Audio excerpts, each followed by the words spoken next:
everyone who's attending today.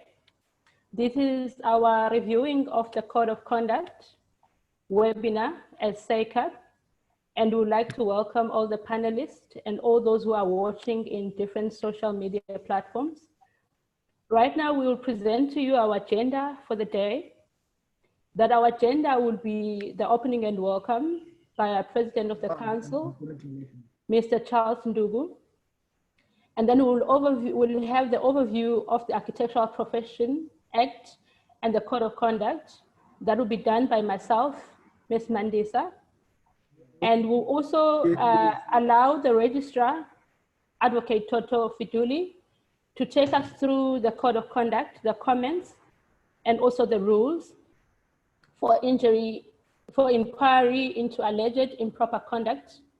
And also we'll be having an appraisal by Councillor Lufuno into the Privy Seal, which has been a milestone of SACAP. And also we'll have a presentation by a rep from Privy Seal, Mr. Stephen Logan. And then we'll open up for a session of questions and answers. And then the last portion of our webinar today will be the vote of thanks and closure by the Vice President of the Council, Mrs. Litsabisa Shongwe. So, Mrs. Litsabisa Shongwe, I will then give this opportunity to our President on the item of opening and welcome. Thank you so much. Thank you very much, Councillor Mandisa. Yes, my job is easy today, just to welcome everybody and declare the webinar open. This is one or part of the consultation we are embarking on as SACAP to talk or communicate to the entire profession, so that when we finalize the Code of Conduct, we have all the views of all the stakeholders, all the VAs, all the RPs, everyone who is affected, who will be affected by the Code of Conduct. The Code of Conduct is one of the mandates of SACAP, and it is key to make sure that the architectural professionals, provide excellent service to the public. And it is the one that is encouraging the excellence in the service. And without dwelling too much on the reason as to why we have a Code of Conduct, I would like to welcome all of you, and I'm happy to see all the VAs and those that are joining us online. Feel free to comment. We've received comments, your comments, your input into the Code of Conduct, and this is the part of that, just to wrap it up so that we can have an inclusive Code of Conduct. In those words, I would like to welcome all of you. Thank you very much. Thank you to our President. Right now, we'll be going through our presentation for the day, but I will allow all the panelists that are present right now. We have a panelist of 34, as indicated on our screen, and I will allow a session of introductions. Please feel free to introduce yourself. Thank you very much.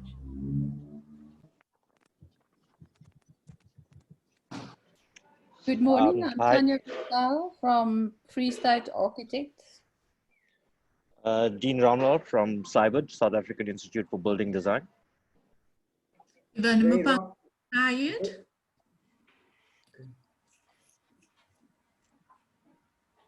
Sorry, so that we don't have congestion or head-on collisions here. Is it, how do we then will allow the introduction? Should I read on who's on the panelist window? How best can we do this? I would suggest that you look at the screen, you just look at the screen and start from left to right. All right, let me rather do that. And if I don't call your name, feel free to announce that you are here. I have Mike van der Merwe. I have Mohammed I have, sorry, let me just start. I have Hank Lawrence from SIFA. I have Eugene Bernard from SIA. I have Tanya Van Zyl from Free State SIA. I have the water is in hot. Yvonne Mapanga. I have Duran Ramlal. I see that you are also from VAs, but the screen is not showing me from which VA, although I know that Dean had said from Cybit. I have Ray Ramlal from FACE. I have Isha Otna from PIA. I have Charles Lowe, president of, the screen does not show it all. Yeah, I'm coming. I'm just starting. Sorry, can I please, Munetsi, can you please mute? And then, sorry, let me allow Ivona to state from which VA. Ivona Mapanga, you can say from which VA? From Syed. Dean Ramral is already shown from Cybit. I have Isha Otna from PIA. And you'll excuse me if I don't pronounce your name too well. You please pardon me on that. I've got Charles Lowe. You can state from which VA, Charles? I'm from SIA EC, Port Elizabeth, SIA EC. SIA EC, thank you. I've got Salman Reddy from Cybit. I have Carol DeBier from Syed. I have Linke Shomenja, is that correct? From Syed. There's a chat that is blocking me, sorry. I have Mike van der Merwe.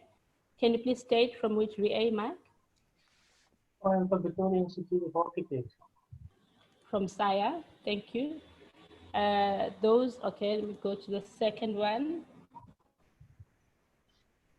I've got Franz Decker from SIAT. I've got Andrew Hart from BKIA. I have Michael from SIFA. I've got Justice Liebenbeck from Free State South African Institute of Architects. Yes, those are all I can see. If you are a panelist and I did not see your name, you are free to announce that you are here. Thank you so much. Bobby Pillay, FACE. Thank you, Bobby. Yes, I believe we have introduced all the panelists that are here. Can we please flight the presentation document that we have, where we'll be introducing the councillors of SACAP, where we'll be introducing the committee members of the investigating committee, and then we proceed with the business of the day. Thank you so much. Are we able to fly?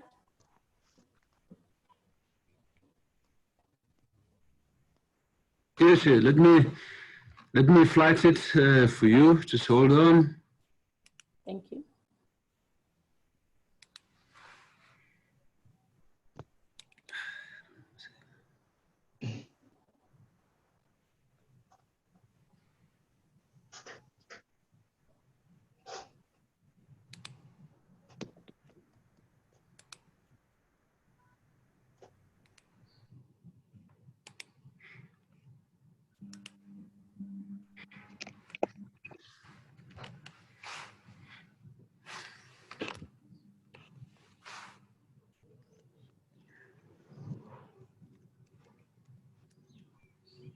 Are we winning registrar Zene?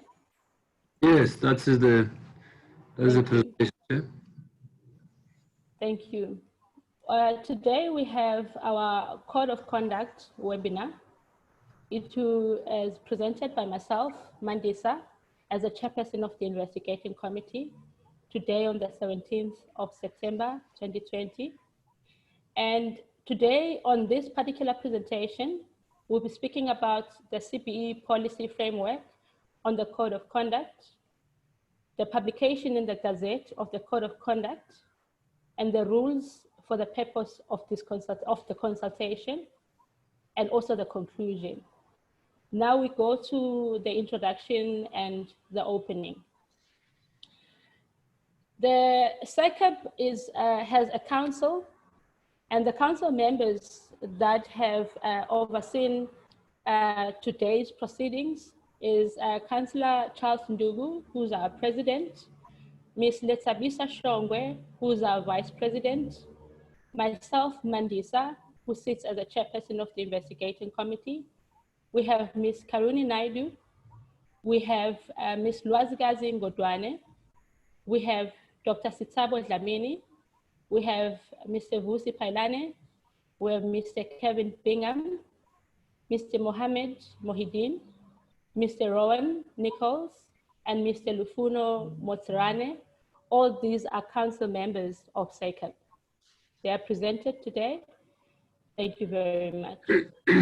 We then also go to the investigating committee members who have put in a lot of work into what is going on today. Mainly, they sit in the investigating committee looking after the complaints that come through to SACAP, also looking to the conduct of the RPs and how could we better present our profession and protect the public at the same time. In the investigating committee members, we have myself as a chairperson. We have Vusi Pailane, who sits as a vice chairperson, also a council member. We've got Lufuno, who also sits as council member, but also part of this committee. We have Ms. Helen Dutoy, who also sits as a committee member. We also have Ms. Nompumele Lonzuza. We have Ms. Angela White and Mr. Johan Node. And then also today, we have the SACAP team that has been working.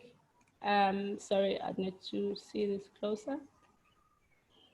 The SACAP team that has been working in the legal department, led by our registrar, Advocate Toto Fuduli. We also have got Mr. Ntanga. We also have Khaukhelo Mashile. We have Miss Bessie. We have Tabani Josela and Miss Lina Seku, who is the legal secretariat. Thank you. I then go to why we are here. I will read from my screen, but also it will be flighted even as I speak on the webinar. We have the code of conduct. What is the intention of the code of conduct? The code of conduct is sets out expected standards of professional conduct and practice expected from registered persons for the benefit of the public. It serves to maintain public confidence in the architectural profession. We have SACAP. Who is SACAP and what does SACAP do? And what is expected of SACAP? SACAP is authorized by Section 27(1) of the Act to draw up a code of conduct for registered persons, must consult with CBE, VAs, and RPs during the process of drafting the code of conduct. SACAP is responsible for the administration of the code of conduct, must ensure that the code of conduct is available to all members of the public at a reasonable time. What is expected of the registered persons? Registered persons are expected to be guided by the spirit as well as the precise and expressed terms of the code of conduct. Section 27(3) of the Act stipulates that all registered persons must comply with the code of conduct. Failure to comply constitutes improper conduct.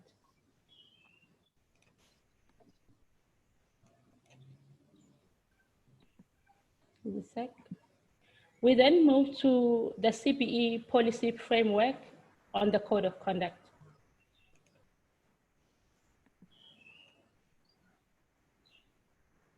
Next slide for me. SACAP ensures that the draft complies with the key principles of the CBE. The following principles must be in the code of conduct. A is the public interest. B, environmental protection. C, clients and employers. D, personal and business ethics. E, the integrity of the profession. And F, administrative functions of the registered person.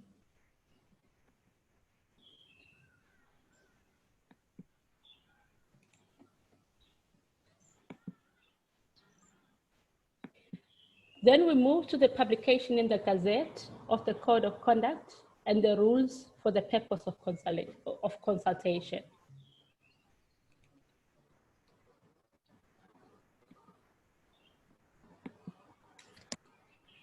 The Gazette of the Code of Conduct and rules for the purpose of consultation.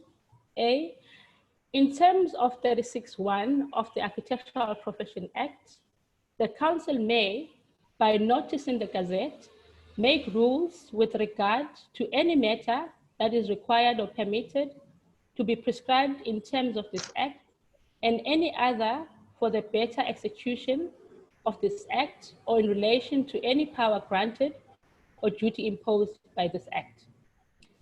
B, in terms of Section 36(2)(a) of the Architectural Profession Act, before the Council makes any rule under this section, it must publish a draft of the proposed rule in the Gazette together with a notice calling on the interested persons to comment in writing within a period stated in the notice, but the period may not be less than 30 days from the date of publication of the notice. C, the draft Code of Conduct and the rules were published in the Gazette on 11 October 2019, and comments were due by 28 November 2019. The SACAP received extensive comments from VAs and registered persons, and all these comments were duly considered by the committee and council. Many comments incorporated in the draft, many comments have been incorporated in the draft Code of Conduct. Furthermore, any comments emanating from this webinar will be considered as well before a final determination is made.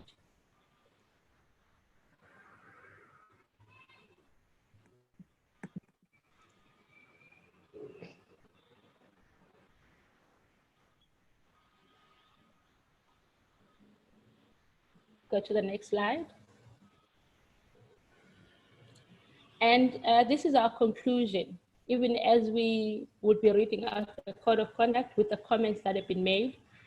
SACAP believes that meaningful consultation has been achieved both procedurally and substantively. It has published the Code of Conduct in a Gazette. It has allowed voluntary associations and registered persons 30 days to comment. It has reviewed and assessed all comments that have been received meaningfully. It has included a substantial part of the comments in the Code of Conduct.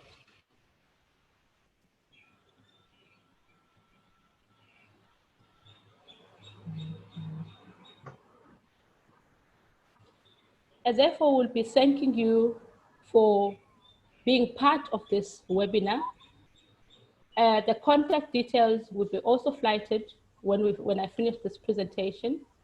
And up next, we'll invite Advocate Toto Fiduli, the registrar, to present the reviewed Code of Conduct, because all comments have been taken into account, and also the rules for inquiry into alleged improper conduct.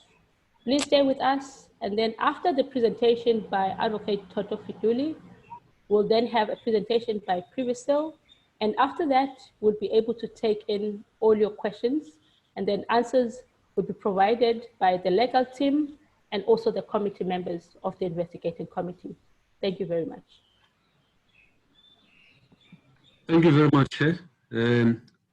Let me then go back and flight the Code of Conduct.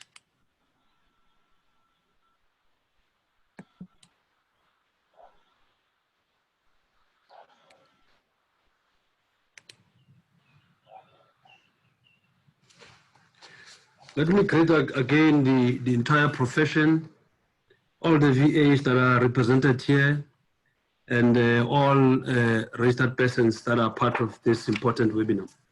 Maybe just to give a background, how we came about this draft. So the council set up a committee which had to look into reviewing the Code of Conduct. And in that process, the committee had to look at various Code of Conduct within other professions. So we looked at the Health Professions Council Code of Conduct, We looked at the registration, the Architects Registration Board rules in the UK, and we also looked at the Engineering Council of South Africa Code of Conduct. We also looked into the African continent as well, looked into Botswana, Kenya, Namibia, Malawi, and Zambia, just to make sure that our Code of Conduct is comprehensive enough and is in line with other professions. But I must say that we took a lot from the Architects Registration Board in the United Kingdom. We found most of their rules very relevant, and we thought that those rules can really assist us to try and make sure that we have good standards in the profession. So that is the background that we followed. But also in addition, we also had to look at the policy framework from the CBE.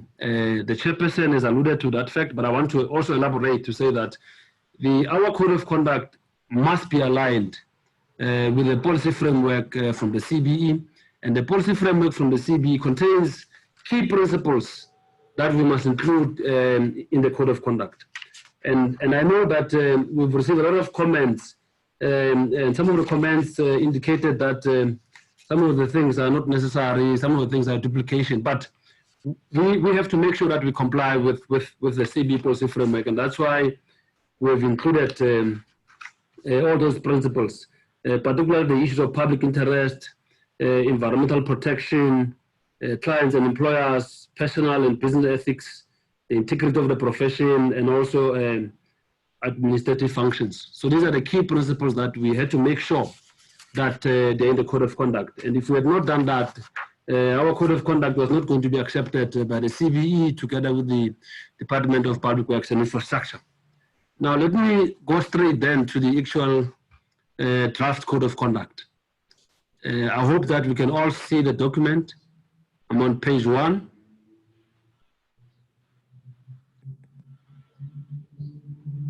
So the first paragraph simply introduces the Code of Conduct, and also it touches on the authority of the Council to publish the Code of Conduct. The Council is authorized by Section 27 of the Act, as well as Section 36 of the Act. Section 27 of the Act requires extensive consultation, meaningful consultation, not just circulating a code and just getting comments and simply not ignoring them. It is a process where the Act requires us to engage meaningfully with our stakeholders and ensure that they participate meaningfully and their contributions are seriously considered and included in the Code of Conduct. And we believe that we've achieved that. And then Section 26 provides a procedure by which we must follow for us to publish the Code of Conduct. And I think we've complied with that. We've made sure that we publish the draft within 30 days, and we've allowed the RPs, the VAs to comment extensively. And all those comments have been reviewed. And I must say that we received a lot of comments. And I think it's very commendable to see that professionals are ready to take this profession in their own hands and direct it to ensure that we have a sustainable profession. The next point deals with the preamble. Now, the green signifies that these are comments that we've received from all the stakeholders, from the VAs and from RPs. So this paragraph here requires that the Code of Conduct must have some aspirations, must have some aspirational text. And that's why we have this text here to say that the overriding objective of the Code of Conduct is to strive for excellence in the profession and the delivery of services with due care, skill, and diligence.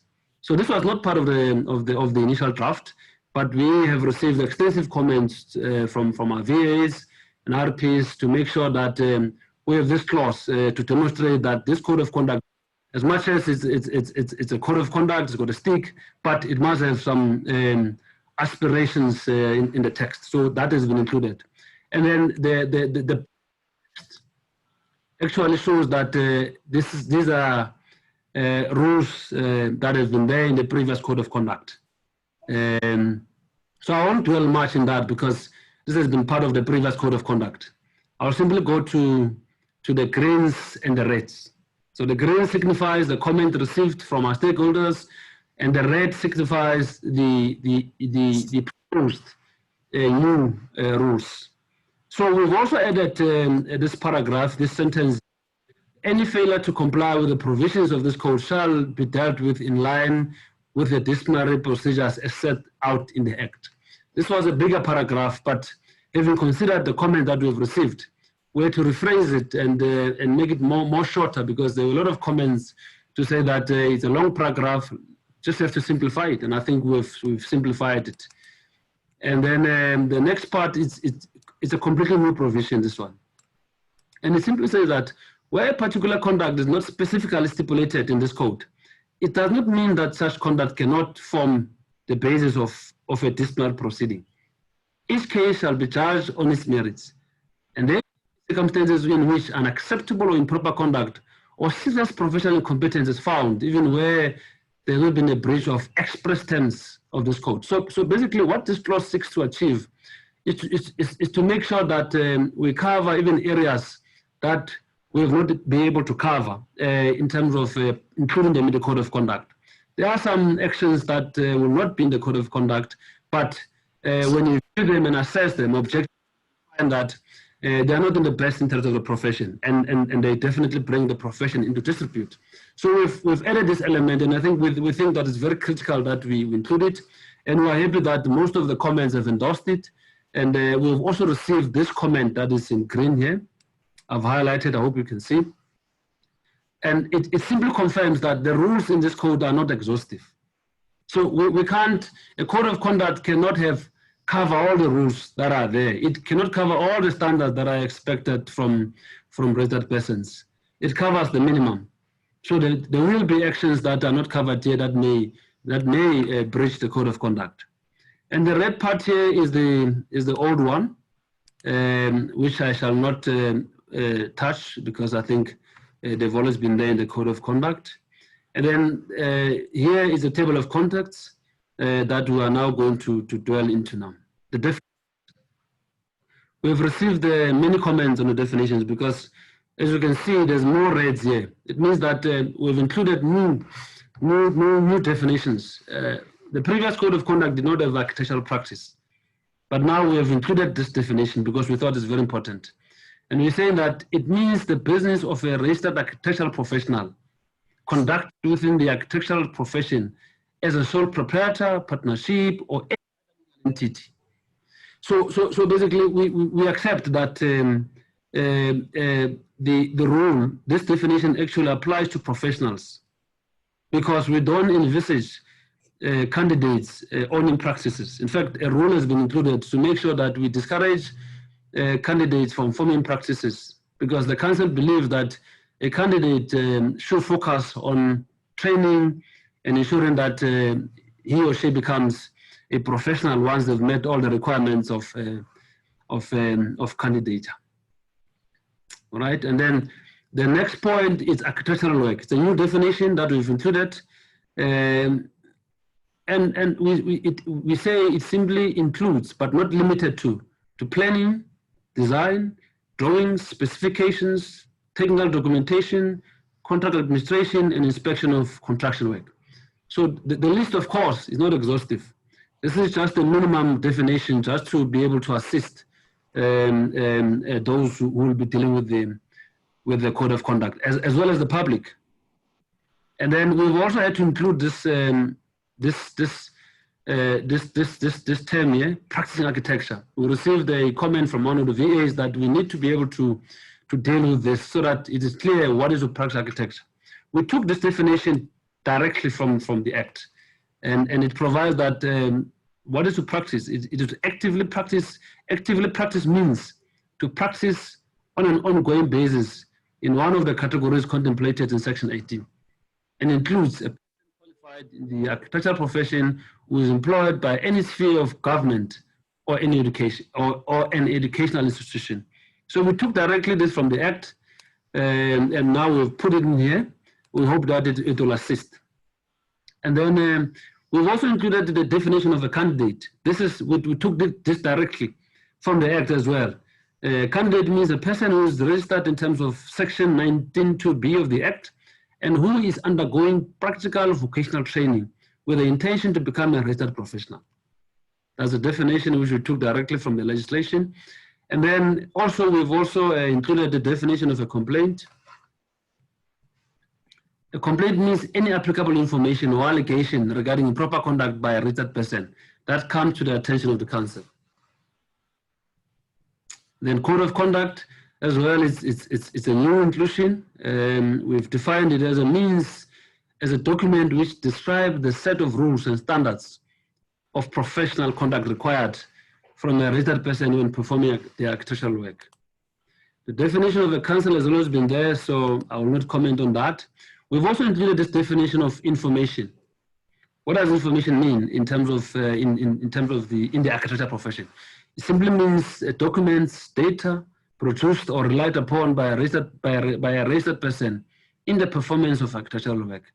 Which documents or data forms a material part of the project records, including but not limited to design, specification, design calculation drawings, and inspection certificates, whether electronic format or otherwise. And then members of a closely aligned profession, they've been there in the previous code of conduct, so I'm going to jump that. And then registered professional, it was there in the previous code of conduct, but we've received the comment that we should not say professional, but we must say registered professional. So I think that comment has also been accepted. Registered person was there in the previous code, so we've not tampered with it. The same applies to the registered principal, type of a practice. We've also included this element of sexual harassment to say, what does it mean? It means an unwanted conduct of sexual nature. The unwanted nature of sexual harassment distinguishes it from behavior that is welcome and mutual. Sexual attention becomes sexual harassment if the behavior is persistent, although a single incident of harassment can constitute sexual harassment, and or the recipient has made it clear that the behavior is considered offensive, and or the perpetrator should have known that the behavior is regarded as unacceptable. So this is a new inclusion altogether to ensure that the profession also respects these rules. And then we also move to application. We've included about 2 paragraphs here. The first one, the new paragraph, we say the code of conduct applies to RPs in whatever capacity they may work or act in.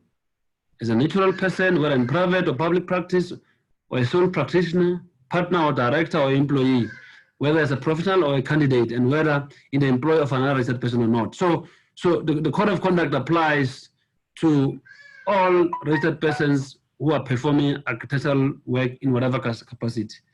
Whether you are working within an educational institution, whether you are working within a government department or in private capacity, the code of conduct will apply to you and will bind you. The next paragraph that we've included, which is new, if a registered person fails to comply with any provision of the Act or rules published in terms of I think there's something missing here. If a registered person fails to comply with any provision of the Act or rules published in terms of the Act, which is deemed by the Council to constitute improper conduct, it shall proceed with disciplinary action against such registered person. So I think here we're simply saying that if an RP fails to comply with the provisions of the Act, which is the main legislation, or the rules which are formed in terms of the Act, Council will which is deemed by Council to constitute improper conduct, Council will proceed with disciplinary action. So Council has a discretion to decide that a conduct may constitute improper conduct and proceed with a disciplinary action. I think this is also provided for, I think, in terms of section 28, 1A and B. In fact, 28, 1A talks to a situation where Council suspects that there may be there may be infringement of the code of conduct, and they proceed on their own volition to charge an RP with improper conduct. And 21(8)B then deals with a situation where you find that a complaint has been lodged against an RP. So you've got those two dynamics that we're trying to allude to here. And this one in green, it's a comment that we've received to say that in the event of any improper conduct committed prior to the effective date of this code of conduct, the council shall have authority to charge an RP under the 2009 code of conduct. Previously, how we've crafted it, we've said that the council will have election to either use the new code of conduct or the 2009 code of conduct. But there were a lot of objections, and some were saying that this could undermine the principle of retrospectivity, to say that no law applies retrospectively. But the committee felt that because the conduct happened when the code of conduct of 2019 was in force, therefore it will be prudent for the council to proceed in terms of that code of conduct, because at that time this code of conduct was applicable, rather than to use a new code of conduct which might have complications of retrospectivity, as alluded to by many professionals who wrote back to SACAP. And then the first rule, I'm now moving to the rules. The first rule deals with integrity, and it's rule 1 until 1.17. If you look at it, most of rule 1 consists of new inclusions, which are informed by the research that we've undertaken, comparative studies that we've undertaken, as well as having assessed the majority of complaints that we receive, so that we're able to address some of the concerns that we see that are persistent, the patterns that we see in the complaints that we receive. And that's why you find that there are more changes because of that. So the first rule says, it's a new rule. An RP shall take into consideration the standard of honesty and integrity that underpin this code of conduct when performing architectural work. So this one is to do with issues of honesty and integrity. I think it's a very straightforward rule. 1.2, shall at all times act with honesty and integrity and avoid any action or situation which may be detrimental to the esteem and dignity of the profession, or conduct which may bring the profession into dispute. So this rule was there in the previous rule. We've simply amplified it and revised it. So it's not a completely new rule altogether. 1.3, an RP shall not make any statement which is contrary to their professional opinion, or which they know ought to have known to be misleading, unfair to others, or discreditable to the profession. We know that from time to time, our professionals are requested to give opinions on buildings that have gone wrong and so forth. So it's important that when you give your opinion is based on facts on the site, so that we're able to protect the profession. So I think this rule tries to cover that aspect, to say that when you are requested to do an assessment of the work of another professional or assessment of a building, you have to make sure that your assessment is factual and is correct, and can be supported by facts and is not misleading or unfair to the profession. 1.4, shall not knowingly undertake work in the circumstances or under conditions or terms that will compromise their ability to carry out their responsibilities and fulfill their commitment to their clients. This is a very, very important section, because the complaints that we've received in the past 2-3 years indicate that a lot of professionals are taking work, and if you assess the complaint when it comes through, you find that they've taken work under terms and conditions that really compromise their work. You may find that in terms of what they quoted, they gave maybe a discount of 60%, and now when they're supposed to deliver in terms of that, in terms of those terms, they are not able to deliver the project. You leave it halfway, or the quality of the work is very, very poor, simply because the terms and conditions that you accepted really compromised yourself as a professional. So we've included this here to try and make sure that we protect the profession as well as the RPs. So we've received comments. I think these are cosmetic comments, grammatical comments or maybe English comments to say that we've included there in the circumstances or fulfill their commitment. So we've included that. And then the next one, 1.5, a new rule as well, shall not misrepresent or knowingly permit misrepresentation of their own or any other person's academic or professional qualification or competency, nor exaggerate their degree of responsibility for any architectural work. So I think as well, this one goes to the issue of being truthful and being honest, and avoid any situation where you're going to misrepresent your qualification or misrepresent your or your experience for that matter. I think it's a completely new rule. And then 1.6, it's an old rule, there's always been there. So I'll jump that one, as well as 1.7 is an old rule. 1.8, we've received some comments on that. I think these are just grammar, construction sentence issues that we've added there. I think the rule says they shall not receive directly or indirectly any commission or remuneration for recommending a particular product,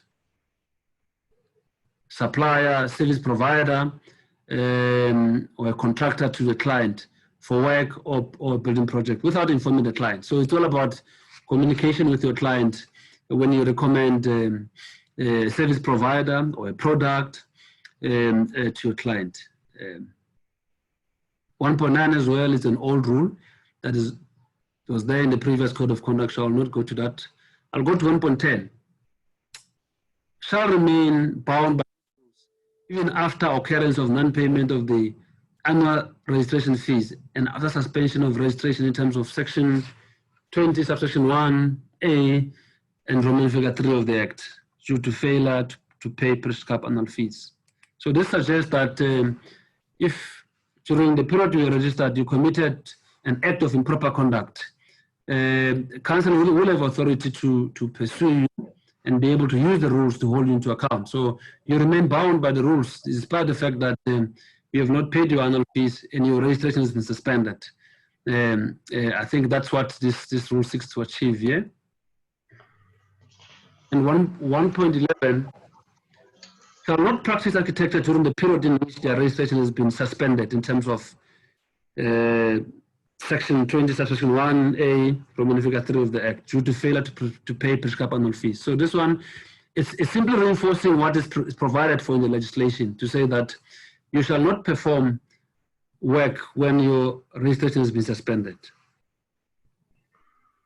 1.12 as well, shall not practice architecture after their registration has been suspended in terms of section 32.3, figure 3 of the Act. So this section really deals with the provision in the Act, which provide that if a professional is found guilty of improper conduct by a tribunal or council, the registration may be cancelled depending on the circumstances of the case. So if your registration is cancelled in terms of section 32.3, Roman figure 3, you may not perform architectural work. So this we're simply reinforcing what is in the Act. 1.13, shall not practice architecture after their registration has been cancelled in terms of section 32.3A, Roman figure 5 of the Act, due to being found guilty of improper conduct by decimal tribunal. This really reinforces also this one, 1.12 as well.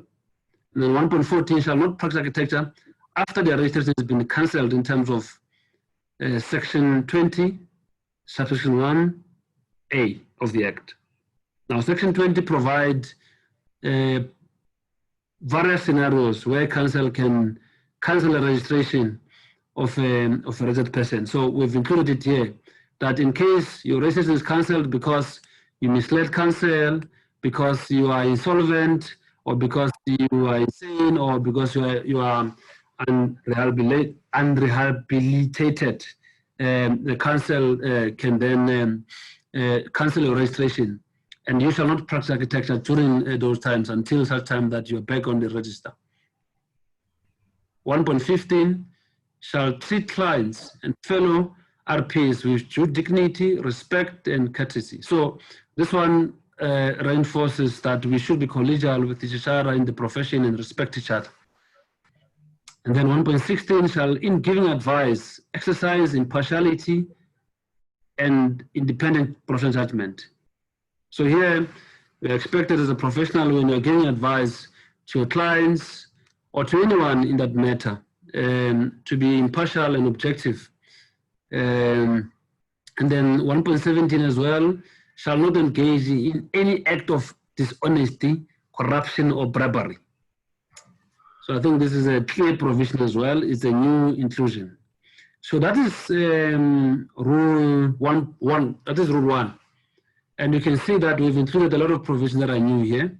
And we've also included the comment that we've received from the entire profession under rule 1. So I shall now move to rule 2, which now deals with competency. Now, rule 2.1 provides that RPs shall discharge their duties to the employer, to the client, to the agent, associate, and the public with true skill, diligence, and competence. It was there in the previous code of conduct, but we've rephrased it. We've simply strengthened it and also included the employer, the client, the agent, the associate, and so forth. And then rule 2.2, shall where applicable, shall where reasonably possible, make appropriate arrangement for the fulfillment of professional obligations in the event of incapacity and or absence from work and or inability to perform the work. So there are many cases. In fact, there are many complaints we've received in the past where you find that the professional has failed to perform within a reasonable time. And when I say reasonable time, I'm talking about the period of 3 years, 2 years, 4 years, and nothing has happened to the plan of the client. And most of the excuses are that I was sick, I was not well, I was absent from work because of other reasons. But so the committee thought that it's important that we, a client as well, where reasonably possible, make appropriate arrangement, make sure that work continues. So you can see that the inclusion of where reasonably possible, the council will accept that there are cases where it will not be possible. It will be unreasonable for you to be able to make the arrangement, or it will be impossible. And that's why we've used this kind of wording, where reasonably possible. Okay, and then 2.3, it's been there, the previous code of conduct. I will not dwell on that one. And then 2.4, also the new rule, it's been there as well. Then 2.5 has also been rephrased. And RP shall ensure that registered candidates do not have any financial interest in an architectural practice or multidisciplinary practice that perform architectural work other than in respect of bona fide remuneration for their services. So I think this is a completely new clause that we've included here, just to make sure that candidates focus on training and ensuring that they migrate to professionals, because we've, in fact, what council has done, they've assessed the register. And they've noted that a lot of candidates remain candidates for many years. And when you say many years, we're talking about the period of 4 years, period of 8 years, 10 years, 15 years, without making sure that they complete monthly training records and also get ready to write PP exam. Now, this seeks to ensure that the candidate cannot own a practice, because we've noted that a lot of candidates, they're open practices and they run practices, and most of their work is not supervised. So this clause is included here to make sure that candidates, they focus on the period of vocational training until they graduate to become professionals. And then once they're professionals, they can set up their practices and start running their practices. That is the sole reason why this has been included here. Then 2.6, it's an old rule. Candidate must work under the direction and control and supervision of a professional. That's an old rule, has been there. 2.7 as well has always been there. CPD, it's a responsibility for all professionals to undertake professional development. So that is rule 2. That rule that deals with the issues of competency.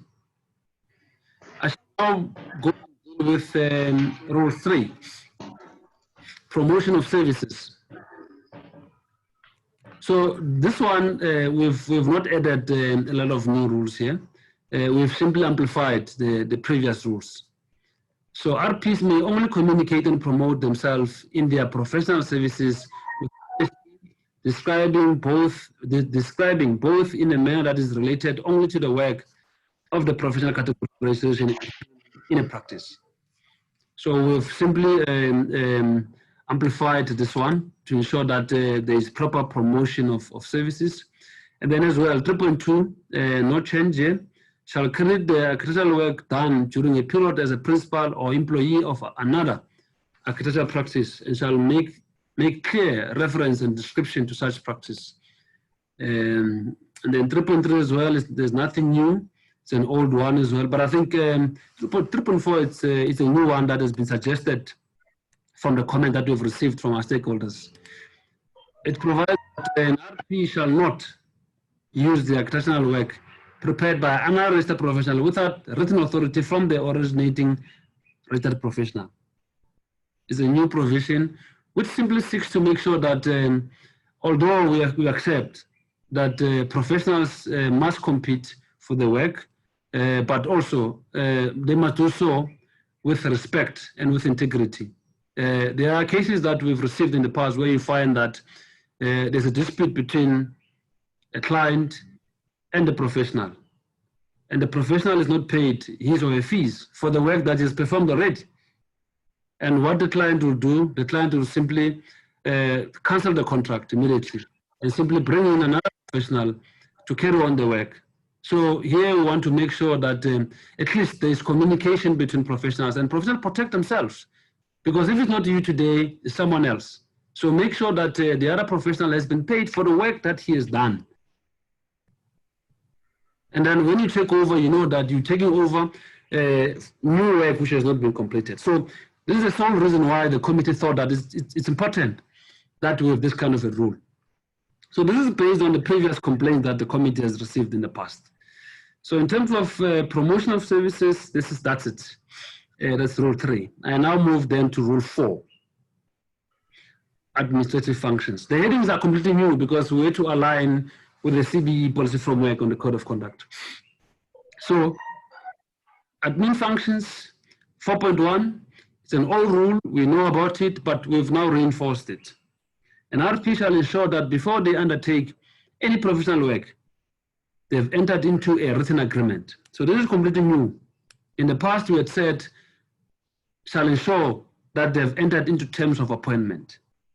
But now we have changed it because we've seen in other jurisdictions, for example, I will take, is it the code of conduct from the Architects Code of Conduct, Standard of Professional Conduct from the Architect Registration Board in the UK. They are very specific. It must be a written agreement. So we've borrowed from that, and now we've included it in this Code of Conduct. So that's why you find that we've now changed to say written agreement, because we've seen in other jurisdictions that's a requirement.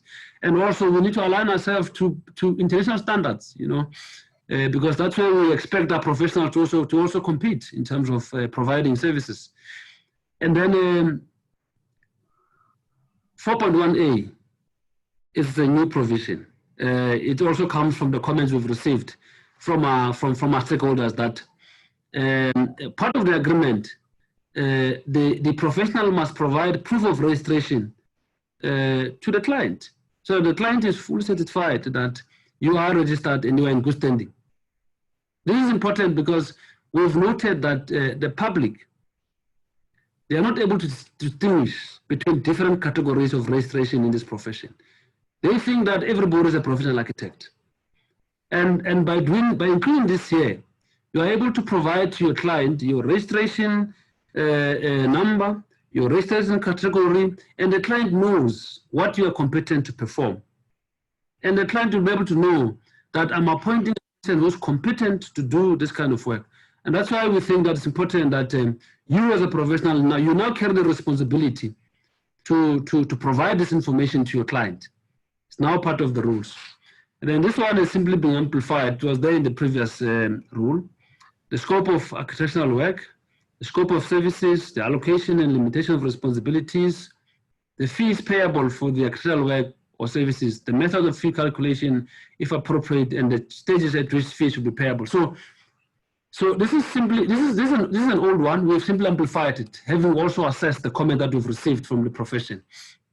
The budget as well is an old one, but it's been revised as well, because we're saying, if applicable, the other cost limit of the project, work or service, and the method and implication of estimating the costs. The provision for dispute resolution is there. It was there in the previous one. The termination of the agreement was there in the previous code, but also details of professional indemnity insurance, including name of the insurer, name of the insured, the amount of the cover. This has been included as well, because we've noted that in most cases that comes before this council, members of the public are not properly informed that the professional has got a professional indemnity insurance. So we've now given, we request now that professionals give comprehensive information to the client. You know, you also have to provide a policy number, also the validity period. And we must remember that this is also a requirement of the National Building Regulations and Standards Act. I know that there's a particular regulation, I think it's A19, if I'm not mistaken, which requires that, let me have a look here. Yes, I think it's regulation A19, appointment of persons responsible for design, inspection, and assessment duties. So this one, it will require a building control officer as well, you know, to request, to assess whether, in fact, let me read it in your hearing so that we've got the proper text that is used in the regulation. The local authority may, subject to the appeal to the review board, which I'm told now is defunct, decline to accept the appointment of any person who is not an employee of the owner of the building and is not in possession of professional indemnity insurance cover. And that's why in most cases you find that the municipality will require you to provide the details of professional indemnity insurance cover. And now we've amplified this one because we want to make sure that we cover you and you also cover the public, because the more information you provide, the more you're also protecting yourself. And then 4.2, it's a new provision where the terms of appointment are prepared by a client who provides standard or bespoke terms of appointment. The RP shall not be absolved from complying with Rule 4.1. So you may find that you are appointed by the state to provide services, and I understand, I'm not sure whether it's the case, but I understand that sometimes the state will provide the terms of appointment that must be signed by either the contractor or the professionals in the project. But although you are required to sign those, but you still expected to comply with this rule. You are not absolved from complying with it. You still have to comply with it. And then 4.3, shall not change the terms of appointment, including the scope of work, without the written instruction or approval of the client. So here as well, you know, the committee and the council are simply trying to protect the professional as well as the client. From time to time, we know during the life of a project, from inception, perhaps to even stage 4, stage 5, there are changes that occurs, you know, and you have to make sure that if there's any change, there's any variation, that variation is reduced in writing, is recorded, and both of you sign for it. So we are seeking to protect both you and the client, so that if dispute arise, everything is in writing. That you as a professional, you have not simply gone and increased the scope of work without the approval of the client, or you've simply done whatever that you want to do without informing the client. You know, so it's important that at all material times in any project, there's a meeting of minds. You and the client are in the same platform. You agree, you know what's happening. So that's why we have that provision there. Rule 4.4 shall ensure that at the completion of each milestone, the client signs off where the scope of work involves more than one stage. This has been included as well because in most cases we find that there's so many disputes that work has been done properly or sometimes work has not been done. You know, because you must understand that there's always what I call information asymmetry. There's always information imbalance between you as a professional and the client. And you as a professional, you've got more information, you know better than the client. And you may find that because the client is not properly informed or they're not aware of some of these stages, they start raising a lot of issues and there's disputes that are ongoing and so forth. So, but if you as a professional, you are upfront and you are very clear in terms of what has been achieved, what are the milestones and so forth, and the client signs off, and you are open, you know, and the client is able to understand, you know, how are things. So it's much better for you as a professional, and you're also protected. So that is a rationale of having this rule here. Committee members will come in and also expand on these things because they are more experienced and technically better than I as a.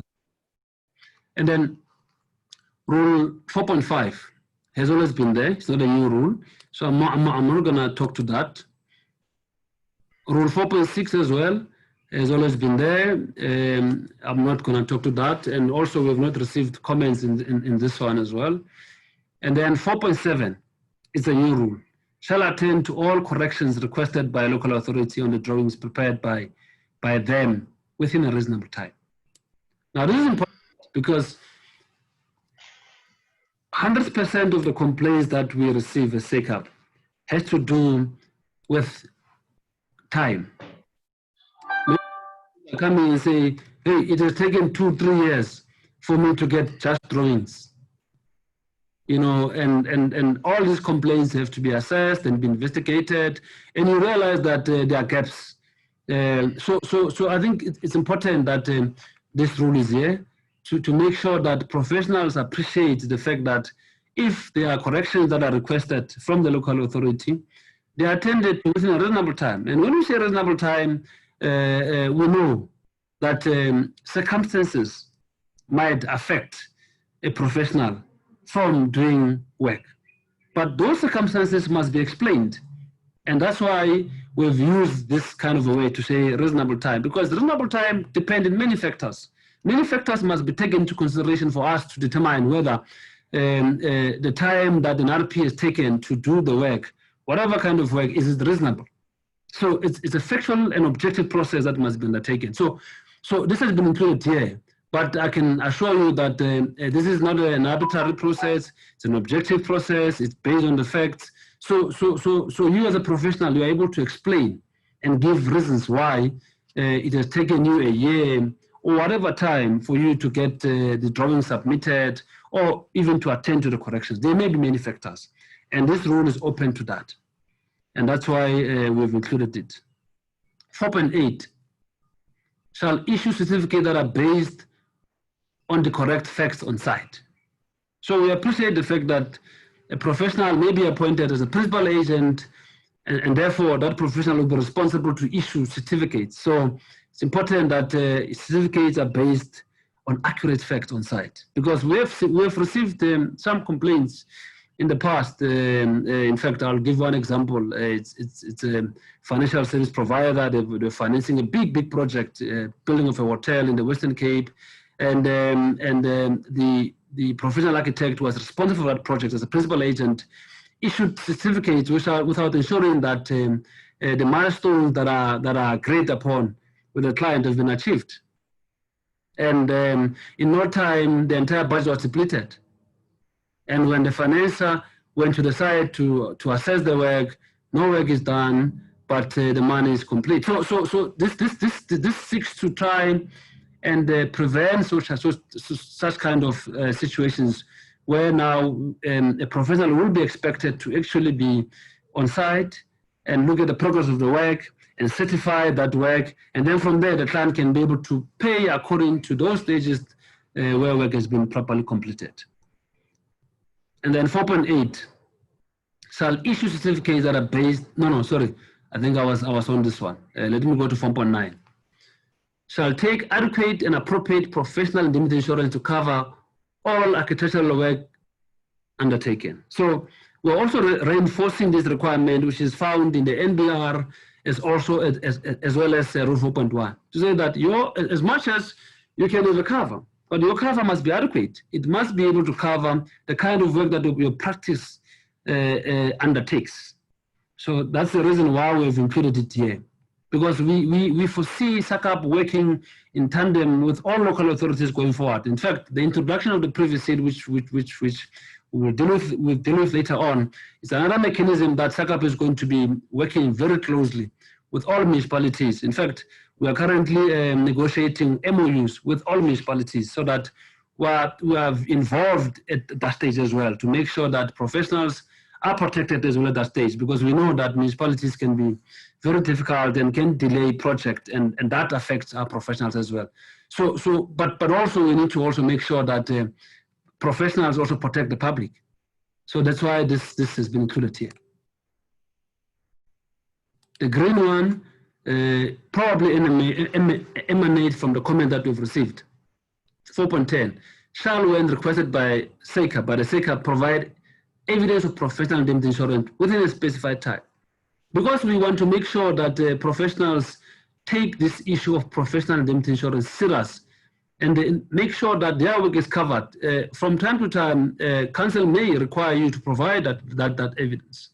Because I receive lots of emails from various municipalities say that I am not accepting a drawing because this professional has not provided me with professional indemnity cover as required by the regulations. So council may request you to provide information. So that's why this rule has been included here. Okay. 4.11.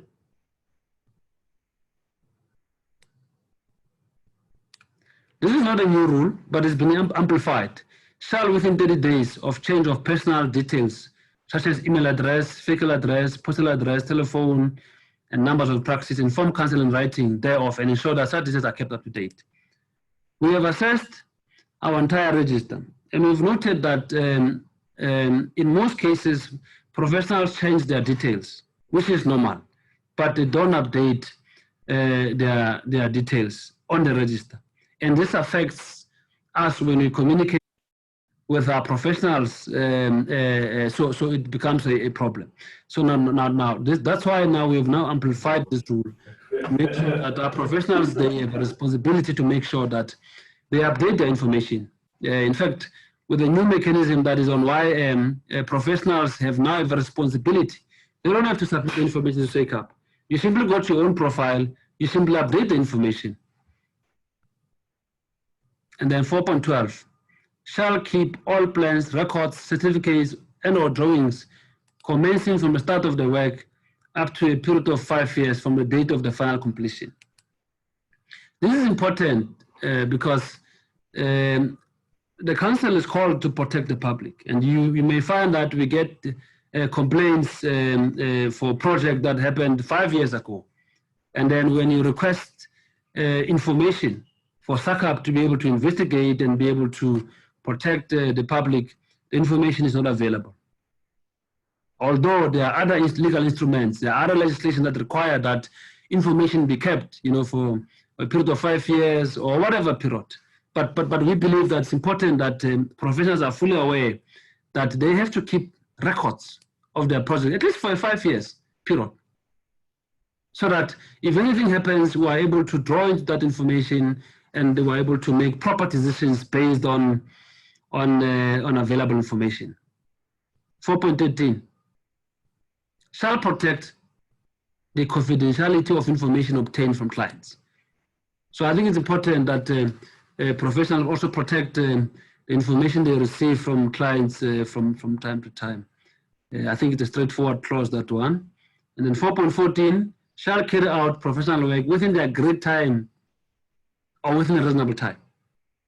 Now this clause is also found in the Consumer Protection Act.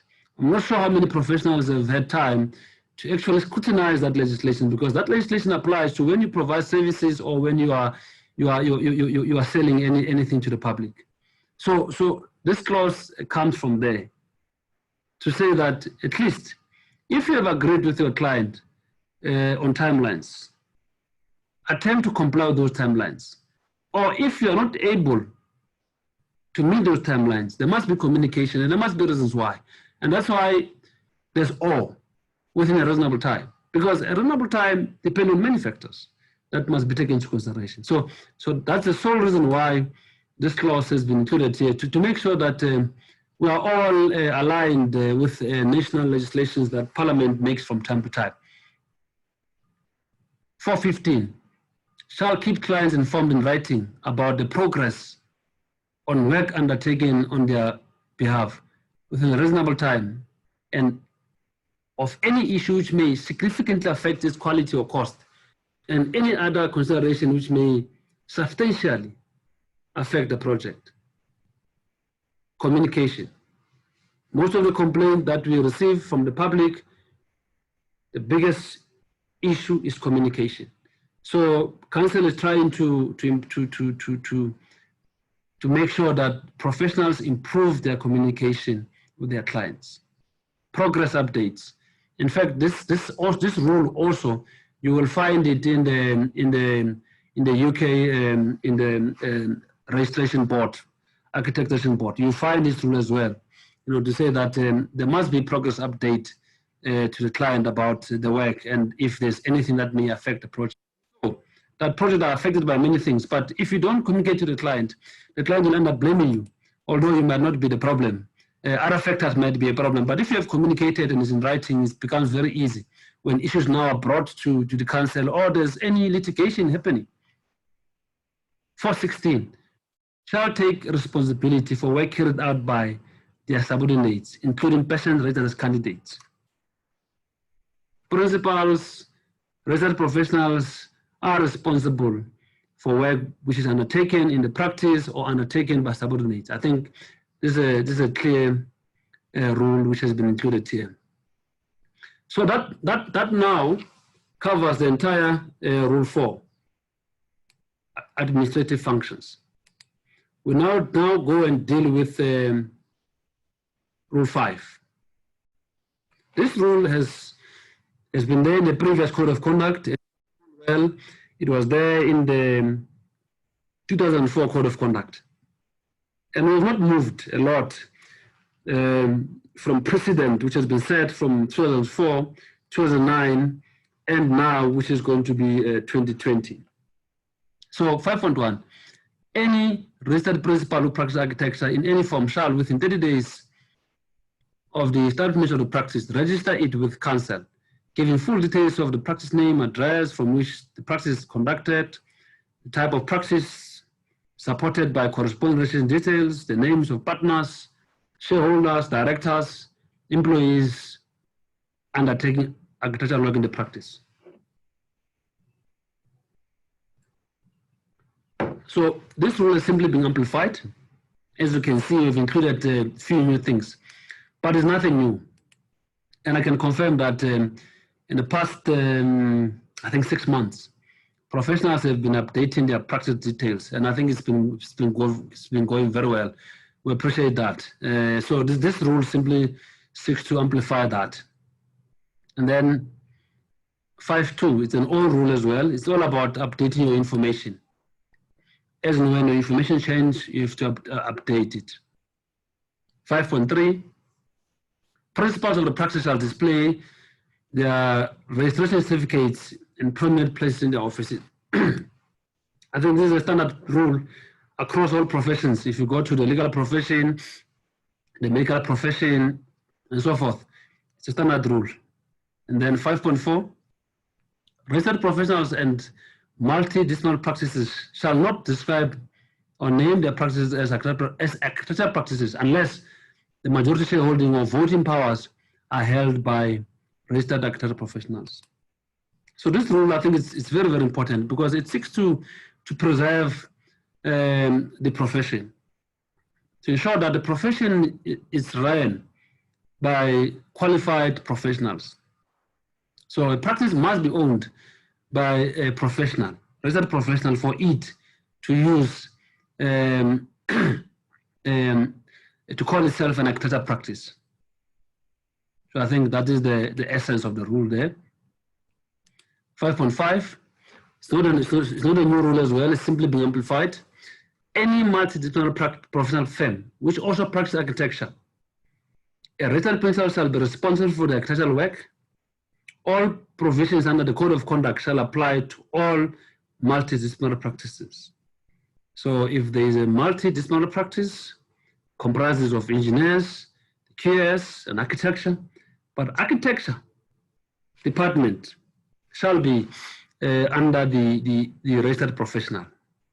And that part that provides architecture shall comply with all the rules that are provided in the rules. So I think this is a straightforward rule. It's simply being amplified. 5.6. There's also been a couple of comments on it that we've considered as well. An RP shall not, except with the permission of the council, and under such conditions as the council may prescribe, enter into any professional relationship or association for purposes of performing architectural work with a person who is not a registered person or a registered professional of a closely allied profession. Permission will not be granted if the person consent is disqualified from registration under the Act or from closely allied profession. Is qualified to register under any category provided for under the Act, but has not done so.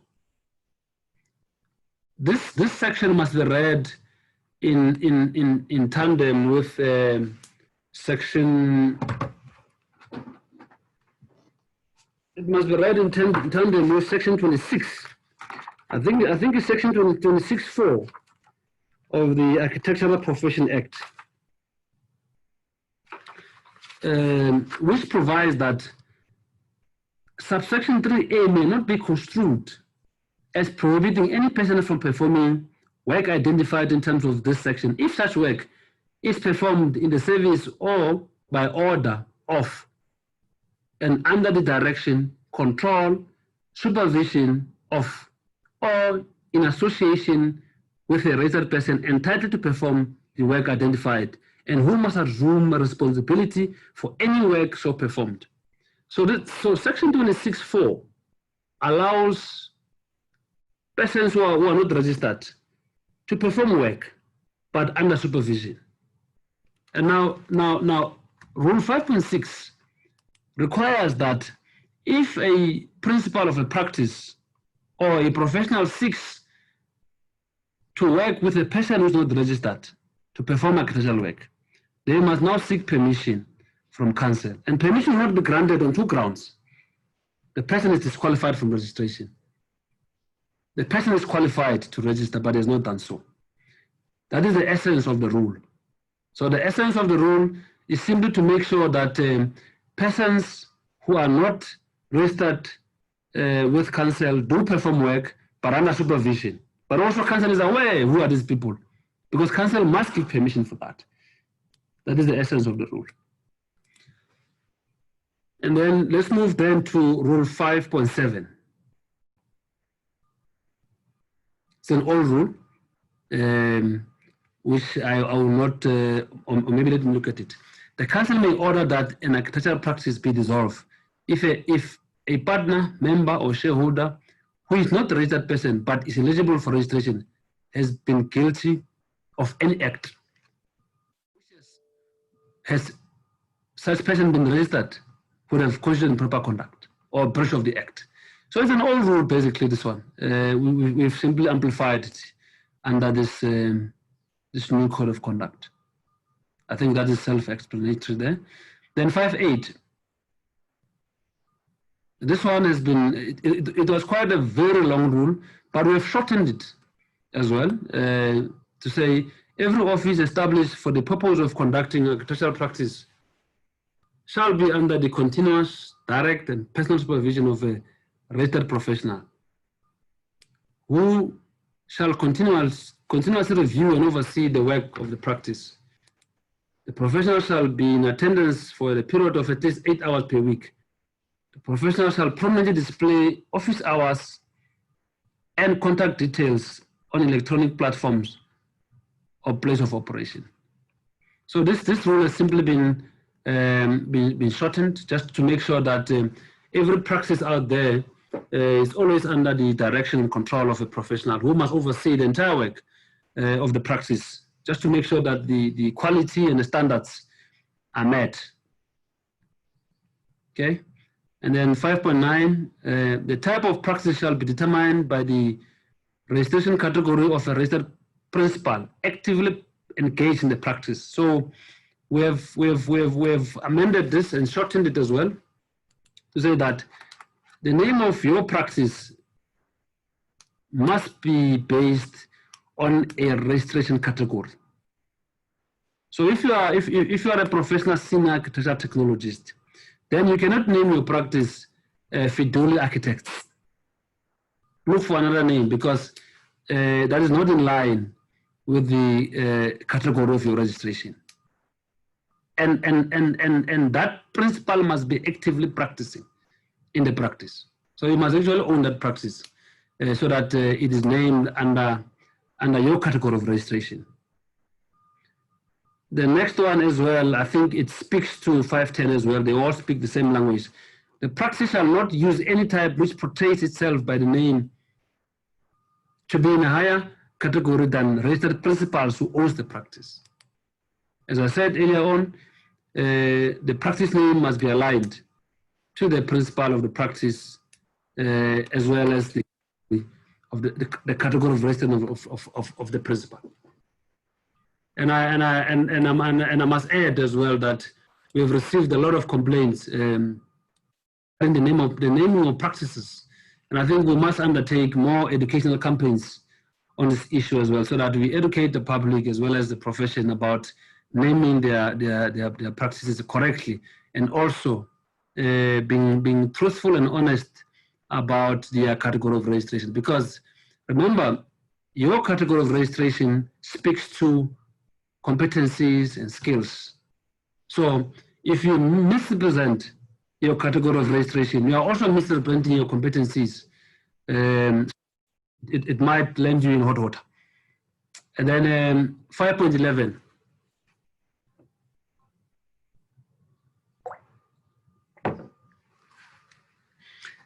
A person registered in the category of a candidate shall not establish an architectural practice, act as a principal or shareholder in an architectural practice. What is the purpose of this rule? The purpose of this rule is to make sure that if you are a candidate, you simply focus on vocational training and complete it within a record time and become a professional. And then from there, you can start thinking about owning an architectural practice, being a principal, or being a shareholder in an architectural practice. That is the purpose of including this rule here, because most of the complaints that are coming through, a lot of candidates are running practices, they are taking work from the public, and they don't explain to the public that they are candidates. And that creates problems for the profession as well as the public. And then I move now to 5.12. This is an old rule. We've just amplified it there and there. The letterhead of the practice shall display the following. So again, it's all about promoting your services honestly and truthfully, and providing adequate information to your client about your category of registration, your architectural practice, your registration number, your type of practice. And also B, abbreviations that you can use. They're all provided here. C, the professional designation and qualification of all principals who are not registered with council. So we know that there are practices that have principals who are not registered with SACAP. So your letterhead must display their designations and qualifications. But please bear in mind that at all material times, a practice must be owned. The majority shares of a practice must be in the hands of a professional. We are not preventing other people to invest in practices, but the requirement is that the professional must own the majority shares of that practice. D, here is the physical address, postal address, telephone numbers, emails, CPI, VAT tax, all that in your letterhead. And then C, registered persons shall use their titles and SACAP registered number in all architectural reports and other documentation relating to their work in the architectural prepared by or for them. Self-explanatory that one as well. Practices or registered professionals may not display the council logo on any corporate stationery or letterhead, as it is protected in terms of trademark laws. We've seen in some complaints that we've received that some professionals, they simply display the council logo on their letterheads, their stationery and so forth. This is prohibited in terms of this rule. Now that brings us to the end of Rule 5, establishment of an architectural practice. I shall now move to the next rule, which is Rule 6, public interest and environmental protection. A lot of comments that we've received. Stakeholders felt that perhaps most of the issues that are raised there are covered in other legislation. However, because of policy framework that comes from the department as well as the CBE, we are required to include these in our code of conduct. So it's a requirement, it's a directive from the department for us to make sure that we have this rule on public interest and environmental protection. It's a completely new rule. But I know as well that there are some sections in our legislation that deals with this issue. I think it's section 14. It does deal with these issues of environment and sound architectural practice and so forth. So borrowing from the legislation as well as from other councils, we've included these rules here, and let me read them. RP shall, in the performance of the take all reasonable measures to the best of their knowledge and expertise to minimize any adverse impact on the environment. Respect the constitutional rights of individuals and communities that could be affected by their work. Comply with the National Building Regulation and Standards Act. I know that this legislation is under review, and this process has been ongoing for a long time. I'm not sure how far is it now. And also the town planning schemes and any other building environment laws or any other applicable law governing the works. So there's a universe of legislations that professionals must comply with.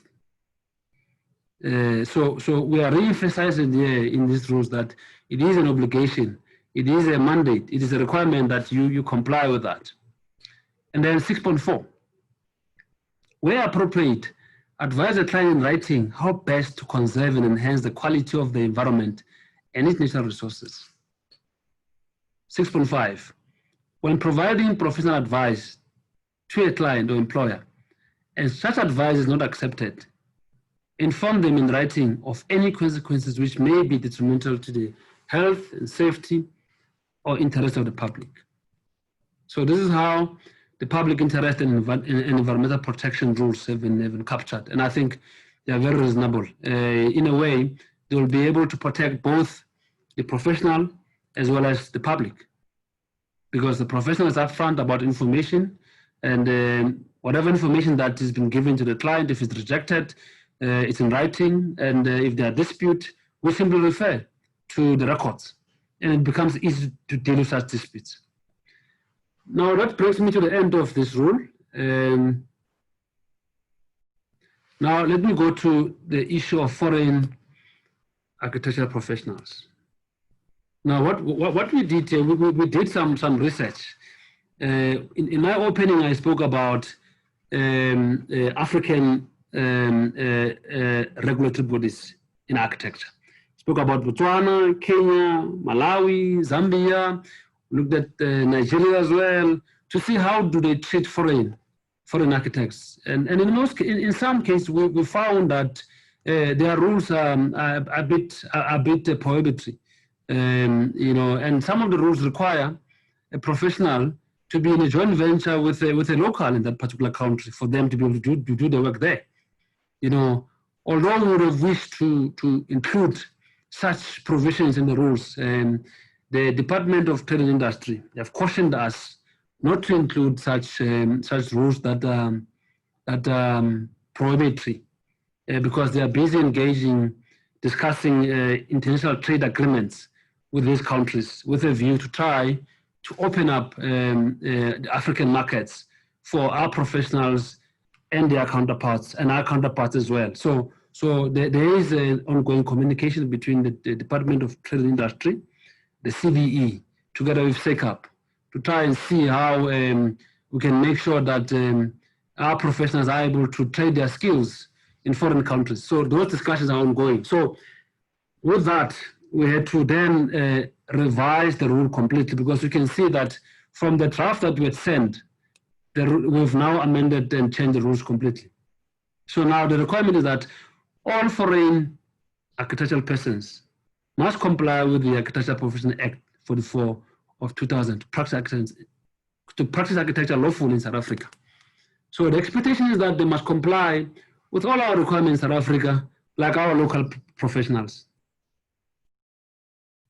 7.2, no foreign architectural person shall be authorized to practice architecture in South Africa unless they have applied and have been granted registration by council for the duration of the specific contract. We know that there are cases where you find that foreign architectural professionals, they come in the country to perform work for a specific period of time. And in some cases, they don't register, they just come and they work. And yet we've got a regulatory body and we've got standards that must be complied with. You know, so this rule seeks to make sure that any foreign architectural person who comes into the country, whether for a short-term project or a long-term project, they must comply with the Architecture Profession Act.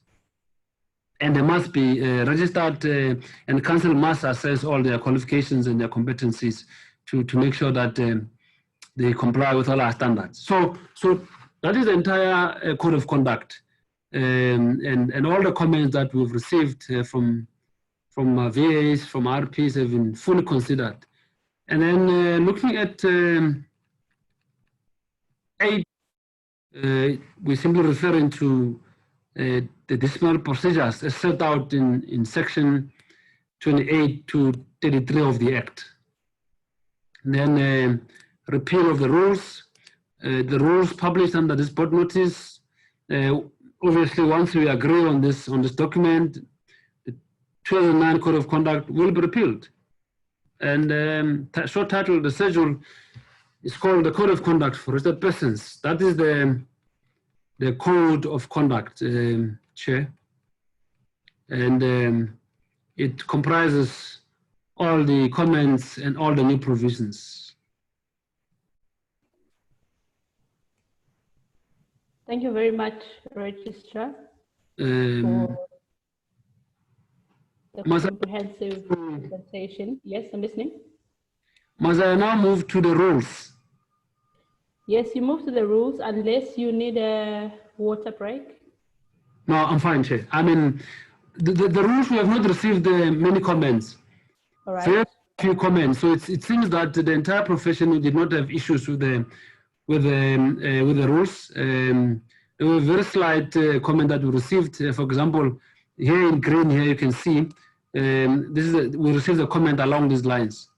And then here we had to add this one as well. Okay, so let me go through the comments that we've received, insofar as I'm concerned. Right. So sorry, Registrar. Then what will happen is that you'll go through the rules, and then Councillor Lufuno will go through the privy seal, and we'll have the presentation, and then we'll take a break with all the panelists, we'll agree maybe on 15 minutes to 30 minutes, and then we'll come back to the questions and answer session that you can continue. Thank you very much. Okay. Let me perhaps give just an overview, just to give you a helicopter view of the entire process of inquiry once a complaint is received. So this is the introduction here. So we acknowledge that SACAP is mandated by the Act to take steps for the protection of the environment, the public, in their dealings with RPs.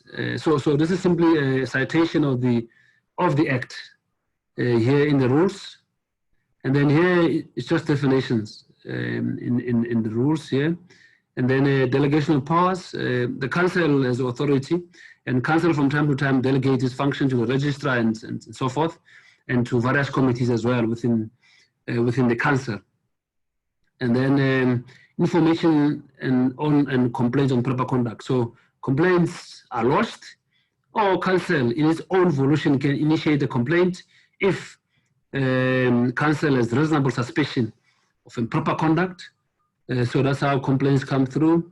And the investigation complaints are received through our legal department, and then information is requested, and then all information is collated, information is sent to the investigating committee. The committee sits, they actually go through each and every information provided for them to be able to make a decision whether the conduct is improper or not.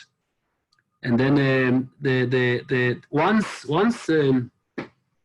the committee takes a decision that there is improper conduct, now there's a process that must be followed, because council now has to appoint a disciplinary tribunal, which is independent, which must hear the case of improper conduct. So there's a pre-hearing here where the parties must meet, discuss and agree if there's a possible settlement, if we can agree on some dispute, eliminate issues that are common cause between the parties and so forth. So the rules to this aspect to say that there must be pre-hearings where the parties can meet and sort to agree on certain issues and so forth, so that we're able to be clear what is it that's in dispute and take it forward.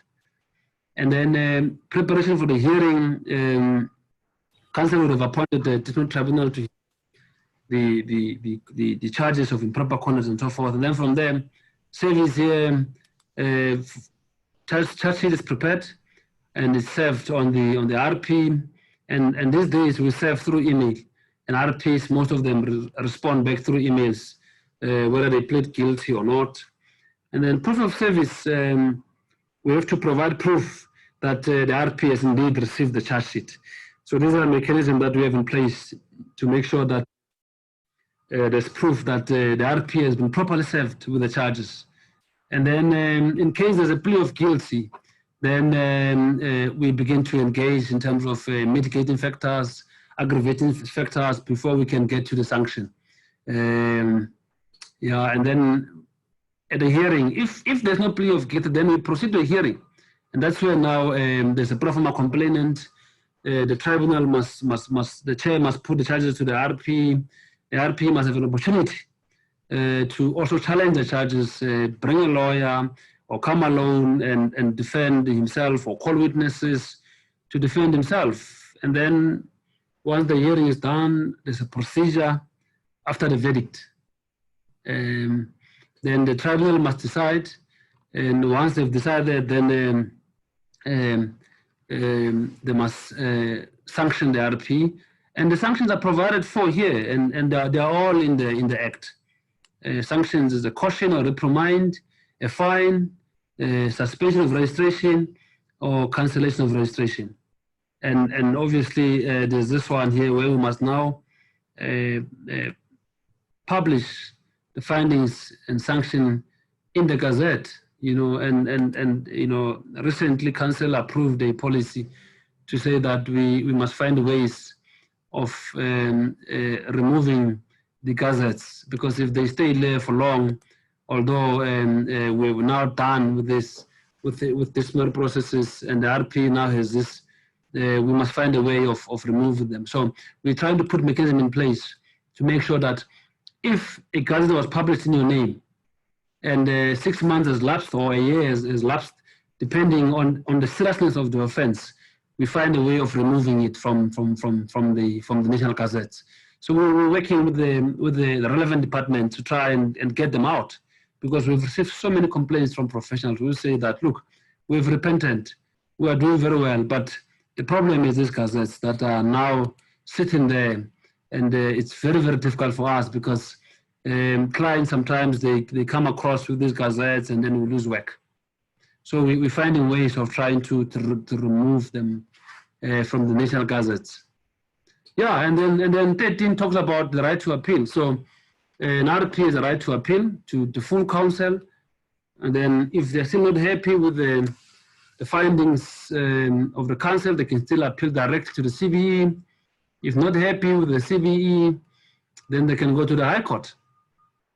And then let me zoom into this comment that we received here.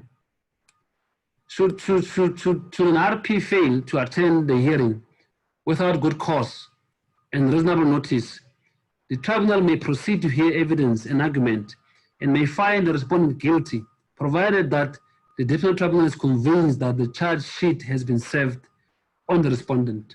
And I think the key issue here is that if the RP has failed to attend a hearing without good cause and a reasonable notice, the hearing will proceed. So it's important that RPs who have been charged, they show good cause why they're not able to attend a hearing, or they request and put a reasonable notice that they will not be able to attend a hearing, and put whatever issues they have and show good cause.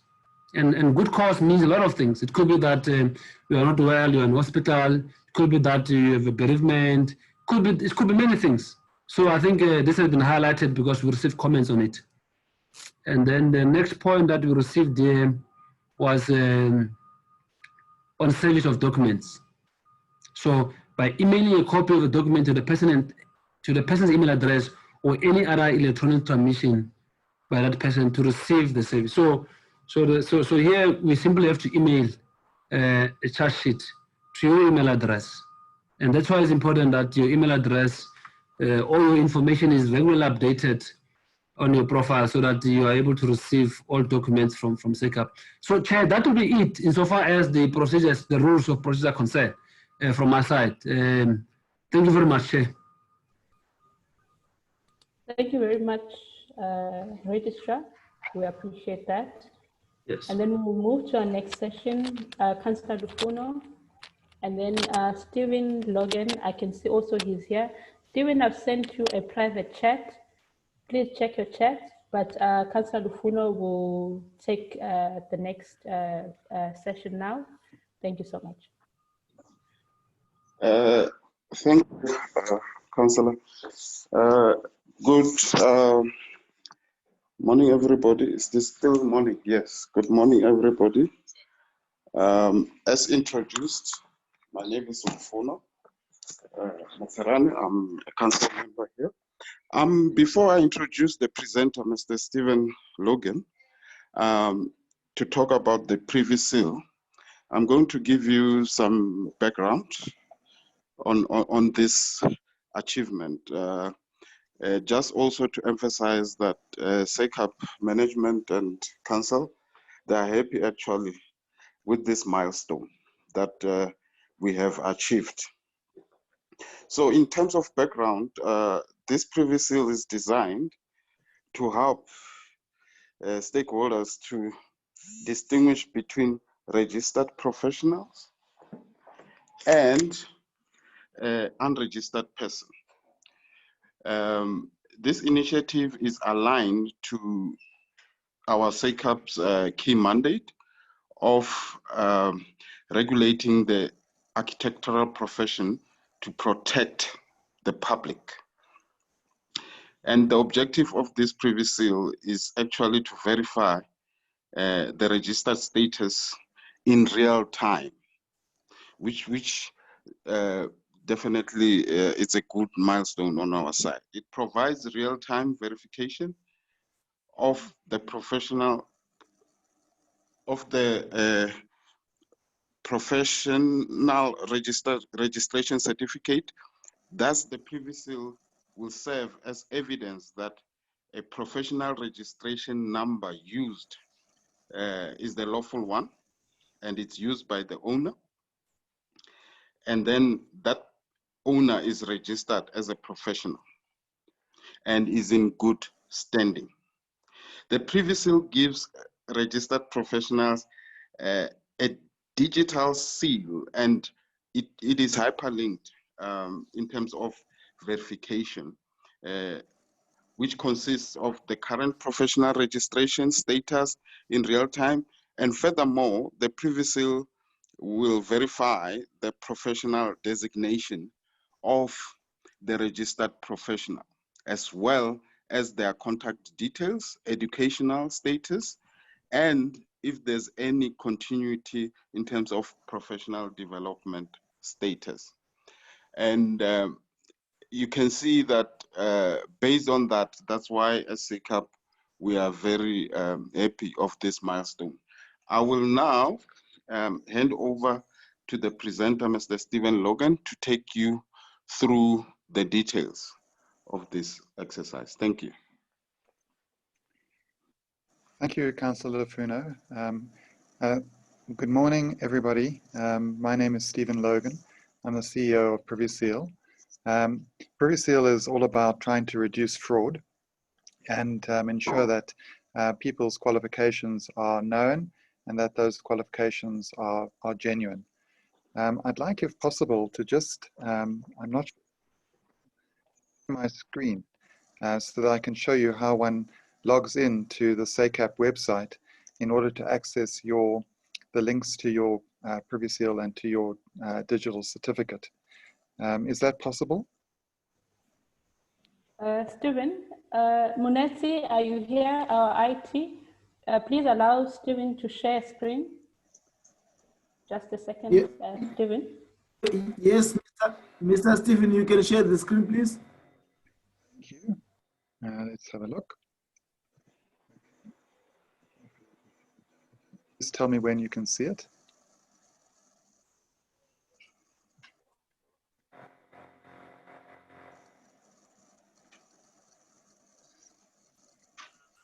Are you able to? Yes, we can now. Thanks.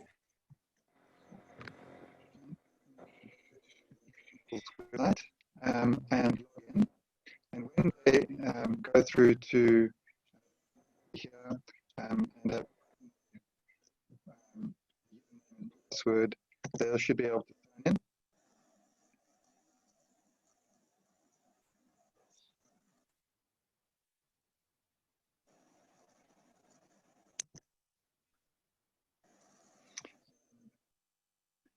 Once they've signed in, they will be taken to what is called Profile Home, which is this top link. So they can click there if they want, and then they need to go through to their, which is their Bio tab. Sorry, Stephen. Yes, yep. Stephen, can you hear me? Yes, I can hear you. The network was quite bad. Can you go back to the first page and then start the network wasn't clear. Okay, apologies. So that's better. And then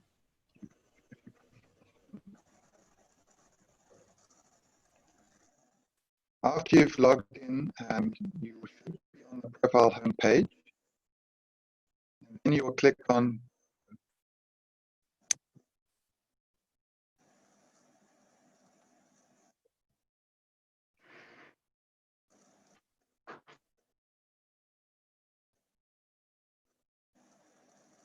this page has your biographical information.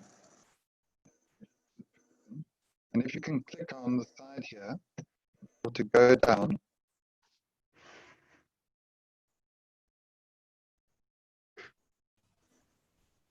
Stephen? To the additional information. Sorry, Stephen. Hello? The network is quite unstable. So I'll keep my mic on so that I can tell you that we can hear, you can hear, so that you can just stabilize your network. On the, from the first page up to now, I doubt that the RPs have heard you consistently. Okay, apologies, guys. So let me just take you over it again. The importance is to go to the SACAP website and sign in. And then once you've signed in, you'll see that you can go to Profile Home. And from there, you click on the Bio tab, and you will see that there are 3 links. The first link to the Privy Seal. This link is a real-time link. It is updated as the registration information and good standing information changes. So if you click on,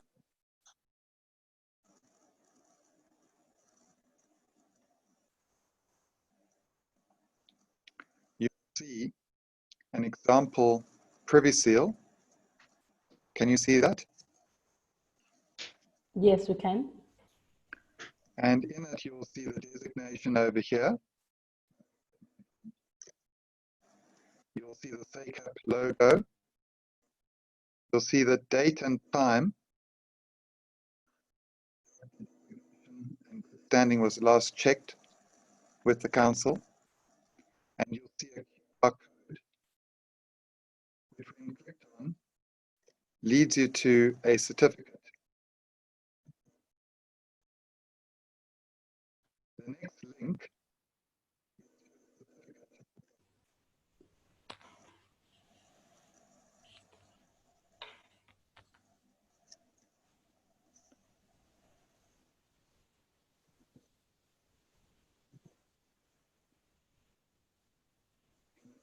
You're fading again, Stephen.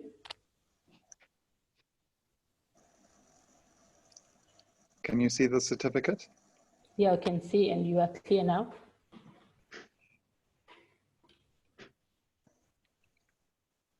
The certificate reflects when the details were last checked with the council.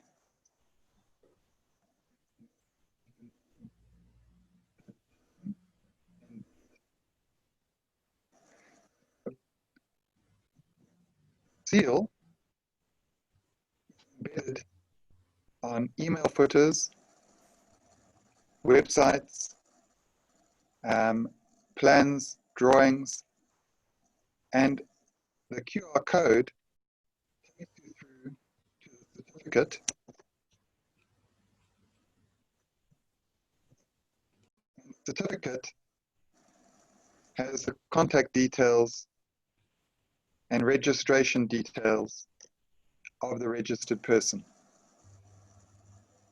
So if I can just explain.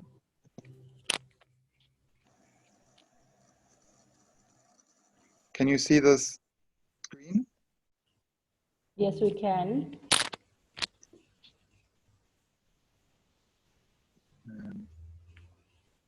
Yeah, but we can hardly hear for now. Please try again. So the benefits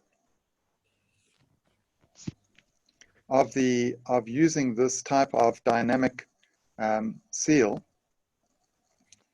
are fundamentally for the registered person that it protects their reputation and confirms that they are actually an accredited and compliant registered person in good standing. But it also distinguishes between different levels of expertise and categories of registration. And it helps registered persons to be able to compete against people who are unregistered or non-compliant. But fundamentally, the most important thing from the public perspective is it gives the public a quick and easy means to see that this person is actually registered and in good standing. So it's all about increasing trust in qualifications and expertise. And the idea is for your member, well, your the individuals that are members of your professional bodies take comfort is their expertise is being seen and recognized, and it is genuine.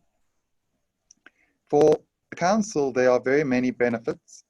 One of the key benefits is that it drives compliance, because it ensures that people who are not compliant don't get to pretend that they otherwise are. Obviously, if you haven't paid fees, or if you're not compliant from a CPD perspective, or there's some other problem, then your seal and certificate will not display. They are revoked depending on your compliance status. So I think that that's a key point. I think that that's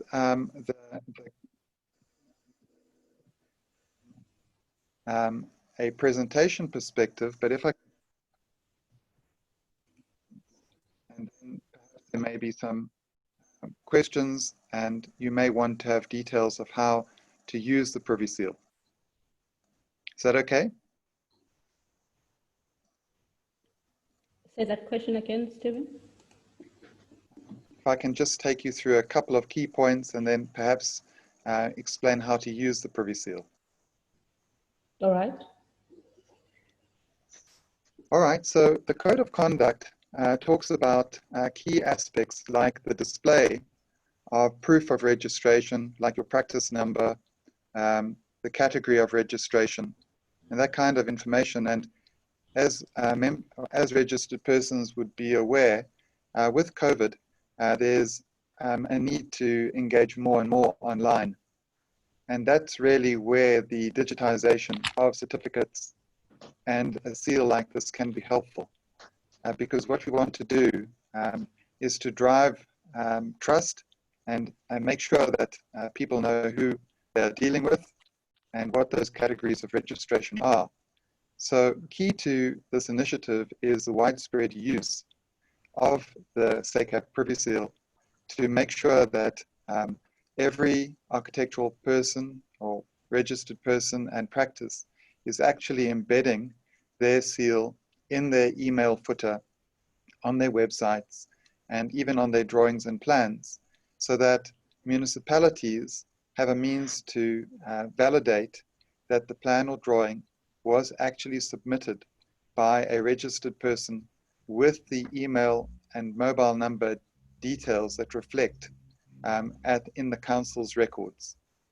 So the idea is to give unregistered persons no room to get away with pretending to be registered persons. So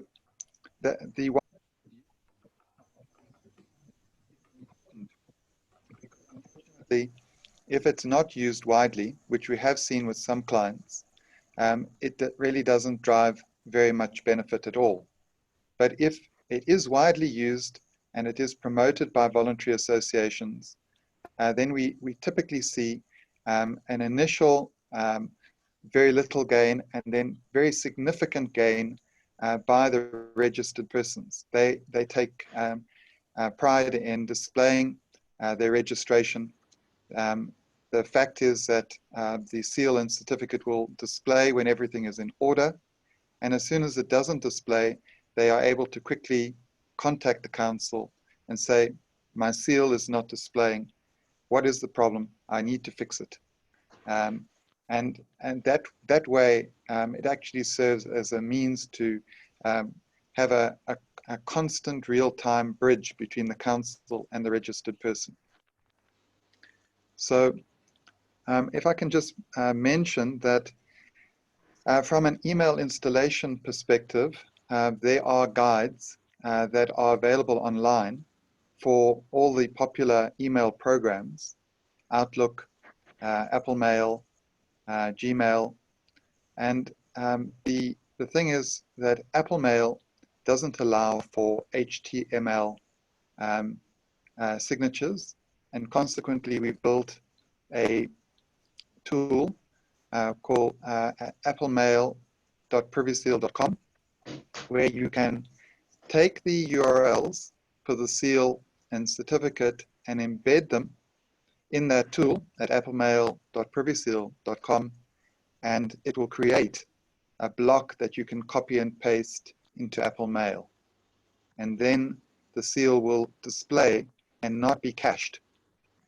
What we want to try and achieve is not to have a copy and paste of the seal in email or websites or email and websites, because then it will not, the date and time will not change. It won't be a real-time check.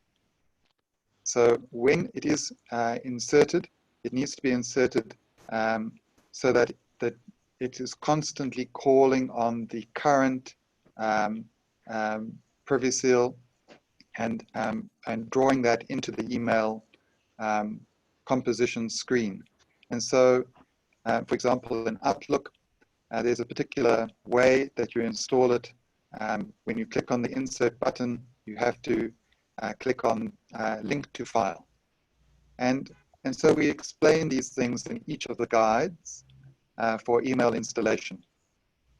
And although I could take you and show you that, it might be a bit time consuming. So it would probably be better to look at the videos in your own time.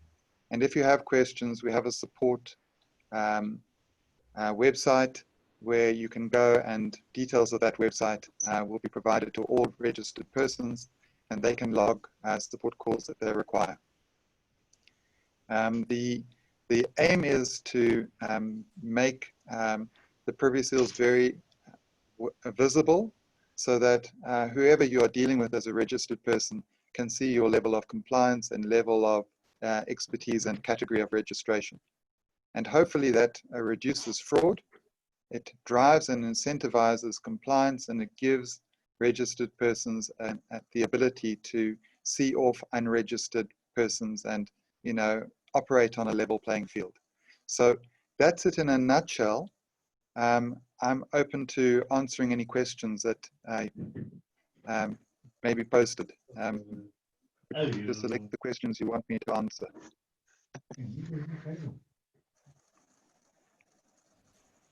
Thank you, Stephen. Yeah. Can you please mute Bobby? Bobby Pillay, please mute. Thank you, Stephen, for the presentation. And regarding the questions that are on the question and answer session, we'll be going on a break now at 12:10 on a 30-minute break, because we've had a long session since 10. We've seen just a few questions. There's one who's saying the Privy Seal, they spoke about the Privy Seal being a great idea. And I just want to see if there was a question. Maybe let me allow panelists to ask questions on Privy Seal so that we let you go, Stephen. And then we will just allow that until at 10 past so that we don't have it for long. There is a support website, as Stephen had said. If anyone has further questions, they will post their questions on that support that is available. But we'll just give a few people on the panel just to ask questions until 12:10. And then at that time, we'll take a break, 30 minutes break, and we come back at 1 for a question and answer session. Thank you very much. You can please raise your hand so that we don't have a lot of people speaking at once. I'll see if I can pick up your hands. Thank you.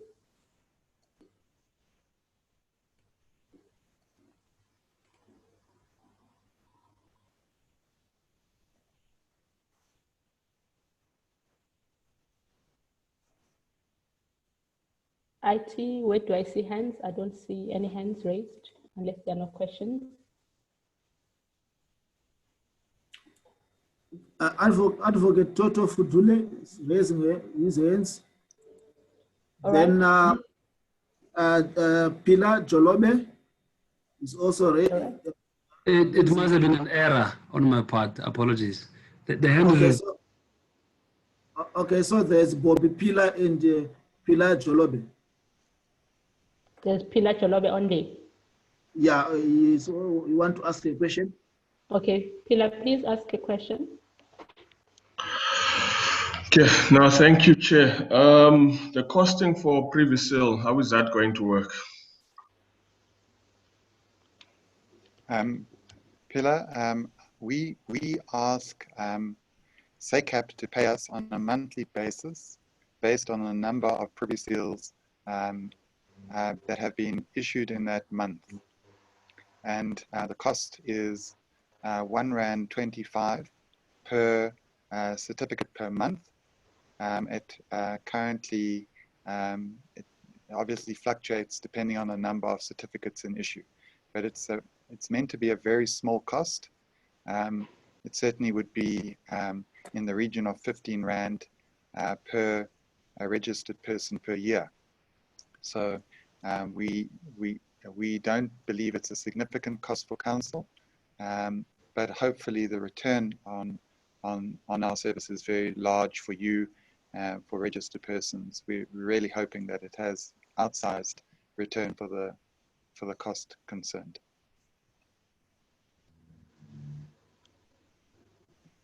Thank you, Stephen. Any other question? Can you see hands, Muneti? Yes, can I ask a question? Yes, please, Bobby. Bobby Pillay. I just want to know, will SACAP be building that cost into our yearly subscriptions? Registrar. Thank you, Chair. SACAP will not be billing that into your account. It will be from the normal budget of SACAP. If I can just mention, Chair, that the quantity surveyors have got a levy for this. That is an additional charge to their registered fees. Thank you, Stephen. Any other question? Chair, there's one attendee. Can I allow him to ask a question? Yes, please. Okay. Kulule, can you ask a question?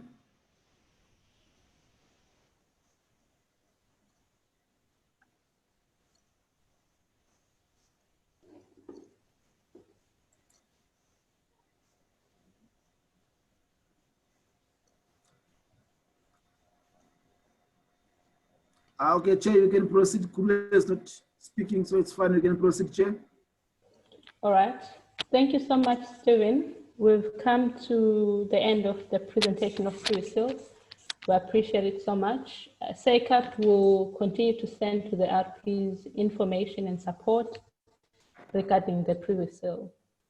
We are here to help, and we really look forward to working with SACAP and voluntary associations in really helping you to make the most of driving trust in the profession. Thank you very much for the opportunity to speak to you. Bye-bye. You're welcome. Colleagues, we are now almost at 12:10. We will take a break of 30 minutes. And when we come back, we'll be coming back to our questions and answer session. There's a lot of questions that have been posted on Facebook, on the chat, on the Q&A. All those questions have been consolidated by SACAP already, and the committee members and the legal department will be responding to those questions when we come back after 30 minutes. Please, when we go, can we just mute our mics, deactivate the video, and then we'll come back at 20 to 1. Thank you so much.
Greetings all. We are now back to our session, which is the question and answer session. Welcome back. I hope the break works. You know, sometimes 30 minutes may seem like a long time, but 30 minutes isn't so long. But we are all back for the business of the day. This session will take it up to 4, and if it warrants a short break, maybe at about 2:30, we shall do so with a short break of 10 minutes again. And then the way we have agreed to run the questions and answer session is that we'll go through each question as it's shown on the chat and also on the question and answer session on the Q&A panel, and it will be responded by the registrar, the legal team, the committee members. So we'll read the questions as they come on the chat. Please write your questions on the chat or Q&A. We may not be able to take the questions in person. Thank you. Are we already registrar and the committee? Can we start? Yes, we are ready. All right. We have, or else a registrar, will that process also work, that there are panelists that would wish to ask questions in person? Yes, I think whichever way that panelists prefer, we'll go with it. All right. Yeah. Let's do the chat until we get to a point where we can allow people to ask in question.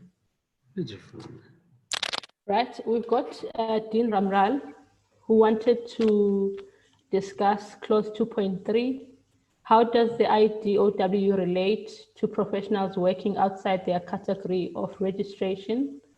After applying for LSD or special consent, do they have to apply for every new project, even if the project is of a similar nature?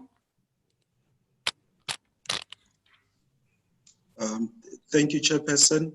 I think I had already answered via the Q&As that query by the panel member.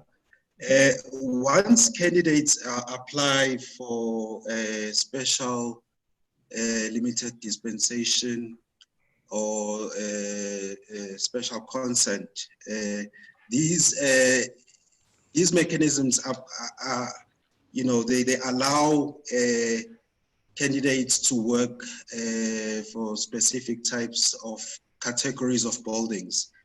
And it's a permanent permission. So once you've been granted consent, you will be able to continuously do buildings within that category. However, if I may, Chairperson, the preferred mechanism by SACAP is still RPL, which is seen to be overarching. We prefer our RPs to apply for RPL so that they are upgraded to the next level of category. And this will then allow them to, you know, to practice further and doing all the various building categories which are applicable for the higher category. I hope this clarifies the question from one of the panel members. Thank you, Chairperson. Thank you, Councillor Busi. We go to the next one.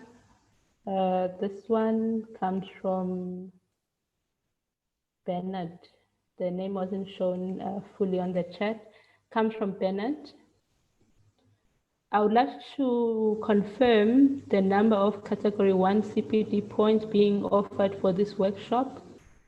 Registrar?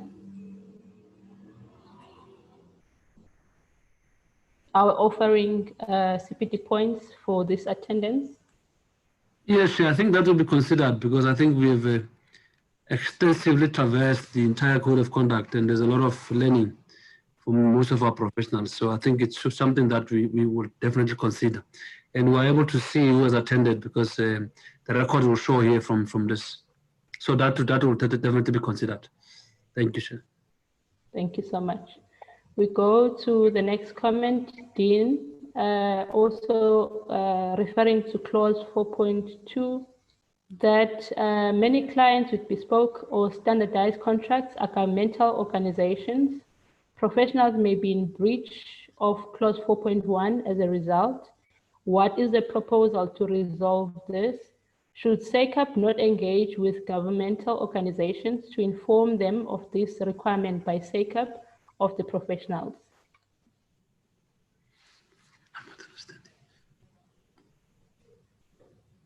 All right. Chair, I'm not sure whether I missed the question. So is the question that SACAP must engage other departments that give out contracts?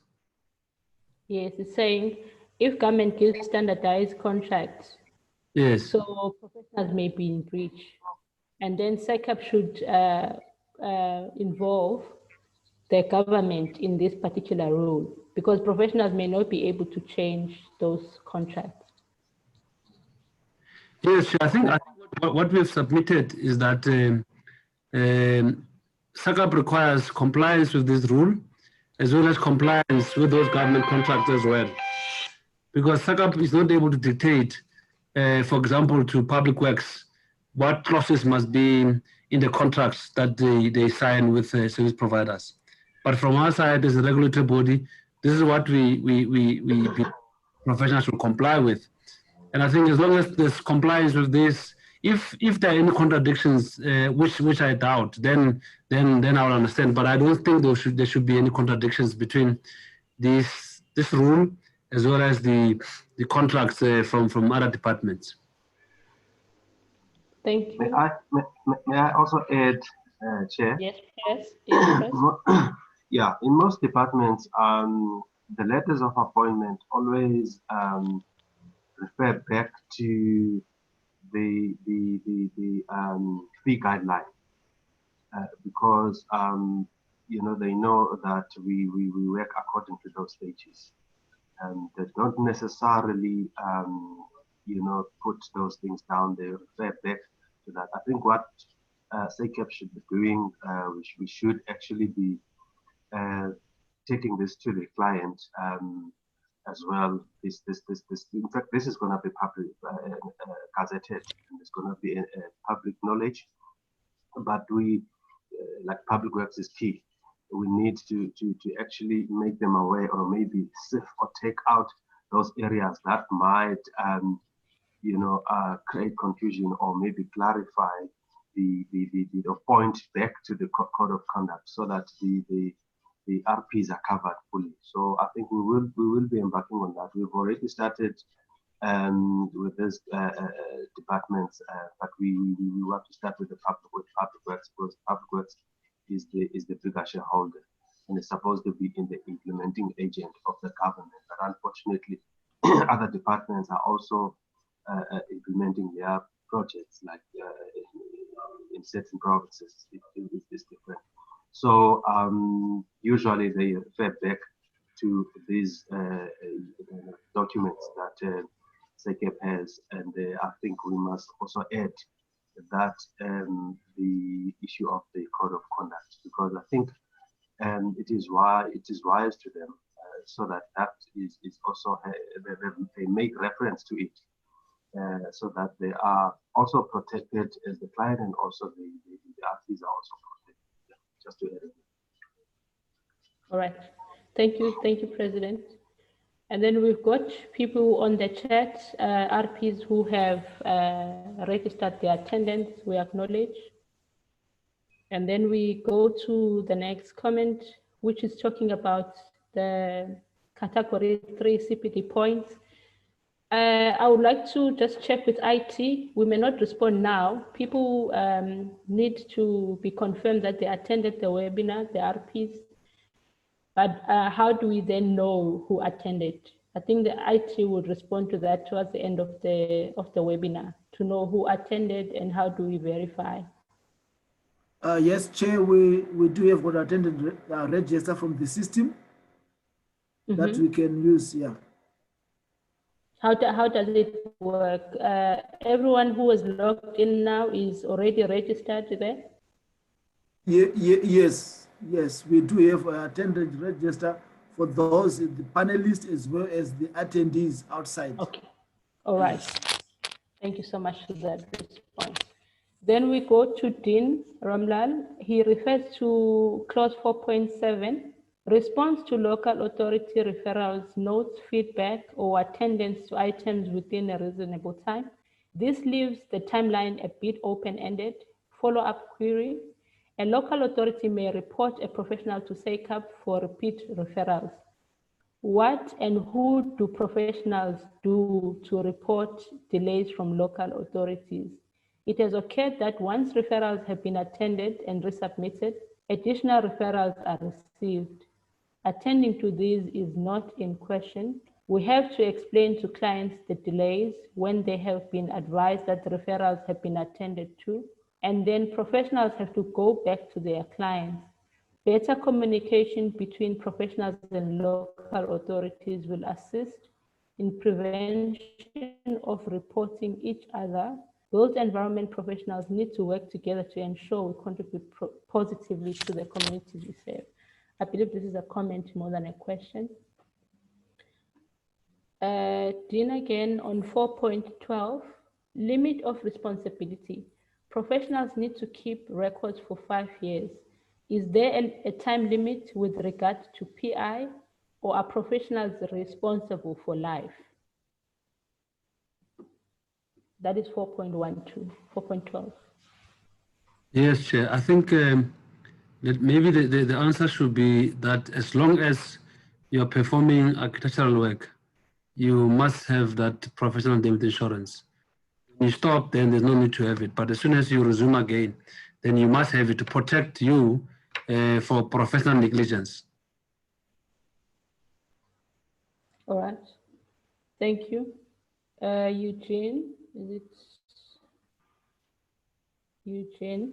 I think it's Eugene. Sorry, I can't see the full name there. Proposed wording for second last paragraph on page 1. Conduct not specifically stated, but that is found to be in breach of the overriding objectives of this code, can form the basis disciplinary proceedings. Each case shall be judged on its merits.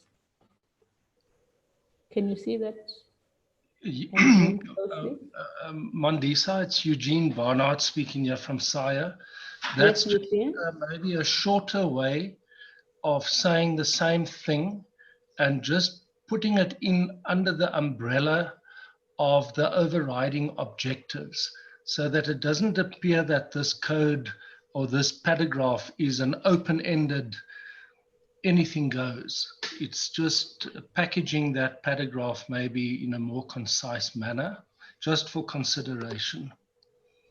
All right, thank you, Eugene. Because also these comments, what we have agreed is that we'll also take these comments like we did the last time and go back when we're working in the committee and see how best we accommodate them. Thank you for that comment. Okay. Going to Dean, 5.3. Displaying of certificates. We need to consider the new manner that many practices have adapted to as a result of COVID pandemic. Many professionals have moved home with their staff, also operating from their own homes. Communications and meetings via social media platforms. In-person meetings are held at coffee shops or hired boardroom. We need to look forward to the new normal. Clause 5.12, letterhead. Professionals are penalized during investigations for not having correct or all details not related to the complaint. They should be issued with a warning to correct and not penalized. If there is non-compliance, then penalize. Disciplinary procedures. Once a complaint is received, the professional needs to be informed in writing, in written correspondence on a SACAP letterhead. Email communication should include the writer's details and capacity at SACAP. Emails should be engaged as a courtesy if it is a matter that can be resolved by a professional correcting their documentation. We should not look at every instance to penalize a professional. There's two aspects to that during investigations, if there is a complaint about the RP, SACAP looks at every other thing that was not mentioned in the complaint. Anyone to respond on that?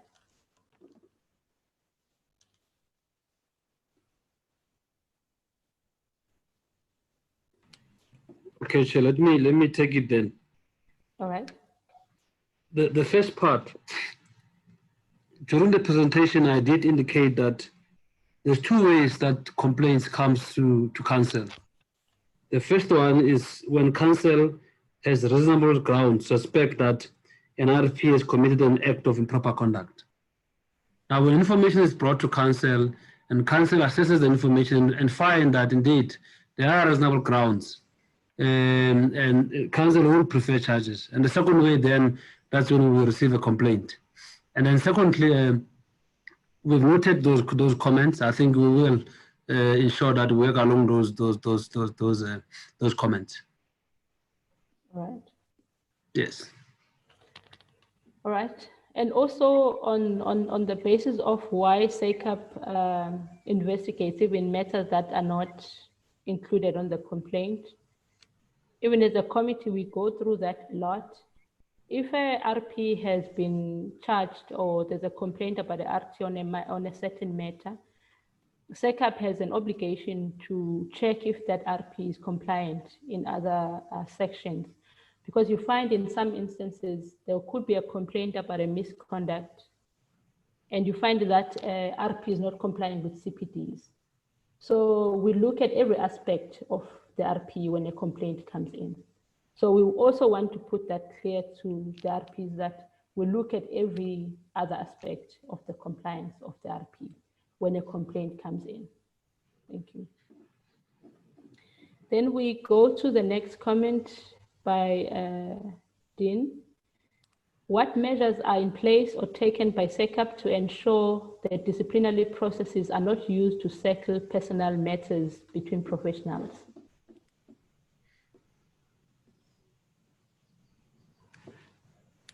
Well, the processes of SACAP are objective and impartial. So the complaint comes in, and the committee looks into the facts and check whether the complaint is supported. So for a complaint to be successful, it must be supported by facts. So if professionals are simply fighting amongst each other, they're simply getting into each other, it's very easy to pick up that these are personal battles and SACAP will not get involved in such matters. And I think the committee has had those kind of complaints, and the committee is very clear that they're not going to get involved in professional settling scores against each other. However, if there are facts, objective facts to support a complaint, the committee will look into it. And if there's evidence of any improper conduct, there will be disciplinary processes. So the processes are very much objective, they're impartial, they're based on facts, and it's an open and very open process that can be challenged in any forum, including the CBE, including the High Court. Thank you, Chair. Thank you. We've got a comment from, okay, you can come through, thanks. Chair, it's Helen speaking. I'm a member of the investigation committee, and quite a few members on the investigation committee is practicing architects. So it's not just administrators and lawyers looking at it, there's practicing architects, technologists, and draftspersons sitting on the meeting looking at especially cases like that. Thank you, Helen. Thank you for that. Then Patrick Smith, can clauses 1.11, 2, and including 1.14 not be simplified into one clause? He's looking into 1.11 to 1.14 not be simplified to one clause.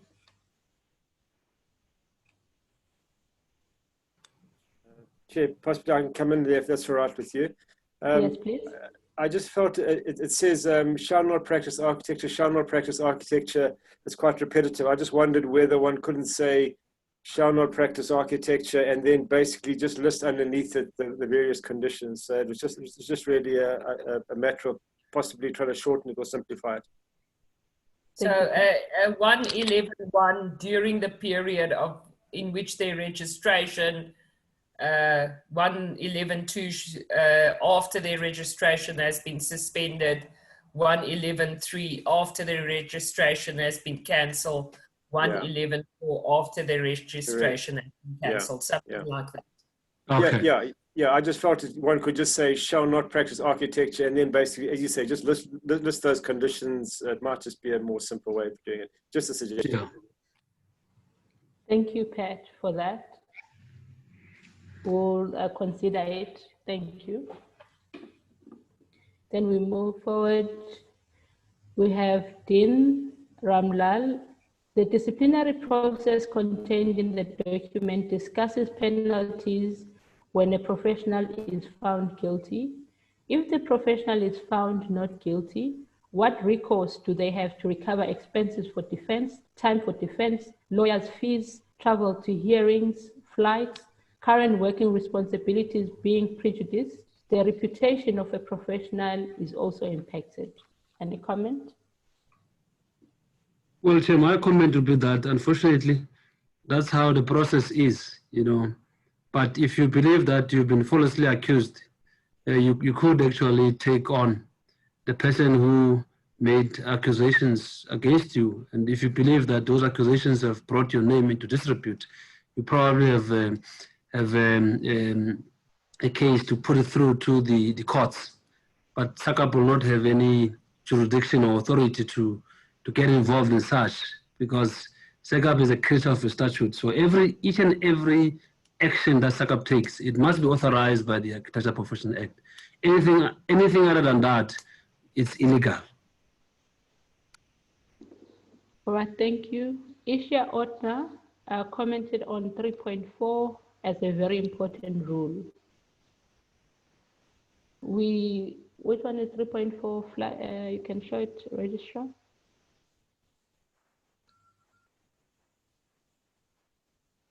All right, is the one that speaks about not using the work of another RP without written authority.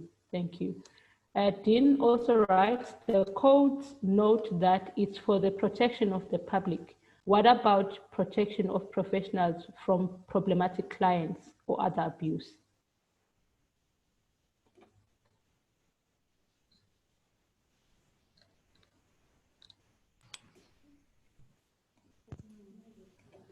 Well, Chair, that's a very tough one, because in the main, the purpose of regulating the profession is to make sure that there are standards by which those who want to partake in the profession must comply with.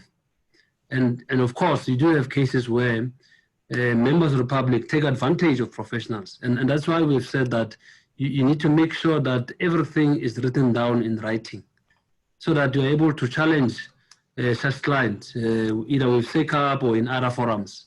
So make sure that you put everything in writing, because otherwise SACAP will not have any authority to try and defend a professional when a member of the public simply abuses a professional.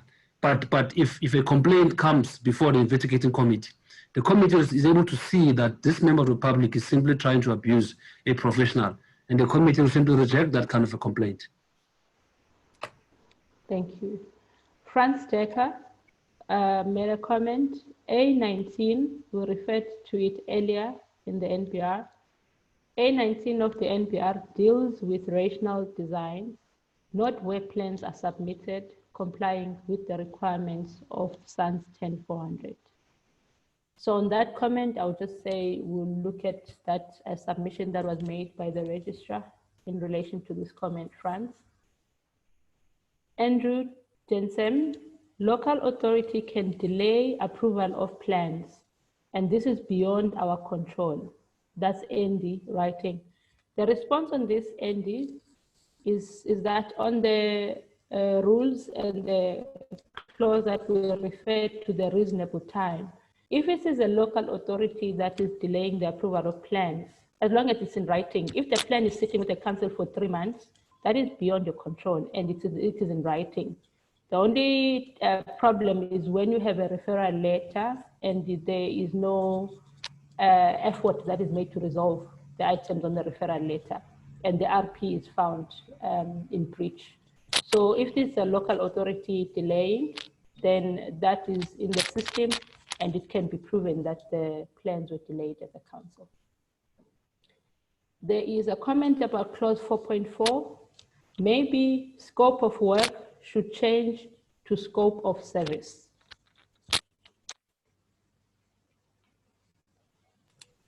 says 4.4. 4. Oh, here. Okay, we'll consider it then. Yes, will be considered. Patrick Smith had a comment on clause 4.4. Sounds good in principle, but is not practical in many situations, especially on smaller projects where all or numerous work stages are done within a day or two. It is not practical to get a sign-off after every stage, and in reality won't happen.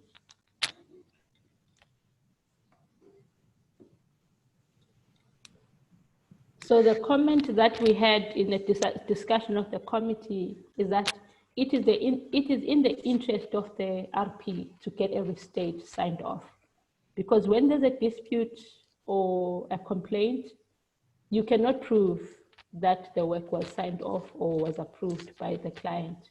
So it is in the interest of the RP to get every stage signed off by the client. In addition, I don't know if anyone else has a comment. Yes?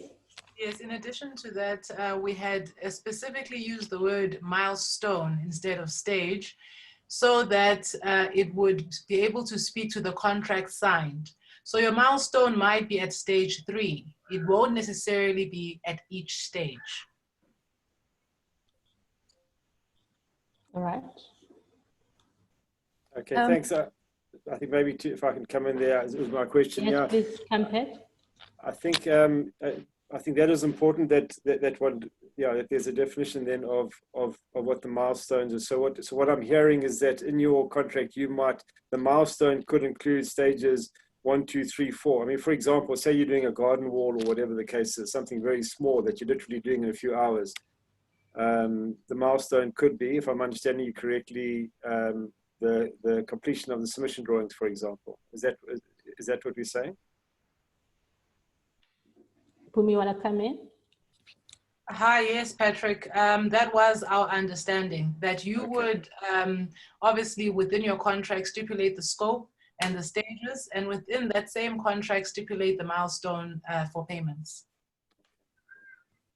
So your understanding is correct. Okay. Yes, all for approvals, Patrick. Seeing in the investigation committee quite a few cases where the public feels that, for example, the architectural professional submitted plans without having the design approved, etc., etc. And that is what we're talking about when we talk about milestones. Yeah. No, look, I understand it, and I fully agree, etc. Particularly on a bigger project, certainly, I understand that completely. Right. Thank you. Thank you, Pat. Yes, Vicky. Advocate and Ms. Mandisa, can yes, we? Yes, you're welcome, Miss. Yes. Yes. Can we also have in supplementing sign off? Can we also have written acceptance? Sometimes you send drawings to a client and you are asking them, do they accept? Can we also take that as sign off? Can we have it written as acceptance as well? Yes, or where a plan gets signed off and photographed and filed somewhere, just so that when it gets back to the investigation committee for whatever charge, you have a record that says, yes, but the client did say he wanted the 3rd bedroom added, and here is either my plan or an email or a WhatsApp or whatever the case may be that proves that it was signed off. Yeah, so in other words, you can have sign off, or so you can have written acceptance. Can All right. we use that?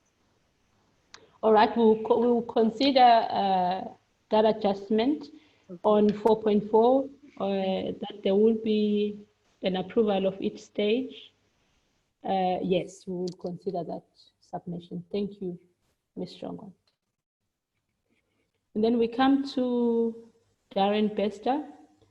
I think it's important that the public should be made much more aware of the issues and details on what an architect's responsibilities are in respect to and with regards to scope of work, conduct and agreements or contracts, etc. Social media is an amazing platform to reach out to public with, and perhaps SACAP should think of ways and ideas in how to reach out to the public in response to this. That is noted because we do have outreach campaigns that we work on as a committee, but that comment is positive and it's noted.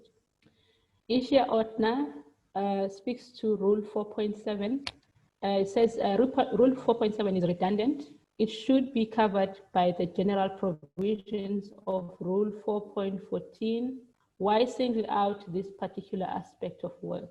Let's look at Rule 4.7 and 4.14, Registrar.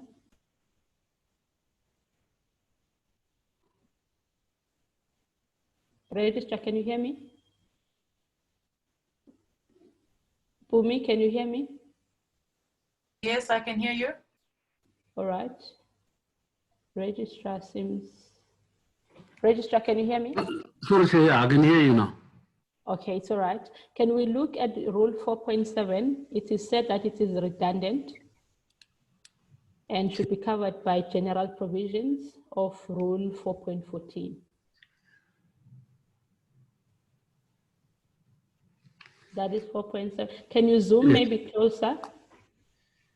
Okay. Okay, so that's Rule 4.7. And it should be, they say, it is said it must be read,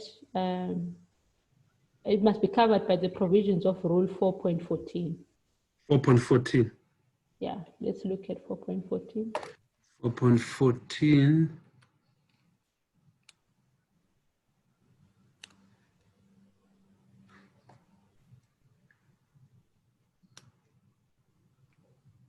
Four point seven says we must correct all what is required by local authority.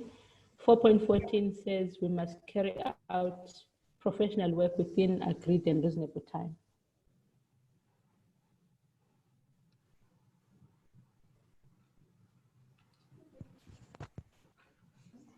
Different provisions, Chair. So different provisions, eh? Yes. Chair, if I may assist, with regards to 4.7, I think it assists us as the legal and compliance team when we doing reports for the investigative committee, because we often find that there's a lot of times where people do not attend to the corrections that the municipality requests. So that'll be a single charge. And then with 4.14, it's a general thing that the professional work hasn't been done within the agreed time. That could be with supervising, with anything that an architectural professional may do. So 4.7 is a specific charge to the fact that he hasn't attended to the corrections, and then 4.14 kind of covers every other thing that architectural professionals do, because we can't list every single thing that architectural professionals do. Thanks, Jen. All right. Thank you, Talan. Thank you, Registrar. We continue to Dean. Perhaps definition of sexual harassment can be expanded. Harassment and sexual harassment. Sexual harassment is unwanted conduct of sexual nature or other unwelcome conduct based on the gender or sexual orientation of a person, which has the purpose or effect of violating a person's right or creating uncomfortable, degrading, humiliating, or hostile environment, or has the effect of violating a person's dignity. Harassment is unwanted conduct which is persistent, or serious and demeans, humiliates, or creates a hostile, intimidating environment, or is calculated to induce submission by actual or threatening adverse consequences, and which is related to a person's membership or presumed membership of a group identified by one or more of the constitutionally prohibited discriminatory grounds or characteristics associated with such group. Conduct may take the form of non-verbal conduct, verbal conduct, and or physical conduct. Continuation harassment conduct may take form of non-verbal conduct, verbal conduct, and or physical conduct. Conduct qualifying as sexual harassment may occur in a single instance or may include conduct that occurs on a repeated basis, where the effect is to sexually harass the person. The way I see this comment, Registrar, is that however we've written it, it could be limiting to what is expected by the RP here. So maybe you can expand on that. Yes. All right. So it will be considered. Or how do you want to do it?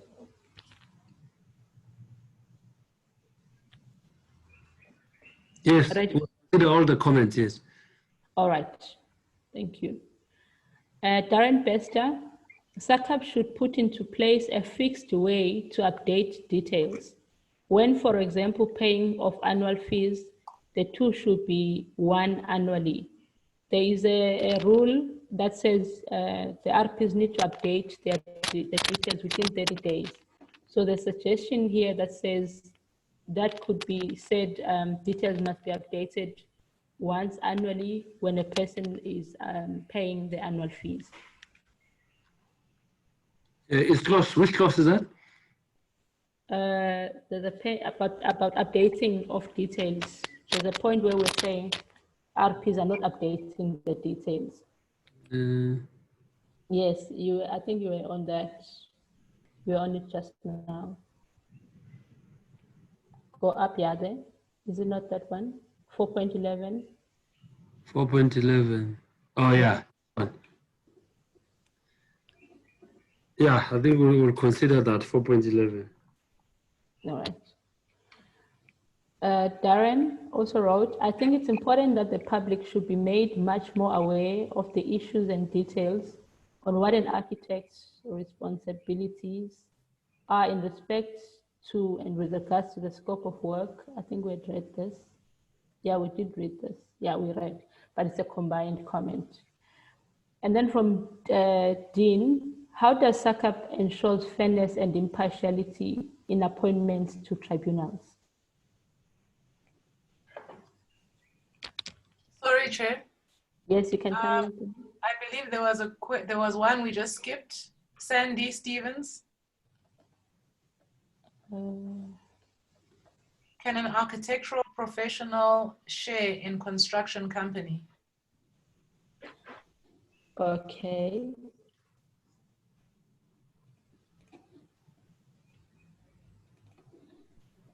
Yeah, okay, let's answer that. Thank you, Bumi.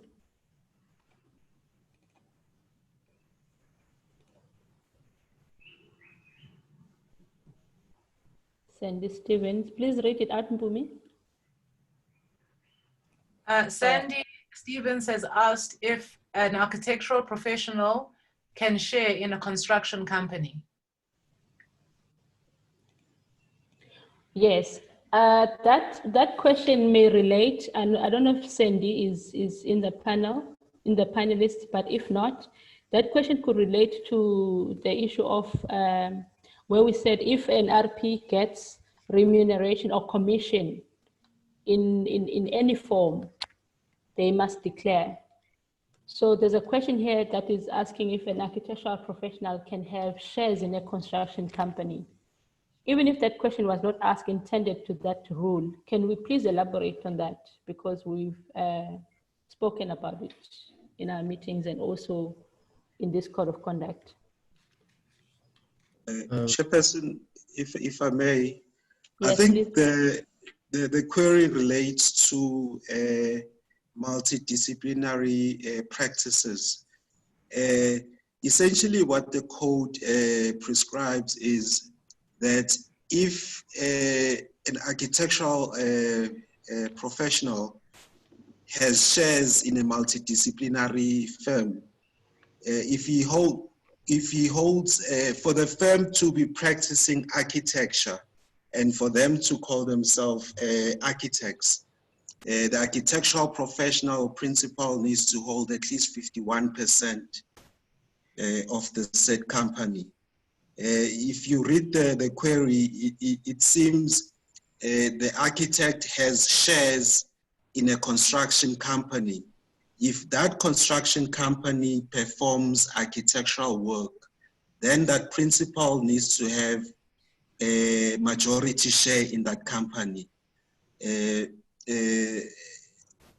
Because it's important for for us as a regulatory body, to ensure that we protect the public, because I get the query because it also talks to construction companies doing turnkey projects, whereby they have a number of consultants within the practice or within the firm doing various types of professional work. For that construction, I think the point I'm trying to raise here is for that construction firm to be able to be eligible to call itself architectural, the principal needs to hold a majority share within that practice. I hope that other committee members can assist in the query. Thank you, Chairperson. Thank you, Councillor Wosi. Thank you. May I come in? Yes, Tanga. Chair, I think if the construction company is not performing any architectural work, then the company should not even be called architecture at all. So there wouldn't be a problem if the person who is an architect has shares construction firm. So I think in a nutshell is that if you're going to be performing architectural work in that construction company, the architect must have 51%, but to be performing any architectural work in that firm, then it's fine. You can even have 10% of the shares. All right, thank you. And also, in addition to that, there's also a clause that speaks to an RP owning shares in the construction company. And if you use that construction company to build on the project that you had designed, you need to declare that information to your client, that the company that will be building in your project, you have a share in that company. You also need to declare that to your client. Thank you. And then we go to the next one. How does SACAP ensure fairness and impartiality in appointments to tribunals? Well, Chair, I think that one I can take. The appointment of tribunals is an open process. So anyone interested to partake applies and must meet the requirements, and then council appoints. Then once you're appointed, there's a rotational basis to be able to ensure that everybody gets an opportunity to be able to sit and see all these proper conduct matters. All right, thank you. I will read the last two and allow a committee member to continue. Could be any of our committee members to continue. I'll read from Gert Bester, 4.13. It says protect confidentiality of the clients. Online submissions with SARA, for example, requires public participation. So I believe the question is saying, if you submit the client's details online, how do you protect confidentiality of clients?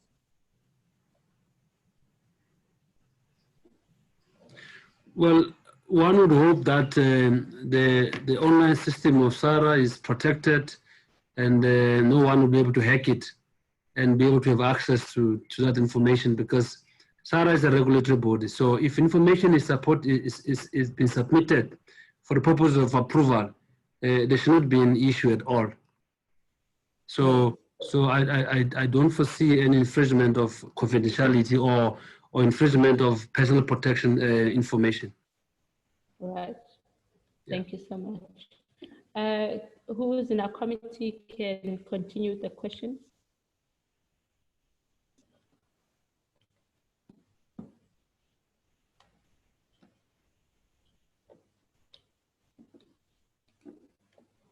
Any takers?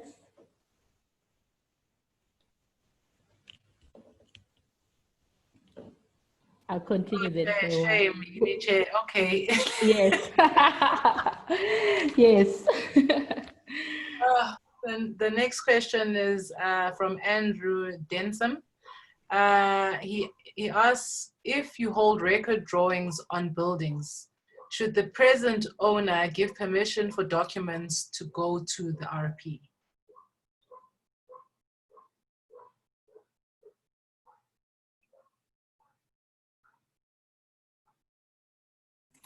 Mandisa, just repeat that. It's me now. The question is, if you hold record drawings on buildings, should the present owner give permission for documents to go to the RP?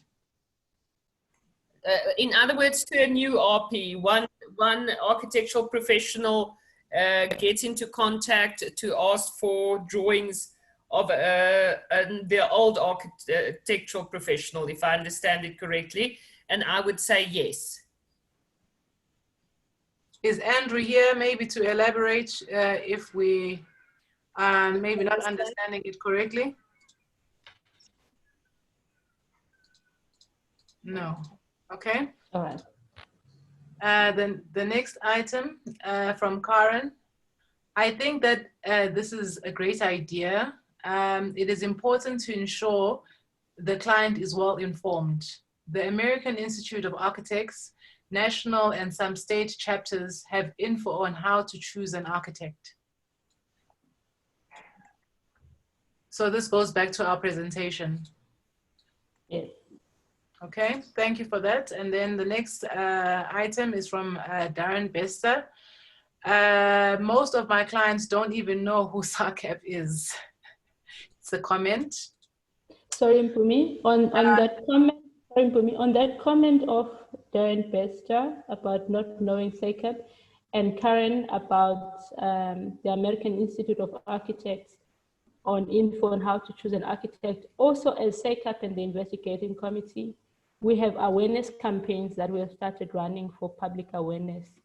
On our website, we do have also information on how to work with a professional, how to know the person is registered. So we also take that to note that we've started those campaigns, and it will be wonderful to work with VAs also in giving that information to public, because it is our responsibility also. So I just wanted to mention that. Thank you. With regards to that, Chair, I would also believe that it's the practitioner's responsibility to make the client aware that they are indeed registered with SACAP. So we just want to outline that there is a responsibility to make the clients aware that there is a body to which you should be belonging to, which differentiates you from an unregistered person. On the next item is Samuel. Why council allows citizens to build without approved plans? Yes, may I come in, Mpumi? Yes. Yes, with this one, I believe when they say council, they are referring to the municipality. With the municipality don't necessarily allow without approved plans. According to the National Building and Standard Regulation, they are not allowed to do so, and it's a breach of the law to build without approved plans. So building without approved plans it's unlawful, it's illegal, it's not allowed by anyone.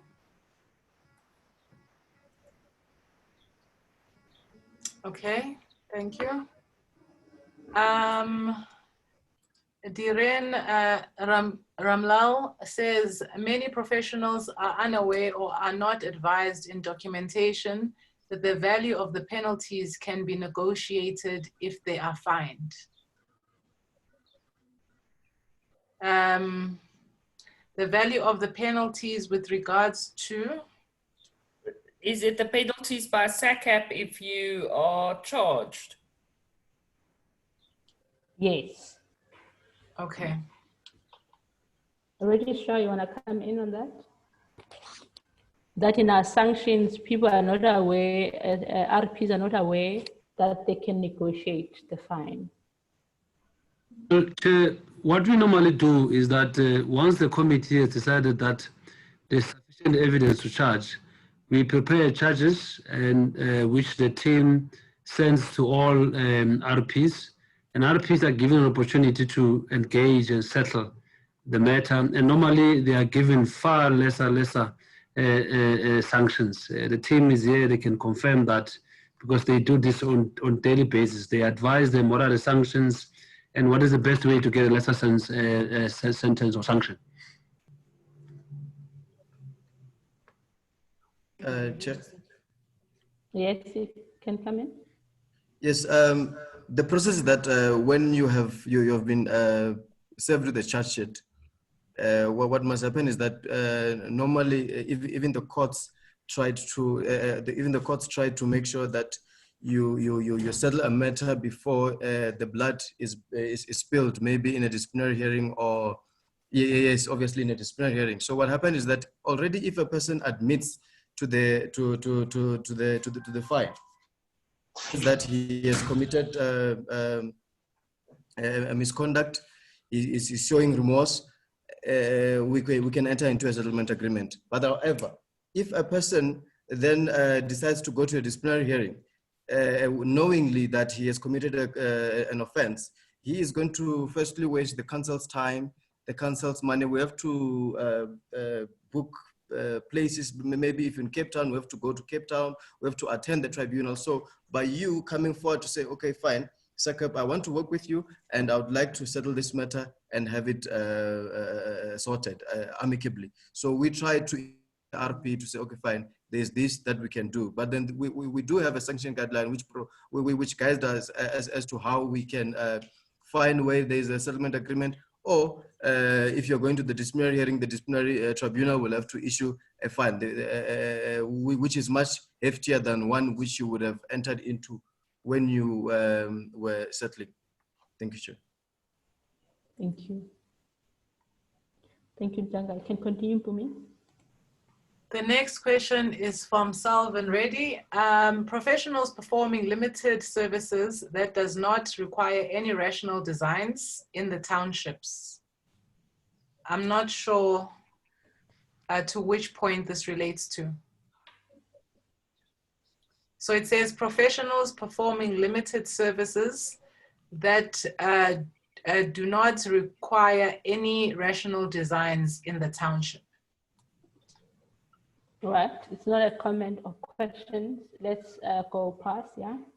Okay, the next item is from Dumi Sibia. What is your take on plan examiners that are not registered with SACAP? Registrar, please come in on that. Yes, so basically we are currently registering all plan examiners, building inspectors, building control officers. Although currently it is not compulsory, it's voluntary, but a lot of them are actually taking the opportunity to register. We, in fact, when the NBR was out for comment, we did submit comments to the DTI to say that we request that the Act makes it the requirement that all plan examiners, building inspectors must be registered in any of the councils, not necessarily only SACAP, but in any of the councils. But we're still waiting to see how the final act will look like. But I can confirm that they are registering and they are coming on board. Thank you. An additional question from Salvan Reddy. The professionals performing limited services without rational designs in the township due to economic challenges, would they require PI cover? Okay, so I think he's now elaborating on his previous statement.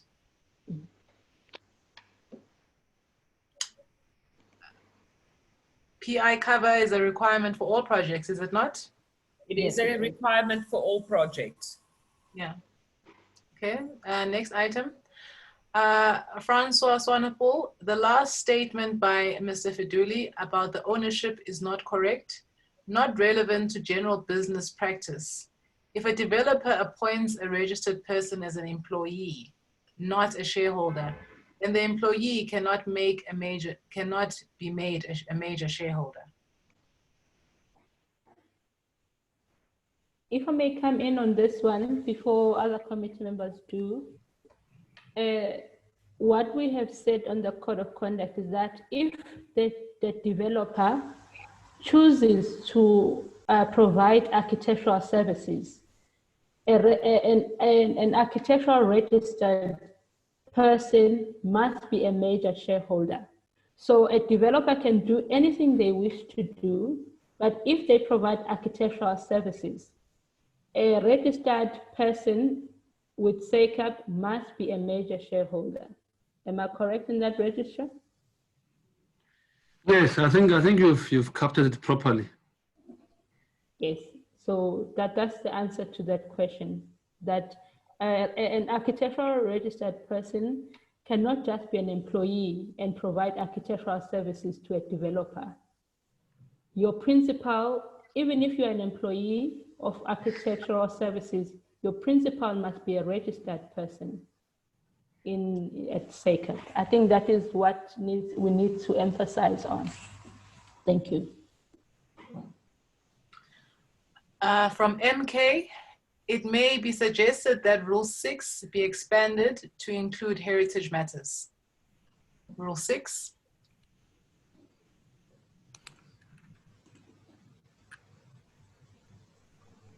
Okay. I'm in agreement with that. Yes, it was overlooked, yes. Okay. And heritage is big in our industry. There are many issues there.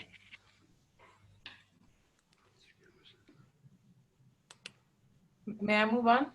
Yes, thank you. Isia Otner, what of foreign practices that work from abroad, such as design architects abroad working with architects of record registered in South Africa?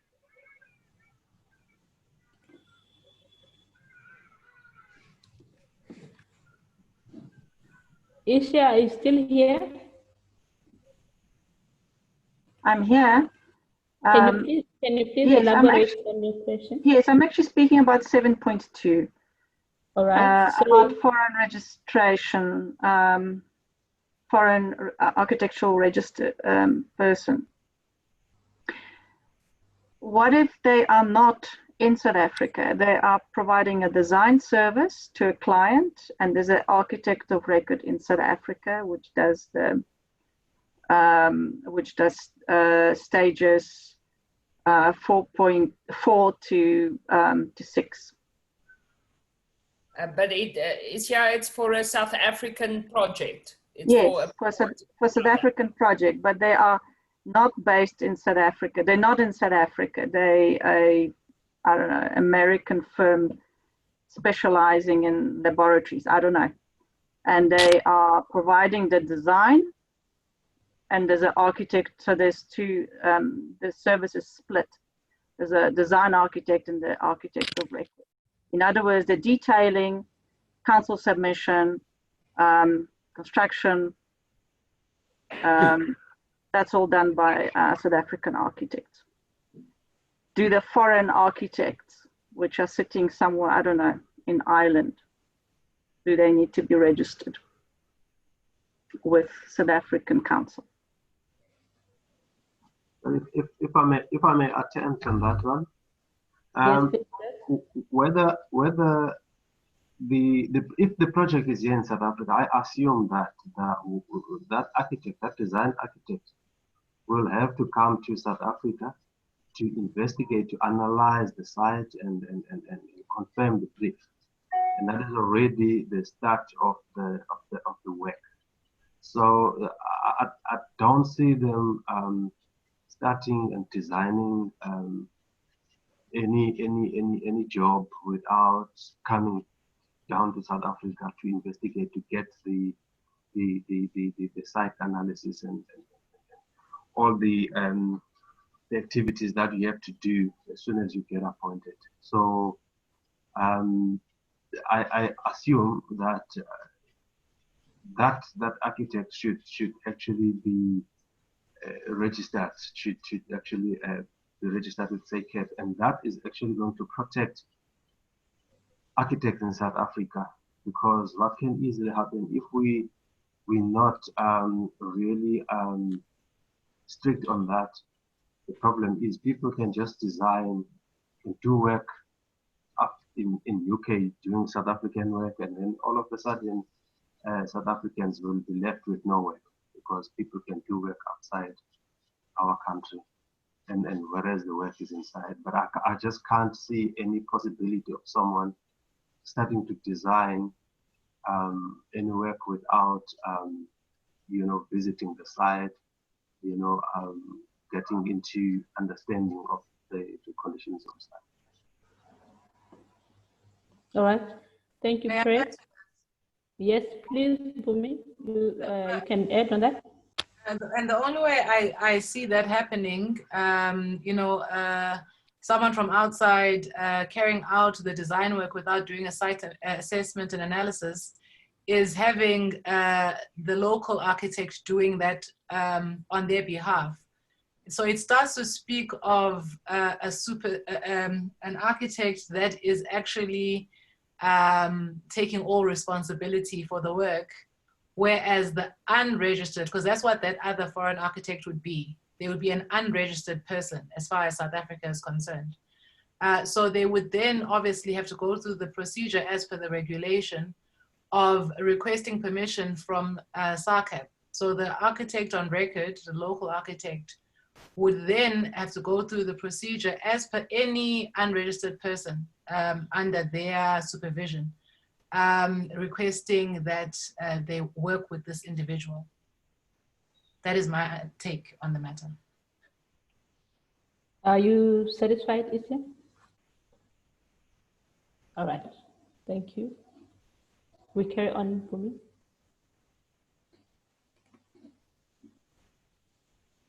The next matter is from Ben Miracles. We thank SACAP for this vital information. We are now transformed and we are going to be able to teach our clients and the public as well. From Prof. Ben Miracles Ndinjan. Oh, Ndimane. Thank you for that comment. Okay, so this is from an individual using a Galaxy. How do SACAP deal with non-compliant municipalities? Well, Chair, if I may, yes, and say that as a regulatory body, we have no authority over the local municipalities. But what we seek to do is to seek to work with them so that we encourage compliance. We know that a lot of municipalities are definitely not complying with the requirements in terms of accepting plans from unregistered persons, in terms of delaying the approval, and this has impact on practices. So we have entered into MOUs with various municipalities, and we seek to influence their processes and have an open engagement with these municipalities to try and improve compliance from their side. But otherwise, we have no authority over them. We can simply sit from this side and influence them and speak on behalf of our professionals. Thank you, Chair. Thank you, Registrar. You can continue, Bumi. The next item is from Margarita Ruquema. To SACAP officials, thank you for the positive difference you have made lately. Great improvement in communication and updating not only members, but also general public. Professionalism by example, well done. Thank you for that comment. The next item is from an anonymous attendee. The code of conduct should also discipline people outside this profession. In order to protect the public and the profession, in these desperate times, loopholes are frequented. In this regard, the use of word architecture or architectural plans have been used by people outside the architectural profession to enhance their business image. By sub-hiring architectural professionals in their project management or building related work, SACAP should enforce a law prohibiting or restricting titles and phrases or signage and all form of media because it deceives the public and is unfair to licensed architectural professionals. Can SACAP enforce such law? All right, if I may come in. That is why we have enhanced the code of conduct in relations to multidisciplinary firms and also any other company that provides an architectural service. That there is no company, firm, that or multidisciplinary entity that can provide an architectural service without an architectural registered professional or persons being a majority shareholder. So I think that also is included in our new additions. Thank you. I don't know if anyone else wants to add on that. Well, Chair, in the absence of any comment, let me also add that as much as SACAP does not have authority over unregistered persons, the Act itself makes an offense for a person to practice architecture without being registered. To that extent, what we have done is we've entered into an MOU with the South African Police Services, to report all people who are practicing without being registered. Although we have not seen much progress, in terms of the police doing their work, but we have taken that step, and I think the committee, the investigating committee as well, have considered an option of SACAP now initiating litigation at the relevant magistrate court to challenge these people who are masquerading as professionals when they are not. But that process requires resources, so that process is on hold. But in the future, as soon as we have enough resources, we will be instituting actions at relevant courts to try and fight these unregistered persons so that we protect the profession. I think Tabani, one of our legal colleagues, can also comment because he was working on that project.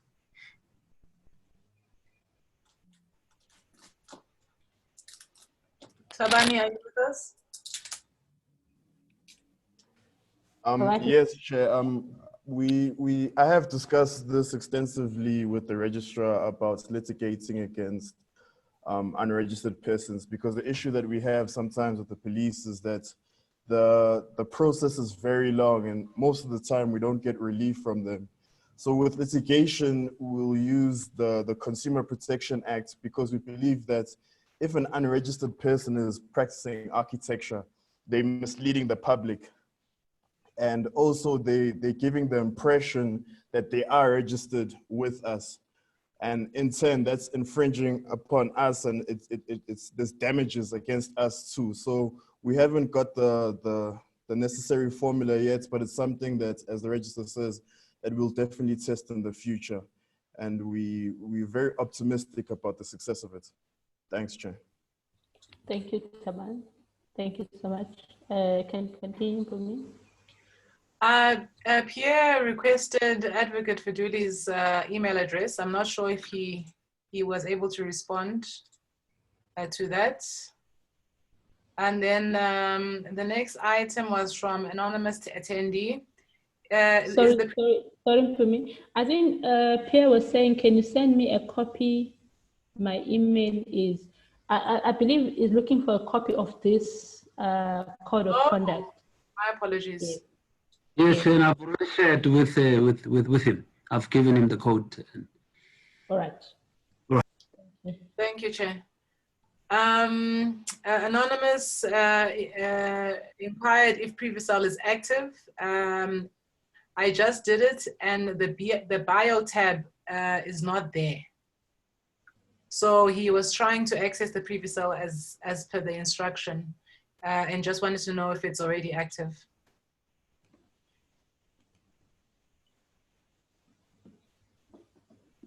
Is the IT here? Can you repeat the question I just said about privacy? What is the question again? Is Previcel active on members' platforms, on members' profile pages? Yes, it is active. However, if your information does not correspond, it will not display. So what you need to do is to send us an email. That is, if all your information, your email, your phone number, and you are on good standing order, you are up to date, send us information, then we'll check what is, why is it not displaying on your profile. But if any of those things are not correct, then it will not display. Then you need to send an email to us, then we can check on your profile and rectify the glitch, if it is a glitch. Thank you. Thank you, Munesi. And what is the email address to send for Previcel queries to you, Munesi? For now, they can send it to info@SACAP, then at sacapsa.com, then they will direct it to us, that question. All right. Thank you so much. info@sacapsa.com. Thank you, Munesi. You can continue for me. Monica G, her statement here, or her question is, what is SACAP going to do about professionals who make a living by just signing off plans, work not done by them, and charging? Surely one cannot vouch work not undertaken by themselves. Surely this conduct must be deemed unethical, illegal, and fraudulent. We have previously brought this conduct to the attention of the BCOs in various metros who shrug their shoulders and have an air of indifference with regards to this matter.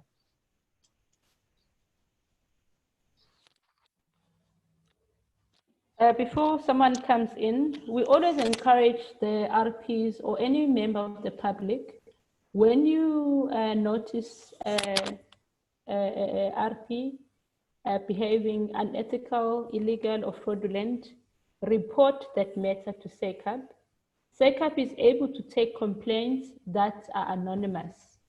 It doesn't have to bear your name. If you know of any RP that does work or conduct themselves in a way that you believe is unethically, illegal, or fraudulent, report to SACAP. SACAP is able to investigate, and also that complaint can be taken as anonymous. Thank you. Someone else can add. Thank you.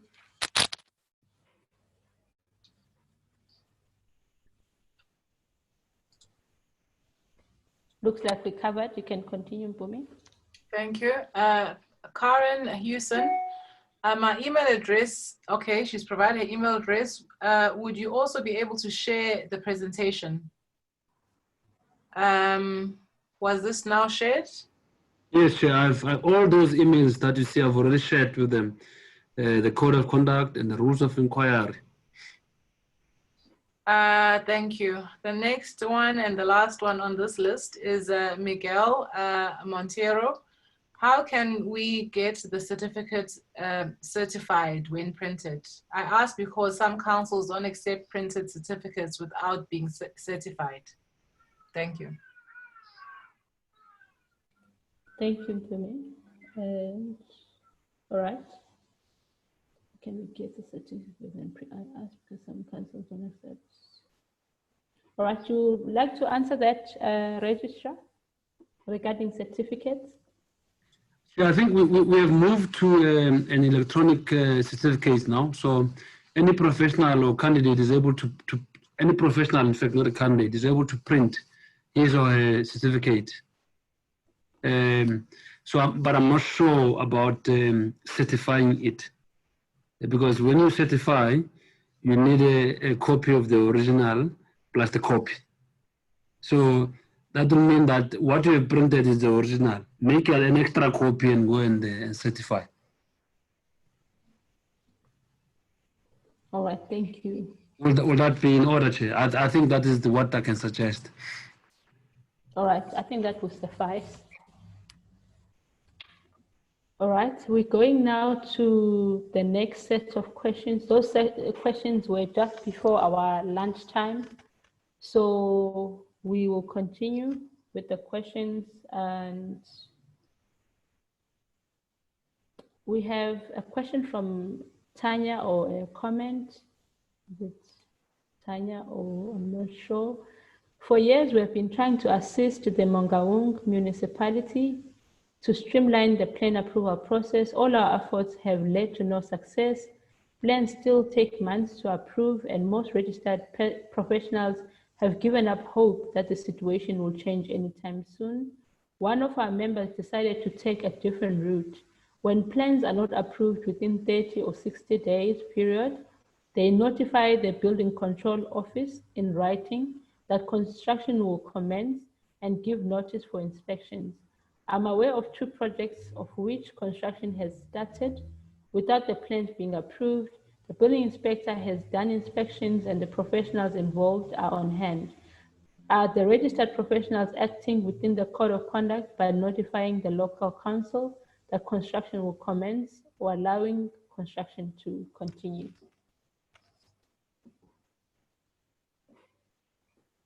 Thank you. I think that comment, I also received it from the president of Cyprus State, and I expressed the view that as much as that strategy might work in some occasions, it might not work in some circumstances. And in cases where you find that the building inspector does not come on site to inspect, and now all of a sudden there are conflict with the client, and now the matter is brought before SACAP, and you are found to have inspected work or supervised work when there was no approval, you will be found to have breached the code of conduct.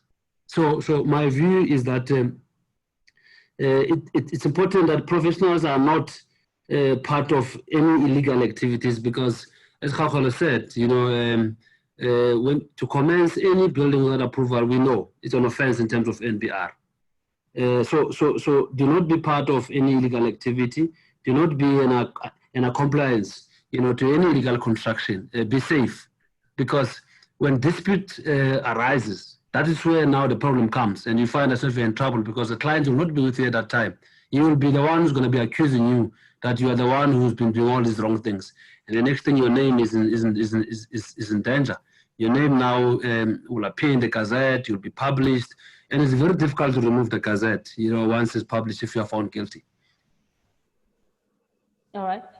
Thank you, Regis. And also, just to add on what Regis has said, can we also encourage the member that has written this comment to also liaise with SACAP?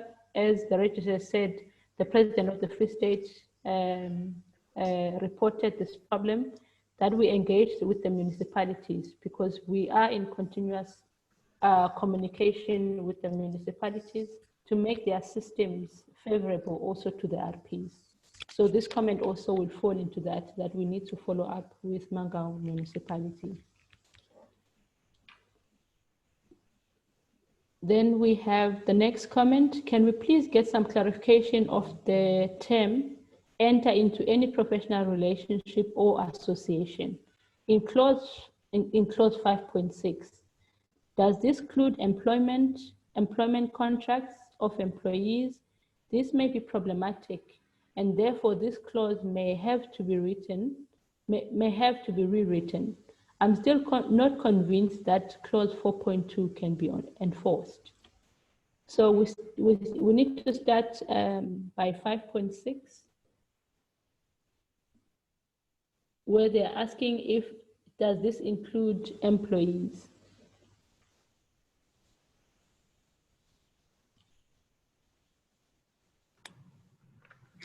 Chair, if I may. Yes. If you look at the text of the rule, it provides that an RP shall not accept with the permission of the council and under such conditions as the council may prescribe. And here is what is critical: enter into any professional relationship or association. Now, a professional relationship can be an employment relationship, association can be a partnership. So the text itself is broad enough to cover any professional relationship relating to architectural work. In fact, the rule is very clear for the purposes of performing architectural work. So you may have an employee who performs architectural work or drafting work for you, and the person is not registered. You need to get permission. You may want to enter into an association with another practice. Maybe let's say the land surveyors or other, other practices or other persons who provide any service in the built environment. It's an association, and the person, if the person is not registered, you have to get council to look at it and then approve it and then give permission. And there are conditions there. If there are qualifications there, if the person is qualified or if a person is qualified to register, you may not get approval from council. So I think this is a straightforward rule, and the purpose of it is simply to protect the profession, to ensure that the people who are active in the profession are people who are registered to SACAP and who are in good standing. That will be my comment on that, Chair. Thank you. Yes, and just to further expand on that, Registrar, for example, if a person is in your employ doing either financial work or secretarial work, that is not architectural work, and therefore you don't have to notify or seek permission from the council to be in association with them. It is specifically architectural work. So in terms of your admin staff working in your practice as an employee, that it does not apply to them. Thank you, Helen. Let's look at 4.2, which is said it cannot. Excuse me, Mandisa, before you move on to 4.2. Yes, Hank? It was me who asked that question. All right. I may have a serious problem with 5.6 then, because it may take time to register people who have recently qualified. In other words, and it may take time to get permission to employ them, even although they're not registered. And you will not register them if they're eligible for, or you will not grant permission if they are eligible for registration. My question to you is, how does that protect the public if the principals in the practice takes the responsibility for the work that is performed by that practice? I think there's a conflict in these rules in that on the one hand, you're trying to hold the principals responsible, and you're demanding that the principal in the practice be a registered professional at the level at which the practice is practicing. But now you want to make sure that employees that are working under the supervision of that principal are also registered with SACAP. I think there's a conflict, and I think there's a problem here. Henk, this is not a new rule. According to the Act, any person who puts a line on a piece of paper in terms of architecture, whether they be employees or principals, has to be registered with SACAP. That has been the law always. I beg to differ. All right, and then with this, Hank, where we've been also finding problems is that if you have employees working for you that are not registered, you must declare that you've got employees that are not registered, giving the reasons that you gave, that a person just finished at tertiary and they're still in the process maybe of establishing themselves, being a candidate, they're not registered, but you have to inform SACAP. And then when a person is at a position of being registered, why are they not being registered? Because once a person is registered, they are familiar and acquainted with the code of conduct. And as much as the protection of the public, but they'll also be responsible RPs. So either way, whether a person is still just finished school, you need to inform SACAP because they are not maybe ready to be registered. But if they've been with you for some time, they need to be registered. I agree with you that there's a benefit in registering, regardless of the level at which you are working. Mm. There's no argument with that, and therefore one should proceed in encouraging people to register. Yes. But there has also been problems in registration. Yes. And there are people who may choose not to register, but they also choose not to take direct responsibility for the work that they're doing. So I think it is enforcing, well, on the one hand, it's enforcing people to register, but on the other hand, within these set of rules, it is also making people not responsible for their work in the way in which you are drafting the regulations for the category of person that must be registered with SACAP. So I'm confused, firstly, by both, well, by the conflict. And secondly, I'm also confused when you are telling me that the Act is demanding that everybody be registered. Yes, it does, but only if you are undertaking work independently. And if you want to go and read the Act clearly, that is what the Act says. Thank you for that. Yes, Helen. I just want Advocate Faduli to jump in here in terms of what the Act says. Yes.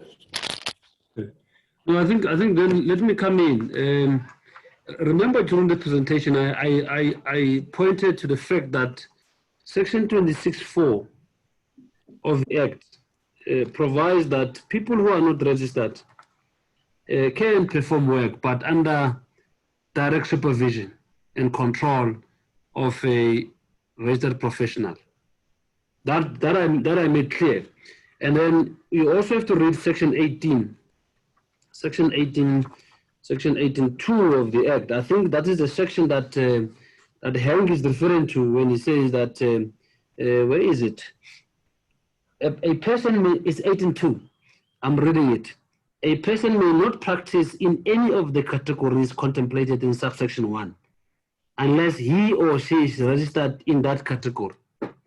And from what I'm hearing from Hank, his understanding of this provision is that a person who practices is a person who is a principal and who owns the practice.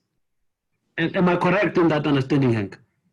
Yes, you are quite correct. And I was referring to the the first section that you read out from? Is that the 26(4).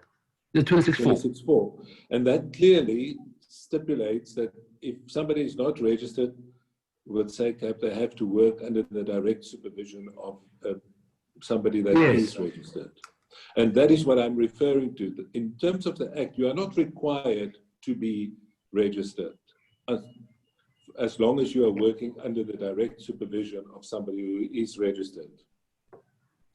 So this rule runs against that provision of the Act. Then now, with this, sorry, Registrar, don't go away. You'll still continue with this. Okay. And then with that, Hank, a person is allowed who's unregistered, but also the Code of Conduct is saying you as the registered person needs to inform SACAP when you work with an unregistered person. Yes. So I don't see that there is a conflict per se because No. I'm sorry. Yeah.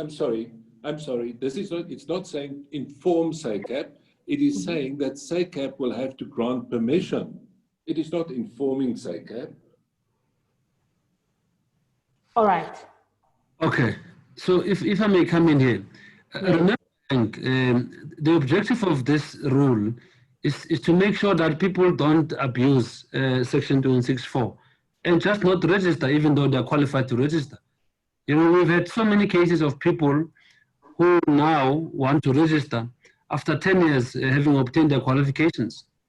And when you ask them what you've been doing, no, I've been working under a principal. So I think the objective is really to encourage people to register and be able to practice freely. And that's why council wants to supervise this part. And I can promise you now that I don't remember a single request made by a professional and council rejected. You can make that request now, council considered it immediately, and you are allowed. Council has never rejected since I've been SACAP, if I recall very well.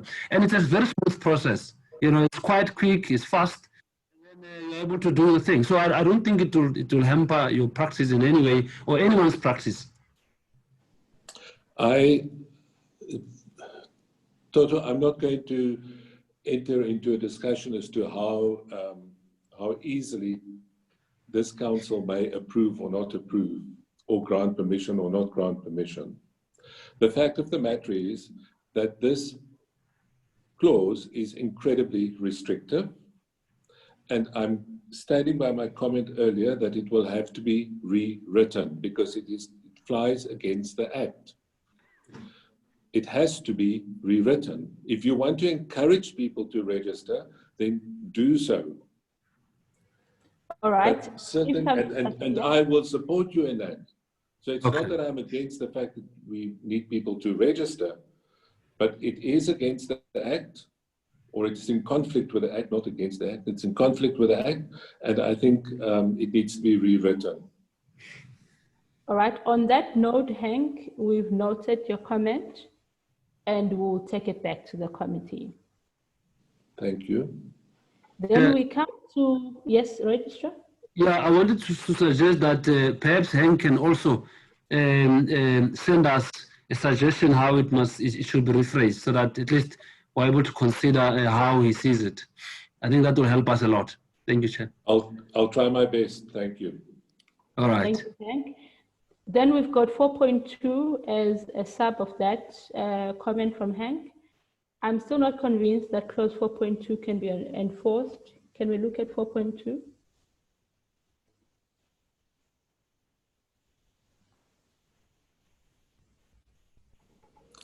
I think 4.2, the registrar has tried to answer previously. It is the one about where the terms of appointment are prepared by a client to provide standardized or bespoke terms of appointment. The registered person shall not be absolved from complying with Rule 4.1. Now, my concern is, and I'm a bit unsure of myself here, so I'm quite open to suggestions. My concern is that if a client wishes not to include one of the points under 4.1 from A to I5 in the appointment, then the registered person's hands are tied. So I'm worried about how you want to enforce this if the client has determined what the terms of appointment would be. May I come in? Yes, please. This one. Yes. What usually happens when you get appointment from the client? The client expects you to accept the appointment.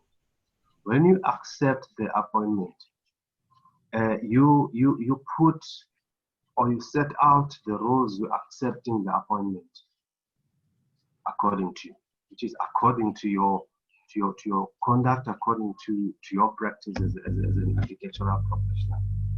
So if some of those items, listed items, are not there, then you add them in your acceptance to say this is that, because they've put their terms of reference, and then when you accept them, and adding your own ones, your ones that are actually protecting you, that are listed, you're supposed to comply with.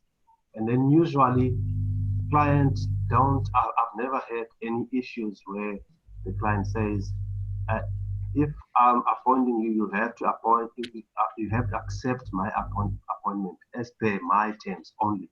Don't add your terms. So I've added those terms that were not added there, so that to protect myself and align myself with the code of conduct. I don't know if I'm making sense there.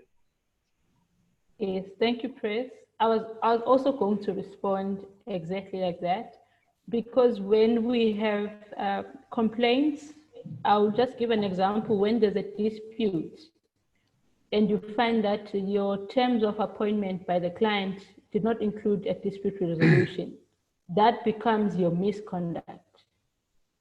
So the response from President is actually how I would have responded, that as an acceptance, you also put forward your conditions so that when there is a dispute or any complaint, you may not be found wanting. I think that the Rule 4 is quite comprehensive in what it expects you to note in your written agreement. The only problem is that this becomes a rule. So when a client takes out the provisions for dispute resolution, for instance, and I cannot convince the client to put it back in for whatever reason, then I have to say to the client, sorry, I'm not prepared to undertake this work. That is what you expect me to do as SACAP. Under the current economic circumstances, do you really expect your registered professionals to do that? I've just used one example. Yes, if we may come in on that, if then you take it out as per the client's requirement because you need the job, what if there's a dispute? Would you then rather expose yourself to, because I understand what you're saying, that you weigh your risk, whether you take the job with the conditions of the client or you add yours according to SACAP's requirement. But what if then there's a dispute? How does SACAP comes in? Because you must know that when there's a dispute and it gets to SACAP, you cannot present yourself as saying this is what the client wanted. As the RP, you also have to be responsible. So that becomes a catch-22 situation with you now as the RP, where you must make a decision of what will save your registration status. I agree with you. Can I just come in there? I just want to say, this should actually be covered under, could this not be covered under Rule 6? When providing professional advice to client employers, such advice is not accepted. You can inform them in writing of any consequences. Can you not indemnify yourself in that case? That is exactly what I was going to suggest. So the rule is too prescriptive, I think. Yes, please come in, Eugene. Yes, Eugene from SIRE. Look, I understand what Henk is saying, but Henk admitted that he's not quite sure. And maybe I can just add my perspective. Yes. You know, when it became a rule that we needed to have an agreement on terms with the client, that wasn't always part of the code. But when it became part of the code, it made it quite easy for me and for all colleagues to say, Mr. Client, this is a requirement, a statutory requirement. I will be acting outside the code of professional conduct if I don't have an agreement. And I've not come across one client who has sort of opposed that position. So I don't think that this is prescriptive. I think it's a matter of just informing your client that these 3 items are not covered by your agreement. In terms of the code of conduct, we need to insert them or we need to agree on these issues. I will be surprised if a client doesn't accede to a request that we adhere to a statutory requirement. Personally, I don't think it's prescriptive. All right, thank you, Eugene. Can we then raise that? I actually want to agree with Isnia on this issue, and I think it can be covered under Rule 6. And I think I also agree with what Eugene has to say, except that, and I also understand that we can't base rules on the exceptions, you have to base them on the rule, but there will be the client that refuses to do a number of things, and there needs to be an out of that situation. And I think, according to ISNIA, there is a possibility that we can do it under Rule 6, as long as SACAP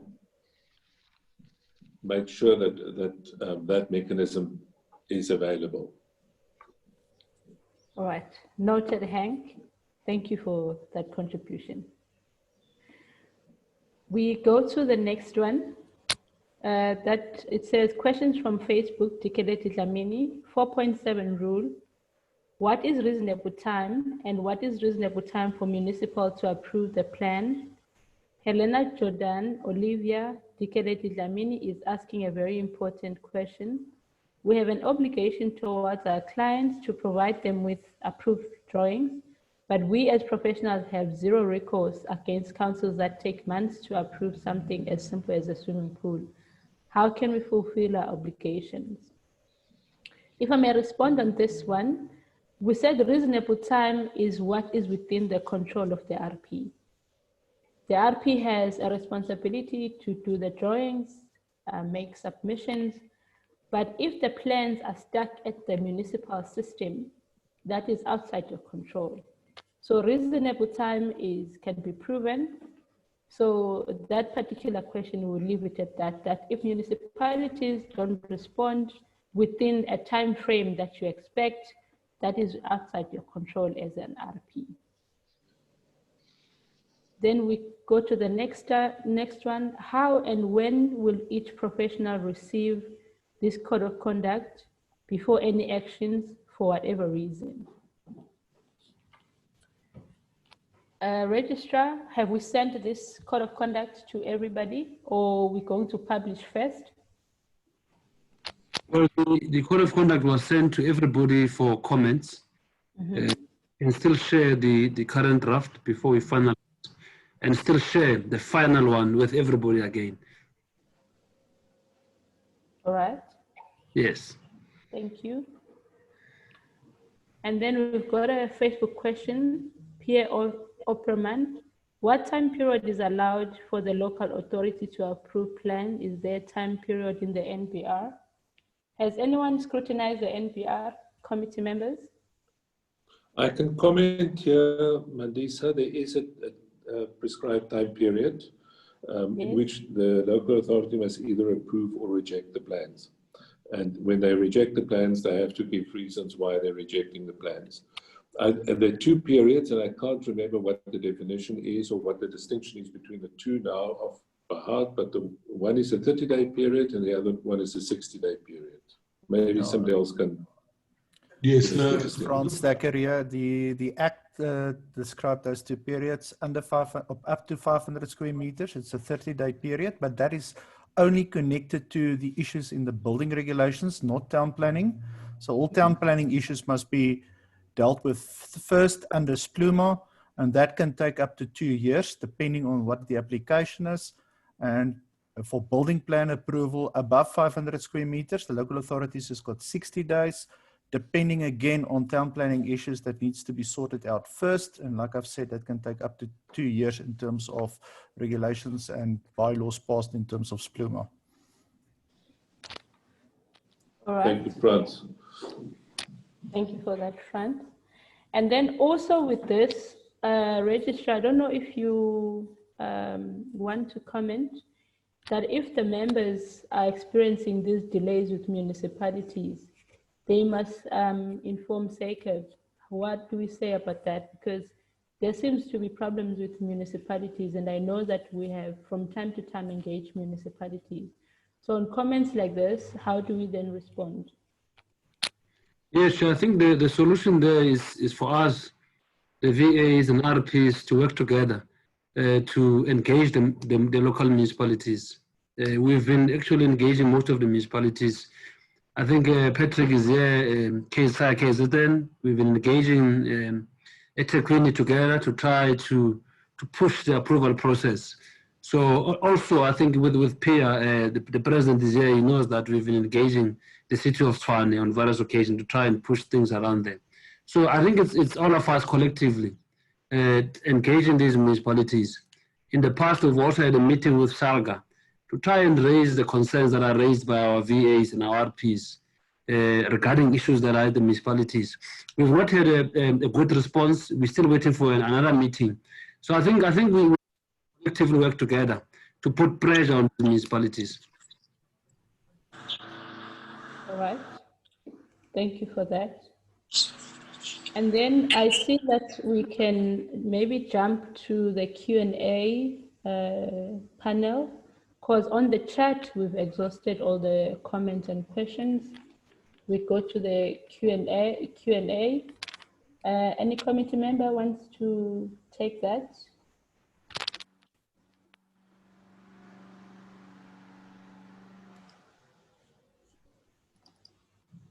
Or the legal?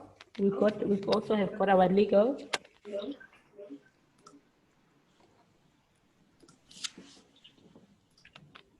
All right, let me carry on, and then from the legal department, if anyone wants to come in, you let me know and you can continue. I think we'll start from the time is 12:48.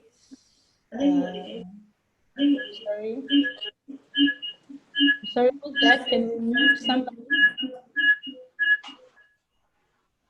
I'll start from 12:55. The protocol and legislation to remain in practice is extensive and, sorry, can we mute who's IT? Can we mute somebody? Enrica van der Linden says the protocol and legislation to remain in practice is extensive and costly. This due to various factors: A, SACAP fees; B, CFA; C, SIAT; D, APHP; E, insurances; F, CPT costs, amongst others. The IDOW is further going to have an impact on all architectural fees. Please advise going forth how the recommended fee structures are going to relate to the various architectural categories, and are there various fee structures for the various architectural categories, as clients are expecting a discount from the professional senior architectural technologists.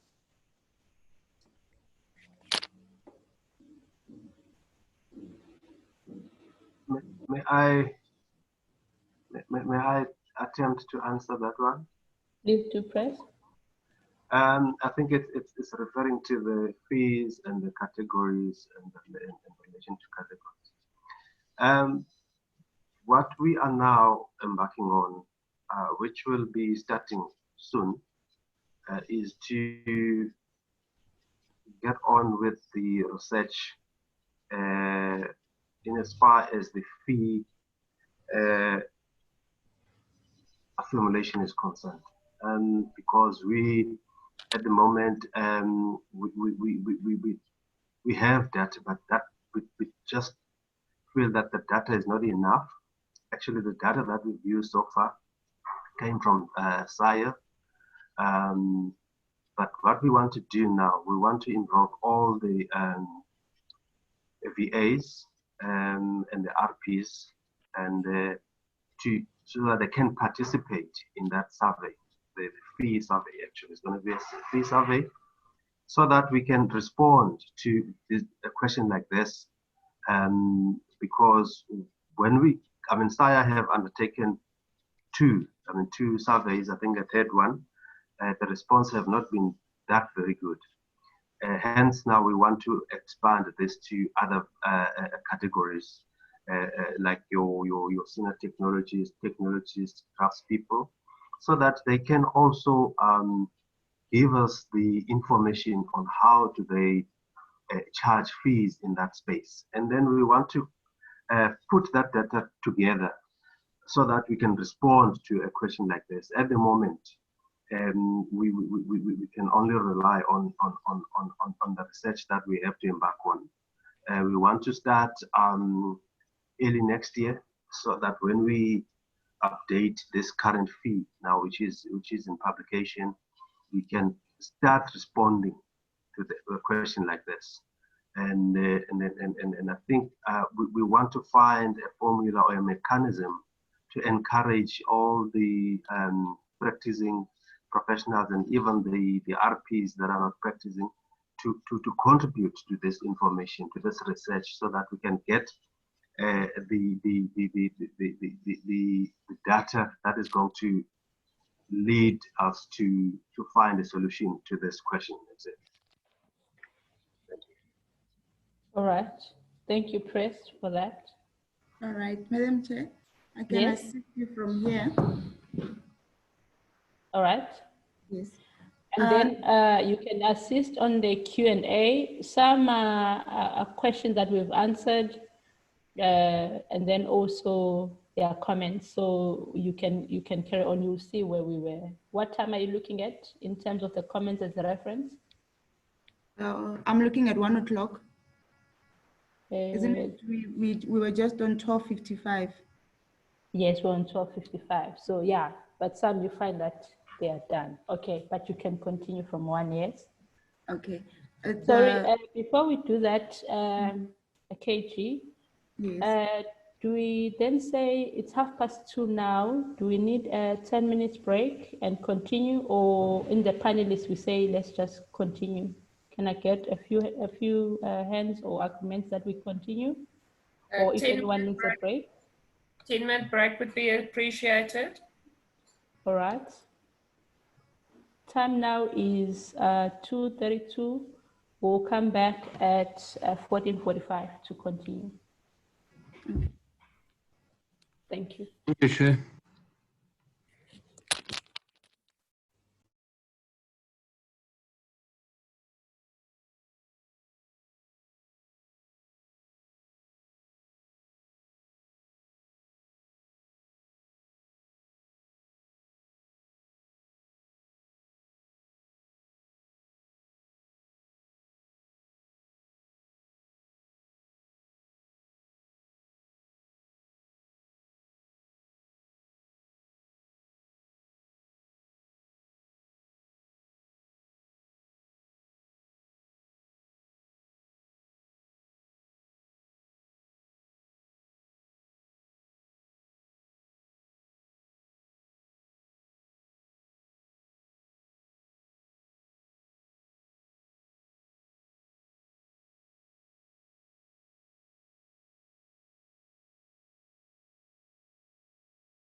We are back. Hello, is everyone back? I'm back. Okay, I'll continue with the question from Anonymous. With reference to statement sent in 1240 above, the concern is an RP being represented by someone else, an agent, in presenting construction drawings or plans for approval of the City Council.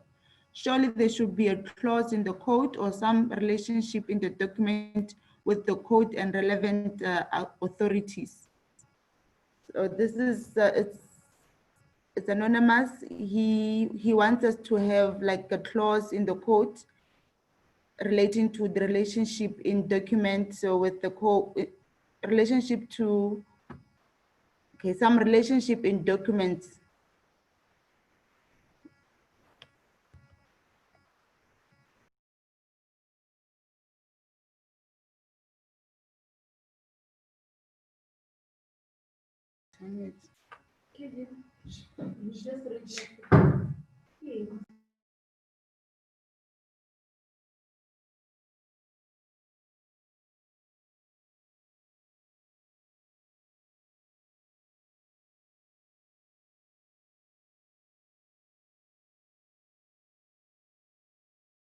Any comments?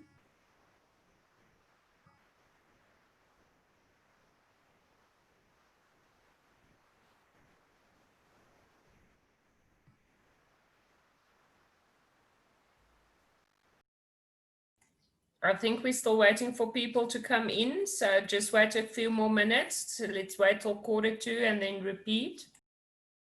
Okay, no problem.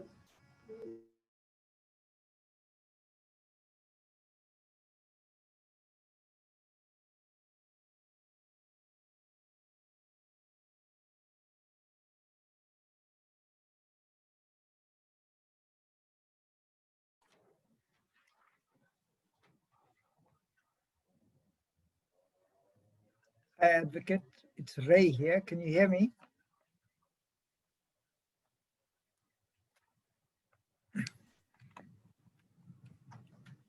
Good afternoon, Advocate Fuduli. Can you hear me? Yes, Ray, we can hear you. We're just still waiting for the chair to come back and everybody to come back so that we can start. Can you hear me, Ray? Yes, loud and clear. Okay. All right. You don't mind I just ask a general question now if I can, because I'm trying to type and I think my fingers are not giving me the permission. Oh, okay. Oh, you don't want to wait for us to resume. Okay, perfect. No problem. I think the chair will allow you to ask that question, yeah. How are you keeping otherwise, Advocate? All right. When is the roadshow going on, may I ask? We are back. Time now is 2:45. Thank you so much. I can see you were catching up with Ray, Registrar. I'm going to disturb that party. Hi, Mandisa. How are you? Well, okay, Ray. Thank you so much. You have a question to ask before we carry on with our questions. Please feel free to ask, and then we'll continue with our questions. Thank you so much. Thank you for handling the day's matters, very nicely. Thank you. I think, much has been accepted by all professionals. Just a general question. How and when will all professionals actually be receiving this code of conduct, that has just been finalized? Could you advise on that? All right, Registrar. No, thank you for that question, Ray. I think if you recall, when the chair was presenting, she indicated that ours is a meaningful engagement, and she also indicated that we will also consider all the comments that they've been received today, to see whether we can incorporate some into the code of conduct. So I think as soon as we are done here, the committees have to meet again, reconsider all the comments, and finalize the document. As soon as the committee is happy and the council approves, then all professionals will receive the code of conduct. So we still have few 2-3 steps for us to get the final document as yet.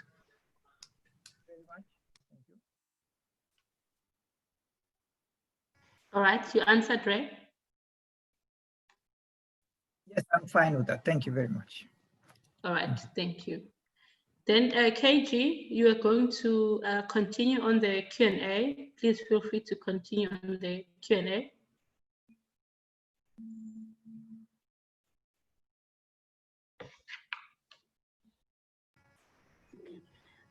This is it's a comment or a question from Anonymous.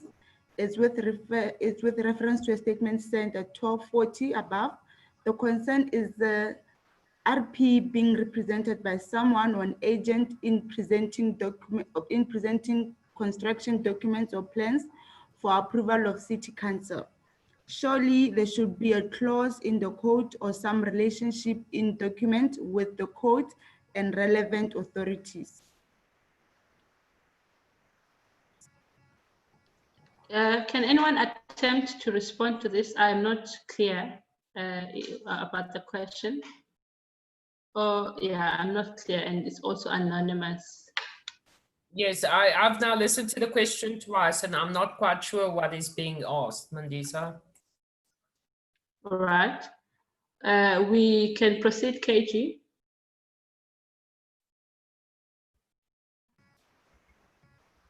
Okay. The next one. Okay, Mandisa? Yes. You know that regarding the Cape Town City Council, where there's an agent that represent all architectural work, but that agent must also be a registered architectural profession, and that they've got to have like a business number, and they've got to have a password and a username there. So it's not that anyone can just be an agent there. You must be an architectural profession in the city of Cape Town. All right, thank you, Mohammed. The agent, runner. Do they mean when you say agent? Do you mean a runner? In the obvious terms before online submissions. Yeah, you see, city of Cape Town do online submissions. And now, if you do an online submission, you got to have a username. You got to register with a username and a password. And you got to have an architectural registration number. And if you haven't got a architectural registration number, you cannot register. All right. All right, thank you, Mohammed. And that question comes back to say, before you will have a runner, a person who can go and submit on your behalf, because all the documentation would have been filled in, so a runner could have submitted. But you find that also with the online, a person needs to be registered to submit. So that's what Mohammed is talking about. But the question is still not very clear on what was the intended a question on that comment or question. We cannot really give a clear answer. Can we then proceed, KG? But thank you, Mohammed, for that contribution. Can I please come in here? Yes, please, Ray. Thank you. I think related to the same question, out here in KZN, there are many developments that we're engaged with where particularly clients actually do their own submission. Documentation from our side is completed and clients physically deal with the submissions. I know now we have an online system, but owners of properties prefer to do their own submissions. Now, how will SACAP actually see this as conflict or in conflict, help here? All right. any committee member that wishes to answer that? If you say because that, sorry, if you say the owners do their own submission, it's done by the architectural professional, and then the owner takes it to the council and submits it. Yes, exactly. That's exactly what big developers do. They take things and they handle things on their own. All the paperwork's done by us, in completion. All they physically doing is just becoming the messenger and owner respectively.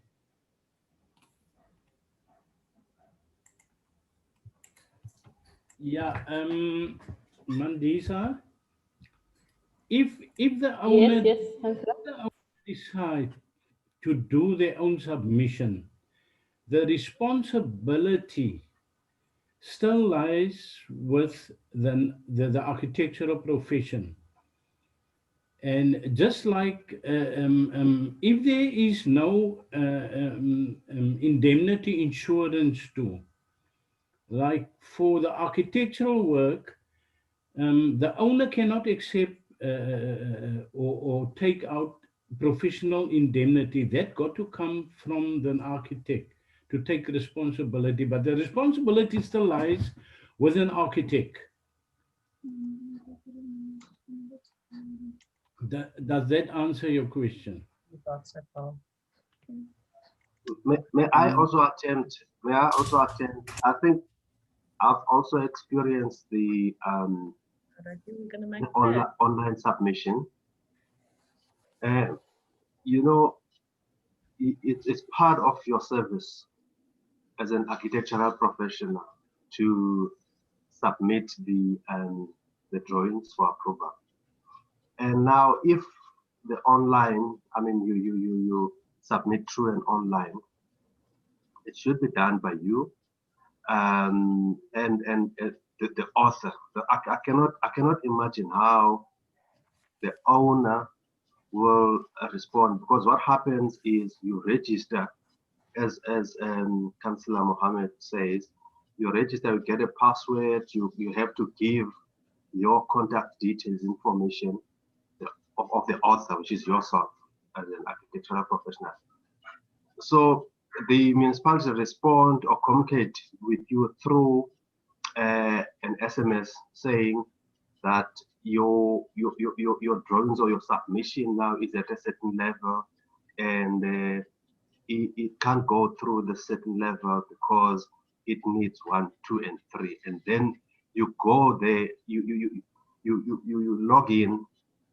Sometimes you have to log into the system and respond and do it right there in that system, or else you do it in the office. So for a client to do that, I think if the drawings were still submitted like in an olden way, where you run them, you take them to these departments yourself, and it would be fine. I don't think it would be proper it would be easy for a client to do that, because now each and every communication goes back to you as an RP or a practitioner to sort those problems that have been highlighted immediately, and then it moves to the next stage.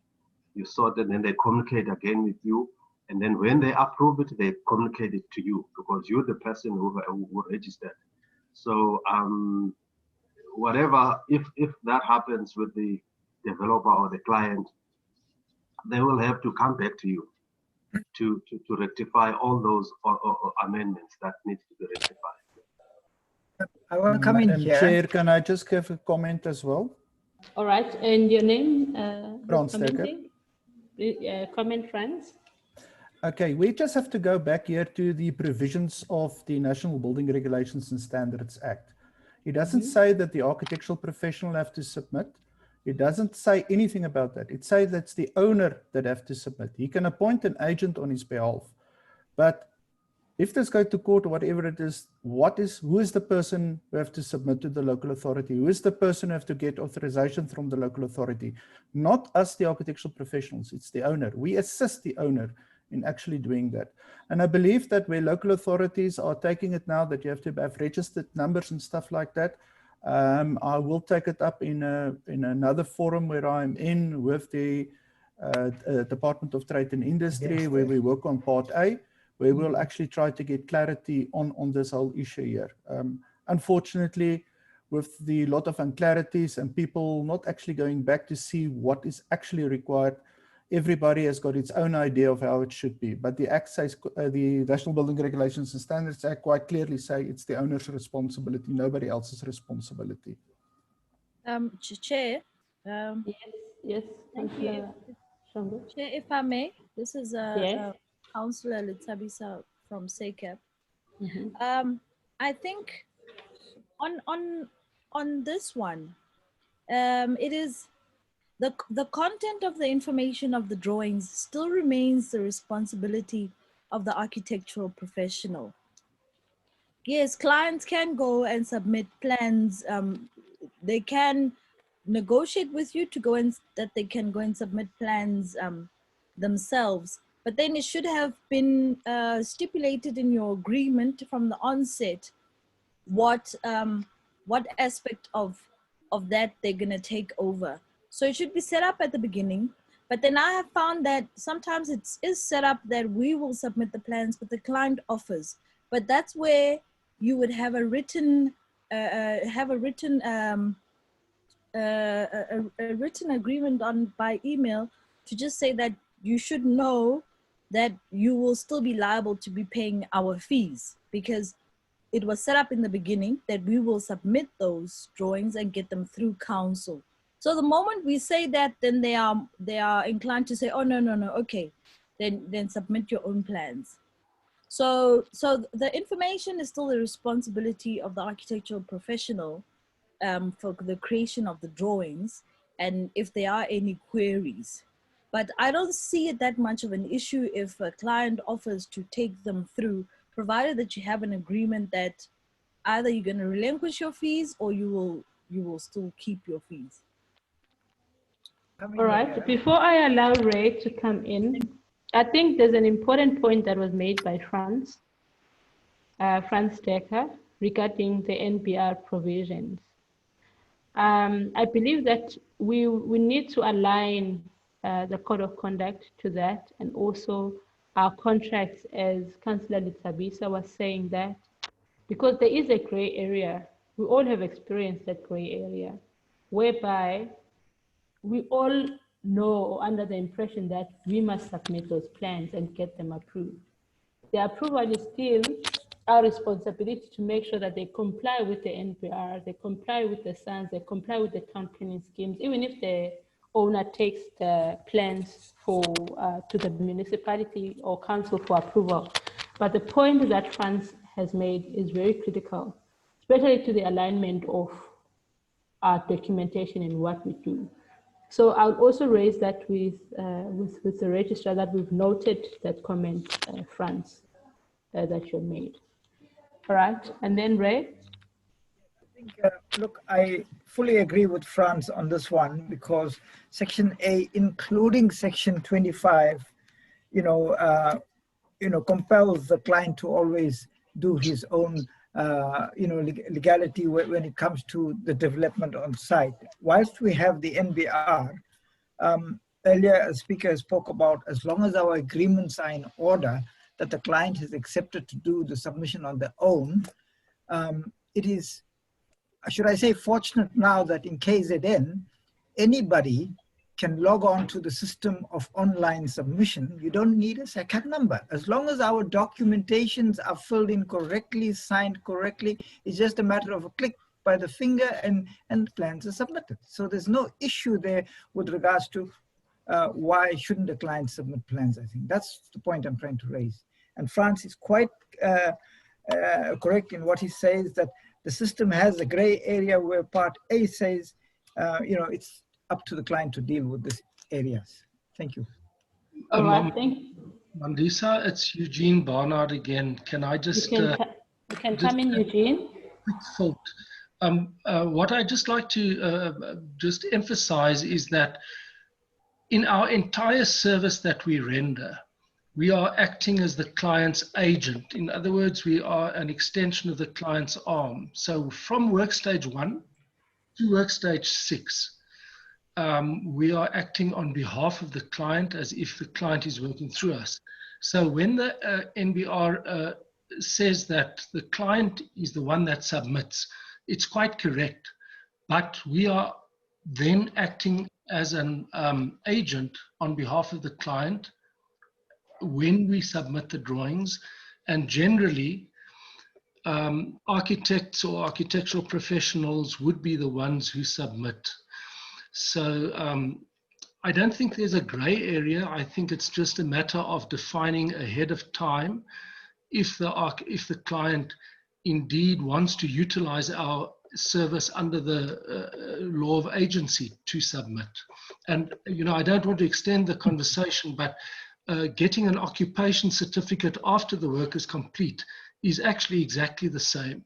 Getting an occupation certificate for a building is the client's responsibility, but as agents, we assist the client, or we can assist the client in that.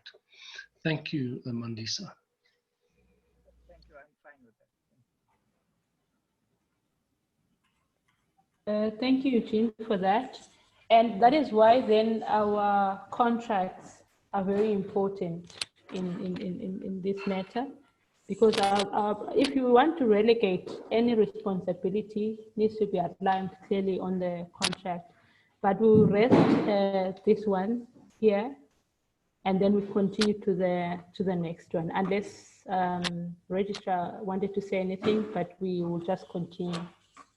Thank you so much. Chair, I think I wanted to echo what Eugene just said. Yes. Just to rubber stamp that no, I think I agree. All right, thank you. KG, you can continue. Okay, the next question is also from Anonymous. He's saying that some clients are intimidated with long client architect agreements. Can one provide the referral to a general client architect agreement or an online client agreement? For example, a SIA agreement within your fee quotation.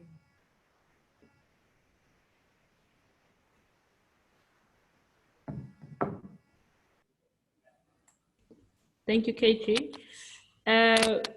Anyone wants to attempt responding to that?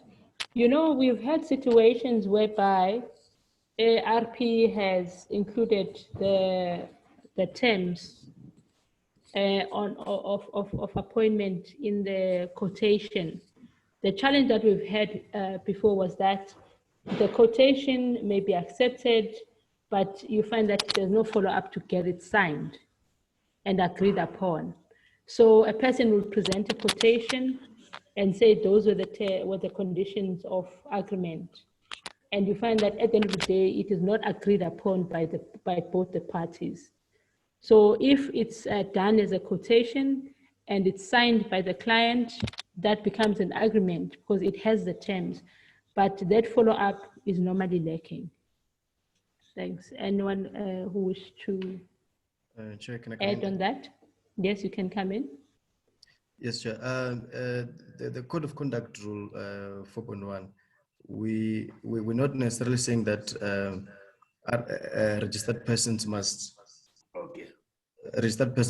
use our contract, which is uploaded on the website. What we're saying is that even if you have another contract that complies with the rules, it's okay. It's not saying that you must actually go to that 10-page. I think the question was saying the contract is a bit long.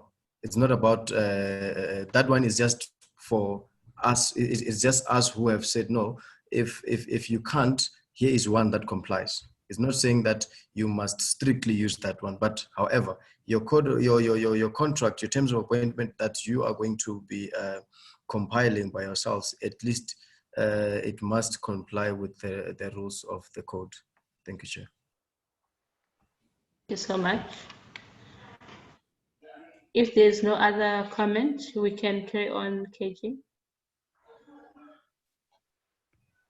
Yes, the next question is from Pire. He is saying that if a professional did not do any CPD activities in a full year, will the professional still be able to get his or her previous certificate? I think this is a simple no, but yes, you are correct to say it's a no, because it was said the RP must be fully compliant Yes, in all the activities. but the CPD works on a 5-year cycle. If a professional did not do any CPD activities, in terms of submissions of the CPDs, Helen, I may need help as well. That doesn't a person need to submit yearly, although it's a 5-year cycle, but they need to submit periodical. They don't have to submit in 5 years. So in terms of the CPD compliance, though it's 5-year cycle, when do you become compliant or non-compliant? Yes, but you don't. You have to submit yearly, but there's a 5-year goal. So say this year you didn't get your CPD points in terms of a certain category. Next year you need to do extra courses. Yes. So for me, the answer is, if you have lost your CPD re-registration, you will not be able to pull it. All right. Are we answered? Are we happy with that, KG? yes, we can move to the next one. All right, please do. The next one is from Ndlovu. He is saying that can SACAP suspend a registered person based on hearsay allegations? He also says that in my case, SACAP suspended me based on a letter they received from a government department. My matter was not heard by the council, and when I made an attempt to plead my case with SACAP, I'm told to approach the very same government department which I have taken to court. My lawyers have advised me not to do not to do so, as that will be interfering with the matter. SACAP has requested me to submit a proof of my application to the High Court, and I have done that, but they still insist that I should provide a letter from the same department, which is not fair. As you know, the High Court process takes time to be resolved. Registrar, are you in the knowledge of this one of Mcebisi Ndlovu? Yeah, I think Mcebisi Ndlovu is referring to his personal matter. So what happened is that I'm drawing from experience now. What happened, I think it's 3 years ago, there was a complaint against him. He was employed by a multidisciplinary practice. And that practice was owned by QS, and a professional architect was made the head of the practice. I think that architect I think had some shares as well in that particular practice. So there was a complaint which was lodged by this professional architect. So during the investigation of this complaint, it happened that he was reported to the Home Affairs, and the Home Affairs did their own investigation, and they decided to terminate his residence in South Africa. And thereafter, the department sent us a letter to say that Mr. Ndlovu is an unwanted resident. Here he has to be deported. Therefore, we must register him. So, acting on the instruction of the department, we had to remove him from the register. So we've since heard from him saying that he's challenging the decision of the Department of Home Affairs. And what I said to him is that it's fine. We appreciate the fact that when you challenge the decision of a department, that decision that they made is held pending the finalization of the review application that they submitted. However, you must go to the department. Department must provide us with a letter and say the matter is under review. Therefore, we are withdrawing that instruction. Therefore, re-register him. So we cannot re-register him unless the Department of Home Affairs says to us, register him. Otherwise, we will be now contravening the laws of the country. So we don't want to put SACAP in jeopardy and not comply with the laws of the country because we want to satisfy him. We have to make sure that we work together with the Department of Home Affairs in regulating the profession. Thank you, Chair.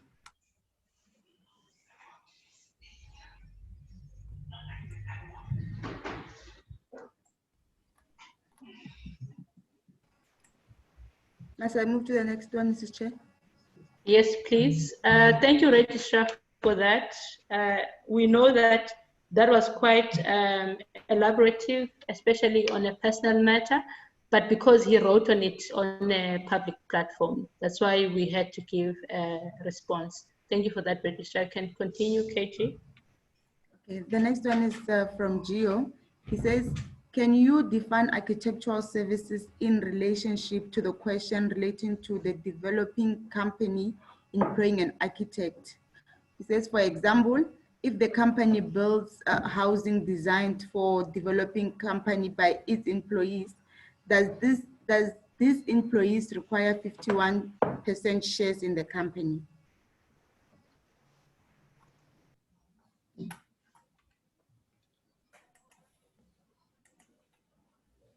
Can we respond to that? I'm still also reading it through.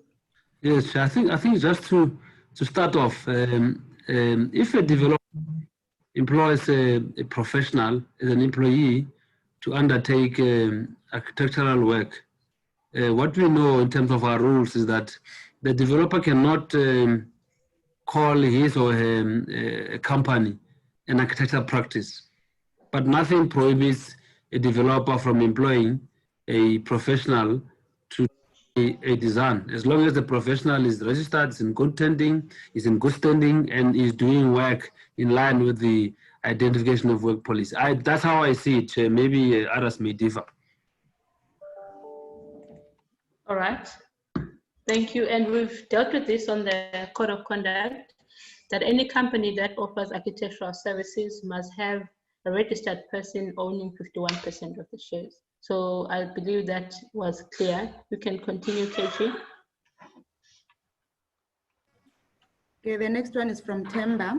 He's saying that we sometimes find a client who doesn't want to approve plans. Maybe they want to do other things with the plan. I can do the that kind of service. So can I do that kind of service?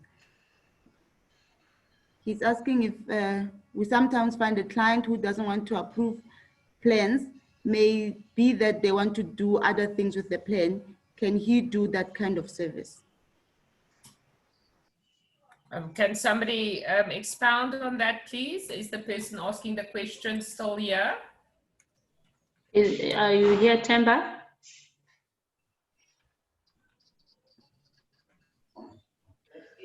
All right, the question is not very clear, but every service that is provided to the client must be in line with the scope of works that has been given and the agreement in place. Thank you, KG. You can, yes? Yes, Mohammed, yes? I think what happened here, I think maybe Timber tried to explain. He get instructed from a client to do a certain job. And then as the job carries on and the job is ongoing in the municipality, the client come and want to do more changes to the job that's already in council. I think that is what he's trying to explain. And now there's a disagreement between him and the client. And I think that's what he's trying to say. All right. Thank you, Mohammed. So but I would request that, yeah. Mandisa, so that he should also look at his architect-client agreement too, to make sure that whatever's been discussed right from the start, that is what the client will get in the end and no changes. He should stipulate in the client contract, architect-client contract, that if there is any changes, then the client must, compensate him for that. Yes. That is why it's very important to do the client and architect agreement very diligently. Thank you, Mandisa. All right. Thank you, Mohammed, for that. And the question, Temba is not here, but we're making the assumptions of what his questions could have been, and we leave it at that. But thank you, Mohammed. That was clear. You can continue, KJ.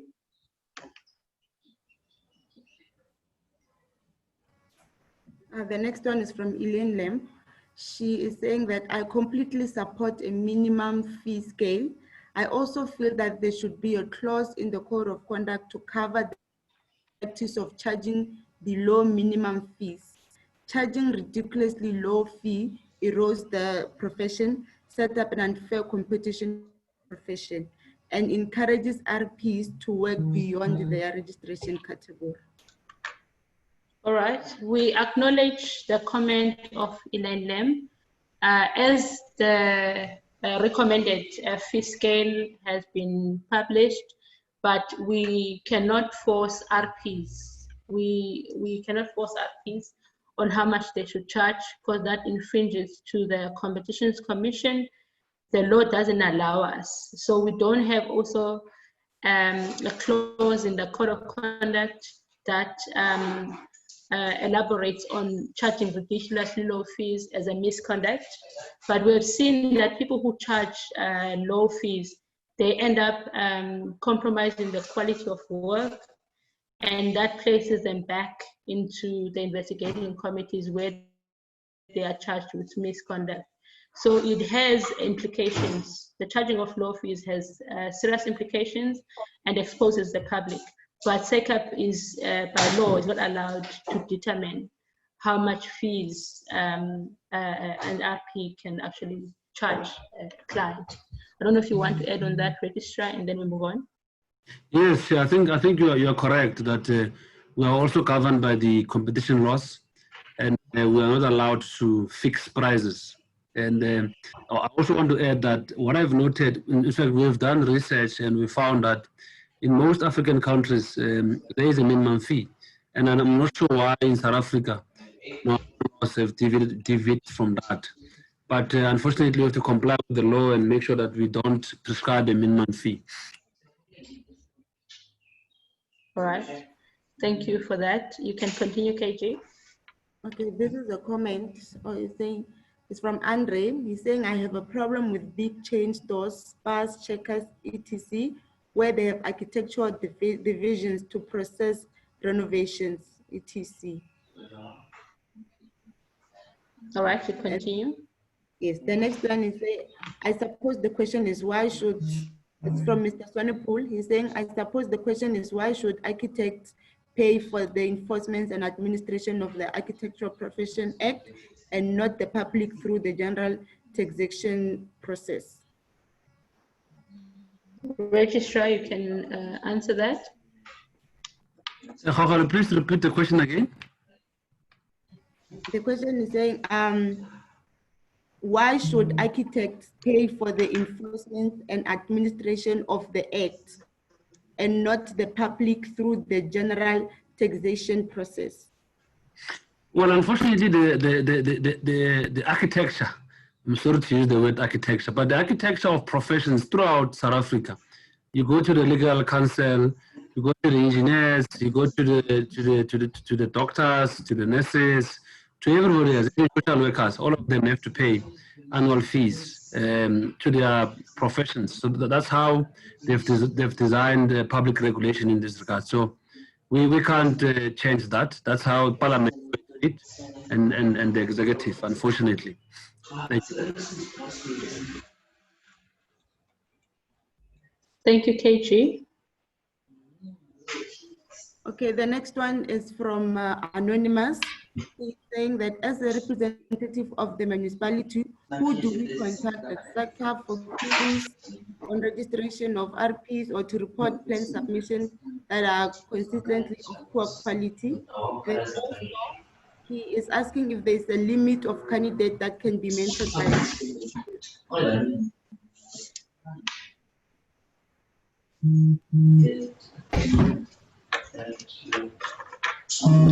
And before registrar comes in terms of SACAP registration, on our website, there is information, the number that you can call when you want to report an RP, and there's also email addresses, because we have through forums that SACAP is involved in, where RPs have been reported that there's a lot of poor quality work submitted, and that we have addressed through the CPD committees, and municipalities are allowed that if an RP is seen to be submitting work that is of poor quality, but the way they will do it, they will have to find within the code of conduct which clause did the RP contravene, because right now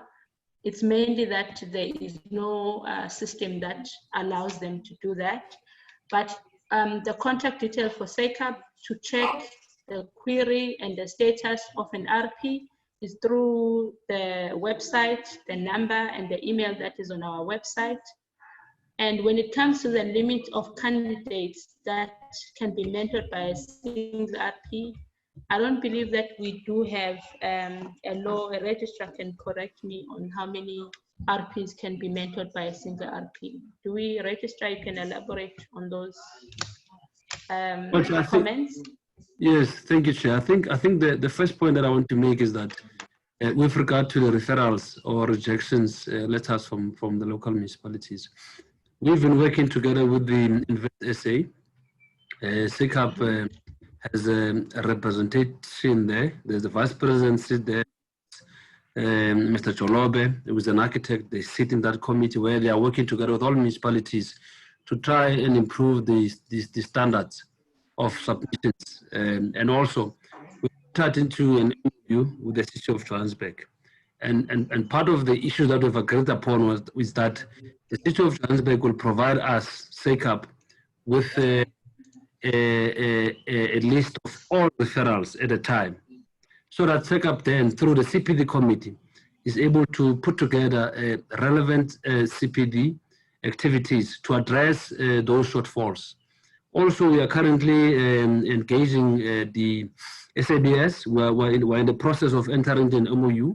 They are going to avail themselves to provide training to all RPs on all standards. And the objective is so that we improve the quality of submissions to all local municipalities. So all these things are still coming. So the bill inspector, they must simply bear with us until we are able to improve the standards of services offered by our RPs. But we accept that we have an obligation as a regulatory body to help our RPs to get to the right standards. And then the issue of mentorship, there's no regulation. I mean, if you have capacity, you can take 20, it's up to you, as long as you compromise the training of those candidates. Thank you, Chair. Thank you so much. And then Kate, you can continue. Okay, this question is coming back again. The person said they missed the answer. Is saying that it's regarding architects, RPs using a person or an agent to submit plans on their behalf when the city council requested that SACAP RPs to submit plans accordingly. So he's saying that, do we need to address this issue in the code, as there is a conflict regarding the code and the council submission? We've addressed this before. Okay.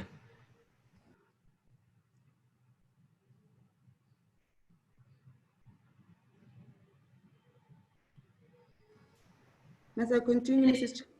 Yeah, please continue, KJ. This one is from Elaine Lamp. It's with regard to Henk reference to 5.6. It says, does that mean that we have to have SACAP approval for every employee? Sometimes one has to bring in assistant on a short-term contract. Sorry, I can't hear. Somebody is not muted. Thank you. Please start from the start again, KG. This is with regard to Rule 5.6. She is asking that does that mean that we have to have SACAP approval for every employee, as this is hectic and sometimes one has to bring in an assistance on a short-term contract?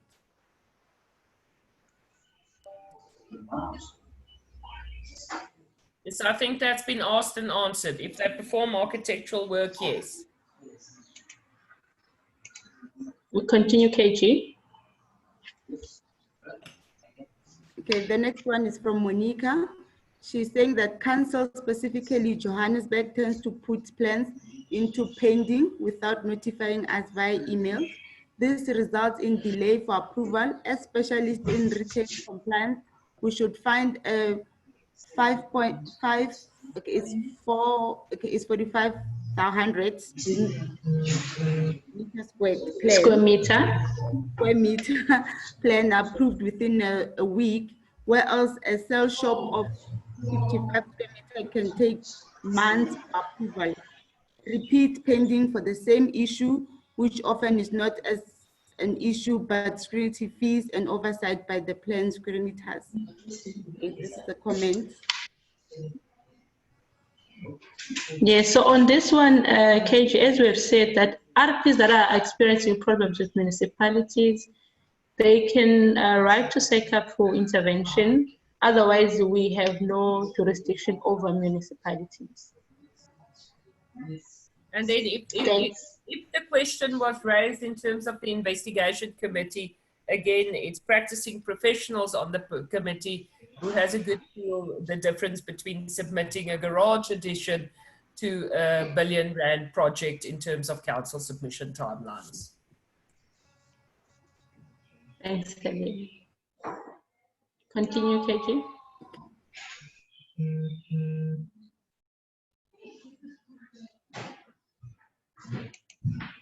The next one is from Dimande.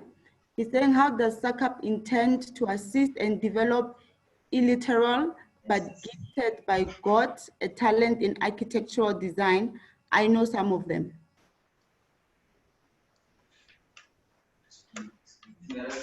Registrar, you want to respond on that? If a person doesn't have a qualification and they believe that they can do architectural work, whether drafting, they must feel free to contact SACAP and apply. Mostly they would end up in the category of the drafting, but they must contact SACAP. SACAP has a way of looking into each application and look at it on merit of which category a person must be placed under. We use SACA accreditation, whereby each qualification is rated according to its NQF level. So when a person applies at SACAP, they will be rated and placed in their proper category, whether educated or uneducated. So they should contact SACAP if they wish to register. A registrar?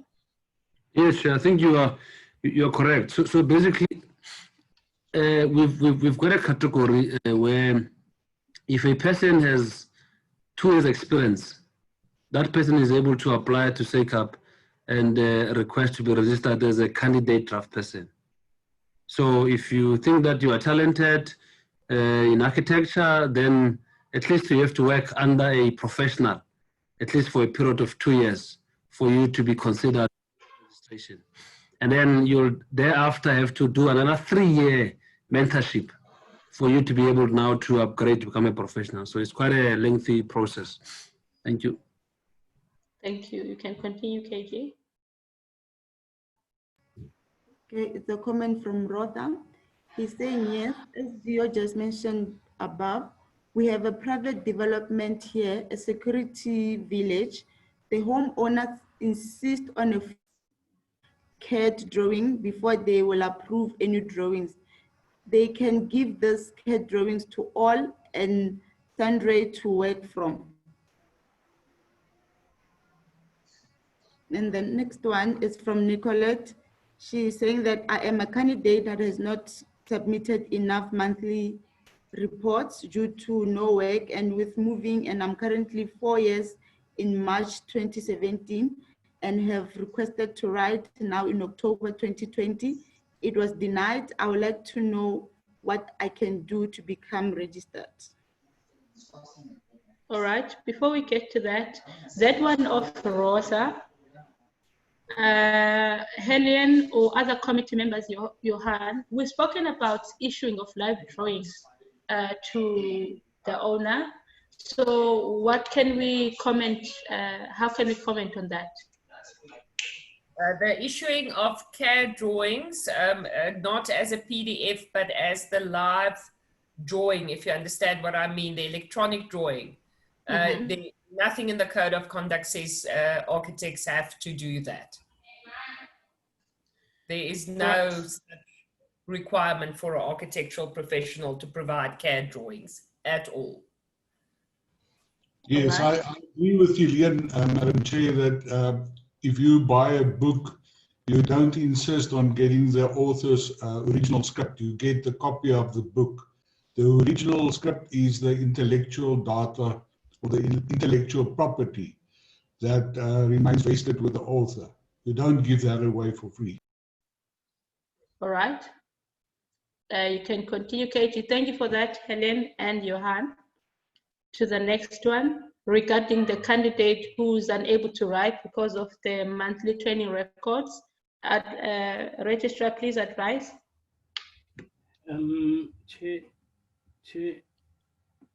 Yes, Mohammed.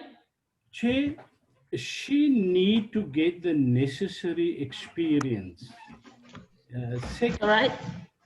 SACAP cannot deem her qualified to be a draftsperson if she is not qualified. She must go and get the necessary qualification, because if we deemed her qualified, then we accept the responsibility, and if anything goes wrong, the onus will be on us. So she must just stick out there, hang in there, and get qualified and get the necessary reports out to make her capable of becoming whatever category she is supposed to work in then. Thank you. Mohammed, but SACAP also has the recognition of prior learning route to follow, should somebody want to go to a different category. Yes, but that goes with the experience. She need to have the experience. If we deemed her qualified, then we accept responsibility. And if anything goes wrong, if she's not capable of doing the work, then we are at fault. We cannot make a mockery of architecture. She must hang in there and be patient. And one day she will be experienced enough to get to the next level of registration or to become a draftsperson or whatever. Thank you. All right.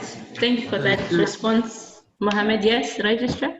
Yeah, I wanted to suggest that all comments that are not related to the Code of Conduct can be noted. And then what we will do, we'll take all of them, send them to relevant departments so that those departments can attend to those comments. And then we focus on only comments relating to the conduct, because I'm seeing that we don't have much time left. So we need to attend to comments that relate to the conduct. Will that be feasible? Yes, we're almost there. Thank you for that, Registrar. All right, KG. Okay, this one is from Mel. She's saying, good day. I'm a candidate who has been admitted to the October PP exam. So which code of conduct should I study, this one or the old one? Can we respond? Kevin or Registrar? Well, this code of conduct, this draft, the old code of conduct, very soon will be repealed by this code of conduct.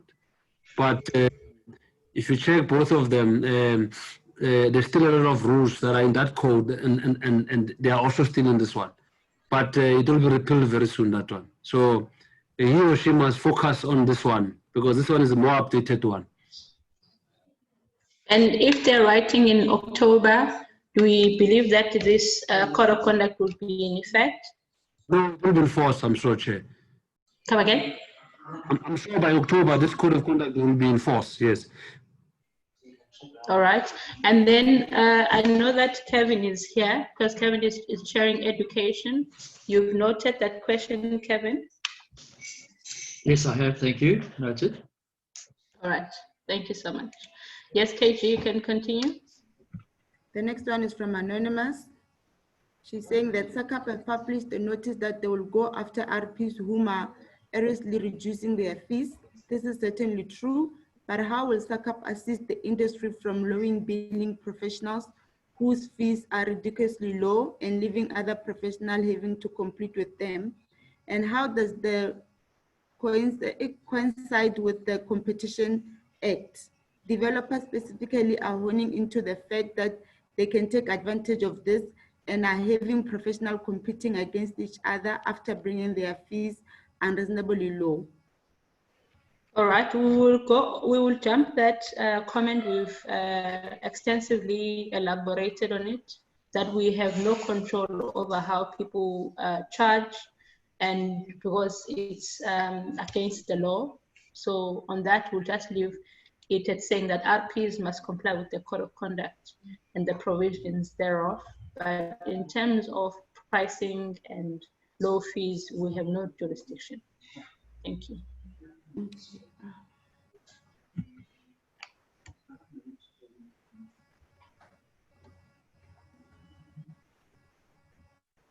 Okay, I'm trying to see where was I.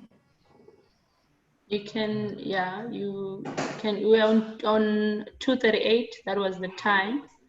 Okay. Okay, it's also on pricing of plans. How much must we charge building plans on a fixed rate in Western Cape? We will skip that. There's no provision for that. Okay, the next one is also from Anonymous. He's saying runners are used to move plan submissions as a result of LA failure to do their work. RP has is expected to be part of the service. Again, can we ask yes. that everybody mute, just so that we can hear the questions? Yes, please. Okay, the next one is just, that's a general comment saying, will this webinar be posted on Facebook? Yes, it will be posted. Thank you, KG. I don't know if I'm scrolling too fast. I think I'm lost. How can you be lost? All right. We were on Anonymous 257 about the runners. The webinar will be posted on Facebook.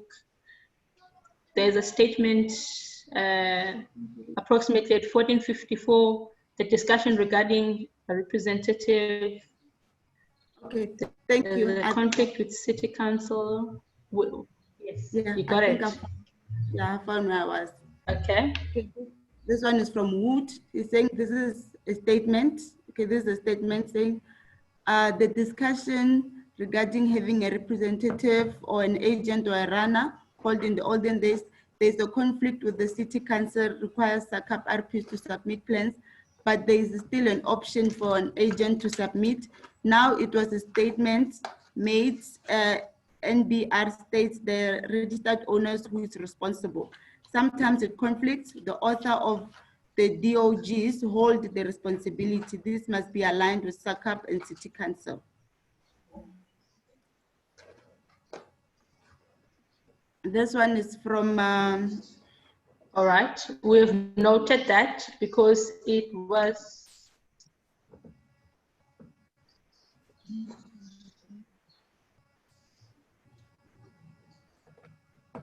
from Wood, né? Yes. In this one, it's regarding CPD. It's saying that I attended the course with NAMA.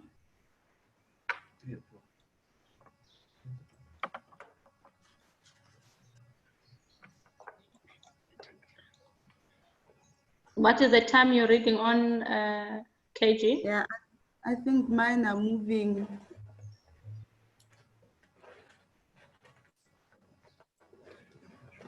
Okay, all right. The one can I just take over for now? We've spoken about wood.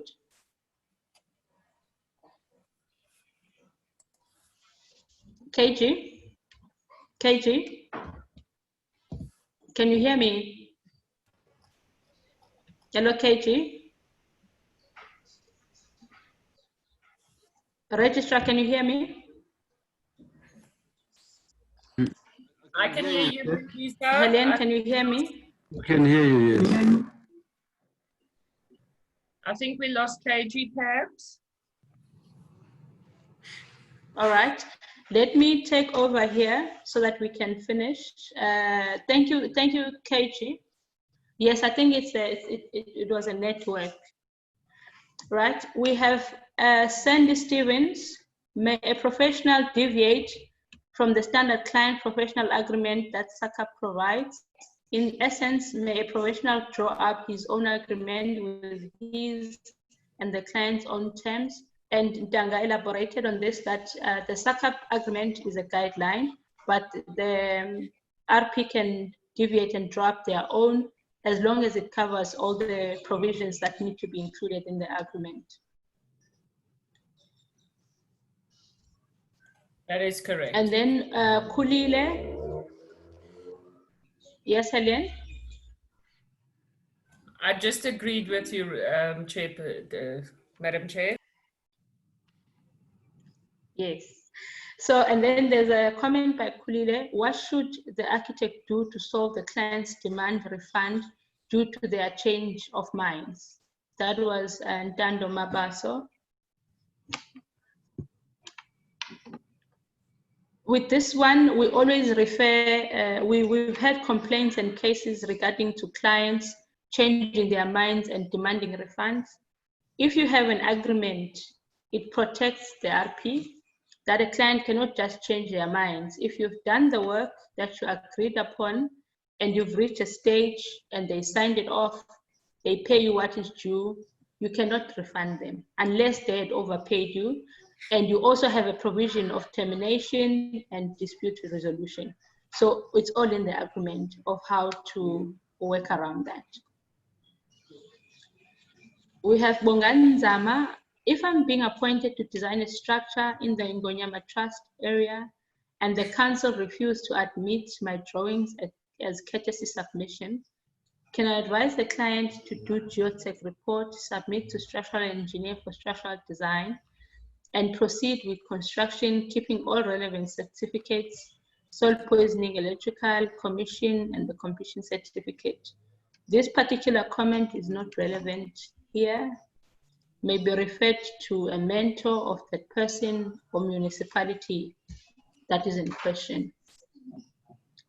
Anonymous attendee, just, sorry, yes, Councillor, I apologize to interrupt you. The comments, okay. Yes, thank you, Chairperson.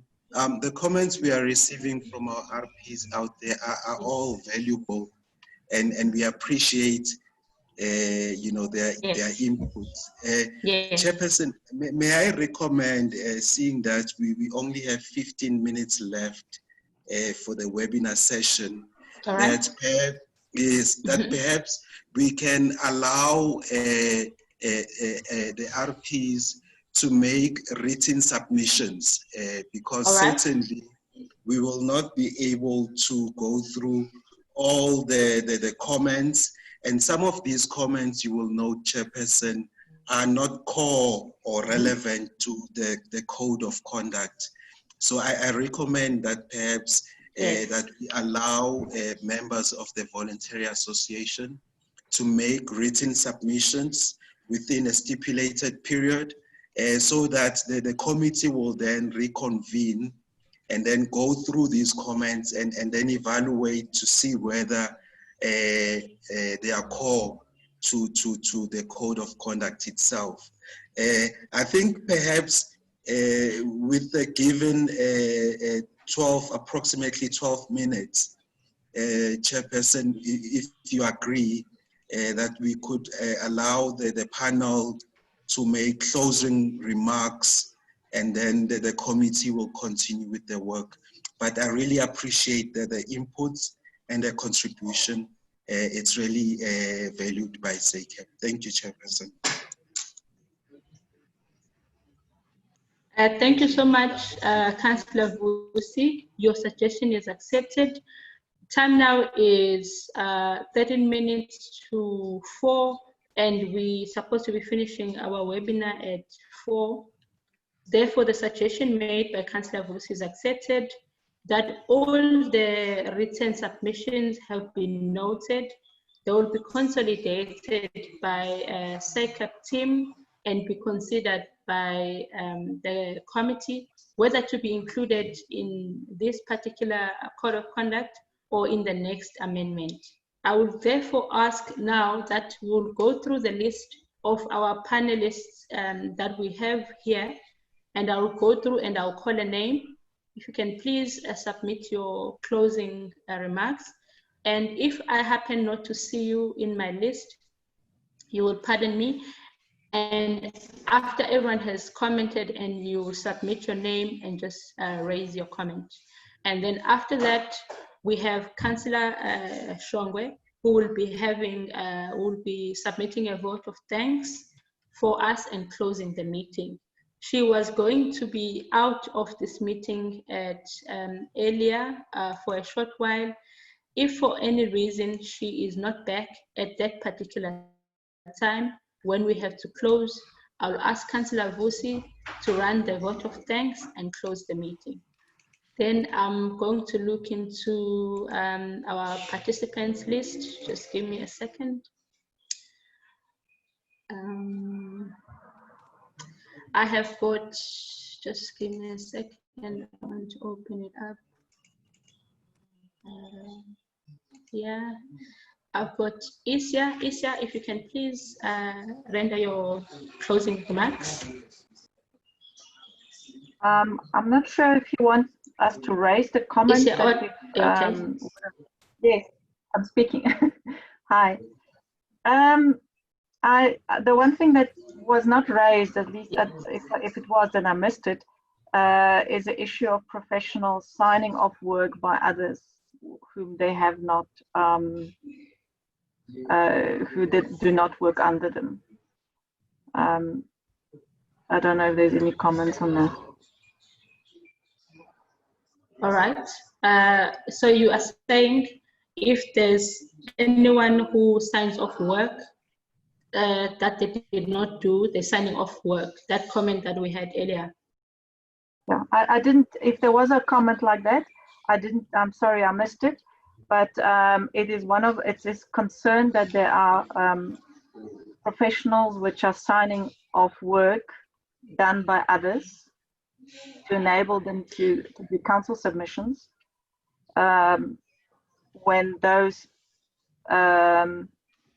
when the work is not done under their supervision. All right. If I may come in on that, that comment was raised by RP named Monica, whereby she deemed it as illegal and fraudulent. And we said if any RP has observed that conduct, they must feel free to report such conduct to SACAP. And also SACAP allows RPs to report certain misconduct anonymously, and SACAP takes it up to investigate it further. Okay, thank you. And is there any other remark that you're making, or you are done? I'm done, thank you. Thank you, Isya. I will go to Eugene Bannard. Thanks, Mandisa. I just want to say thank you very much to SACAP for this webinar. I think it's excellent. It's step forward, the code of conduct, and there's a fine balance between being too specific and being too general. But let's hope that we've got very close to the ideal balance. And yeah, I commend SACAP for the work they've done, and those on the committee who've done this work. Well done. And thank you, Eugene. I'll go to Mike van der. Thank you, Eugene. I'll go to Mike van der Merwe. Yes, good day, Chair. I just want a couple of quick ones. I think it might be necessary for them to put it in writing due to the lack of time of that. Firstly, the requirement for PLA insurance. It's been alleged that it was the reason for that was a requirement of NBR. It's a legal fact that there are no such requirement in NBR. I can send the proof to SACAP and they can answer. Secondly, as far as your legal requirement is that your VAT information must be on your letterhead. There's no such requirement in the Tax Act or any Tax Act. The only requirement that do exist if you do a tax or VAT invoice, so that must be on that document, but not on your normal letterhead. Thirdly, if you look at the agreement, it sees Excel actually. Although it's theoretically our code has been based on that, they've only got 6 pages. We've got 11. And most of that extra over is items that is already in Acts that is being repeated. Similarly, in some cases, they're not even following the same. They're not even following the same wording. For example, if you look at the rule 4.1, it doesn't correspond with the latest board notice 65 of 2020, item 40. So in other words, I think at least the wording aligned in a different documents should at least follow one another. So the board notice has got one wording, at least it should be following another one. Alternatively, board notice should be changed. In other words, the rules and board notice should correspond. And finally, as far as your definition of sexual harassment is concerned, if you quote it, why don't you quote it from the Act? The Act, the Protection of Harassment Act, 17 of 2011, define sexual harassment. So if you want to include something which I think that should not be included, but if you want to include it, at least include the definition as per Act. But I think the best and the quickest, due to the time limit, I will send it in writing, and it can't be answered. Thanks.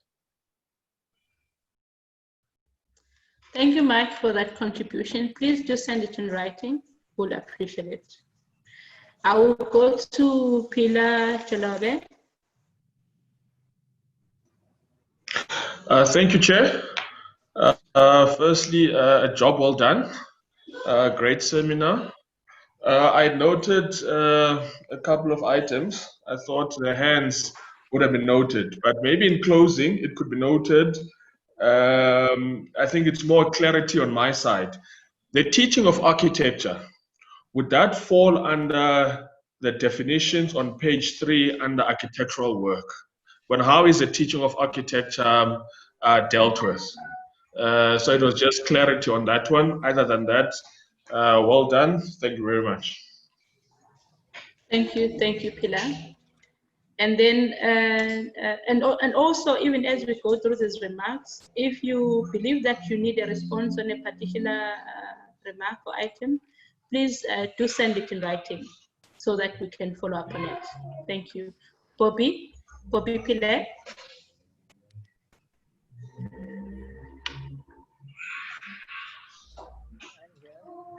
Then we go to Ray Ramra. Lisa, thank you very much. On behalf of FACE, we want to thank yourself as Chair, SACAP, Advocate Toto Fudili, and the committee for great work that has been done. I think with no disrespect to basically, should I say, the code of conduct, no disrespect to SACAP, no disrespect to my 11 sister voluntary associations. FACE is basically one voluntary association situated in townships.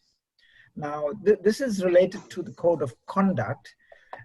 Within the townships, there are many small developments that, you know, and the poorer community that comes in, They just want some small work done, and majority of them are not quite comfortable with signing any contracts, but want work done.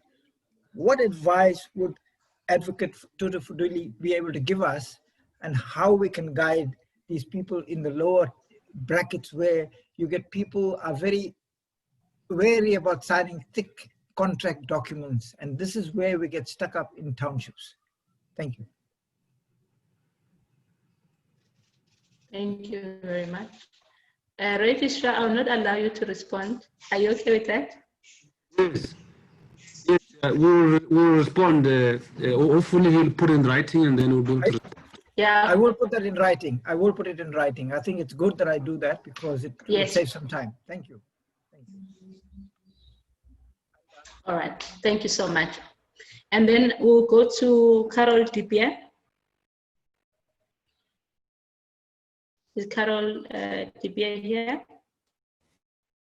Yes, you are here. I'm from SED, and I'd just like to thank everybody. It was a great presentation and given us lots to think about. And I'd just like to say thank you. I don't have anything further to say.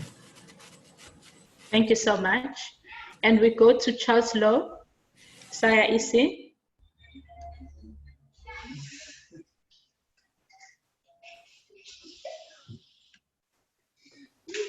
Sorry, I just had to unmute myself. Yes, once again, I also want to thank SACAP for this today and the opportunity to be present.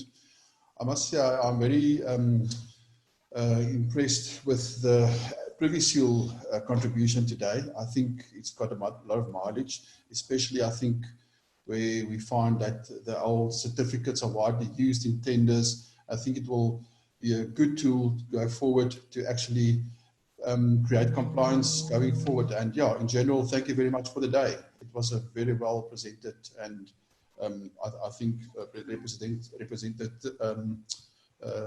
CBD after CBD calls, but function today. Thanks for that. Thank you so much, Charles. And we'll go to Dean Ramlal. Thanks, Chair. Yeah, I just like to thank all that participated. I did step out for about an hour or so I didn't catch everything. I just like to say that if we could, once we close or leave these Zoom meetings, we don't have any access to any of the questions as it has been put to the panel. Is it possible to send a copy of those questions as received? Thanks. All right, thank you. Noted, Dean. Appreciate it. I would allow Evona Mapanga, Syed.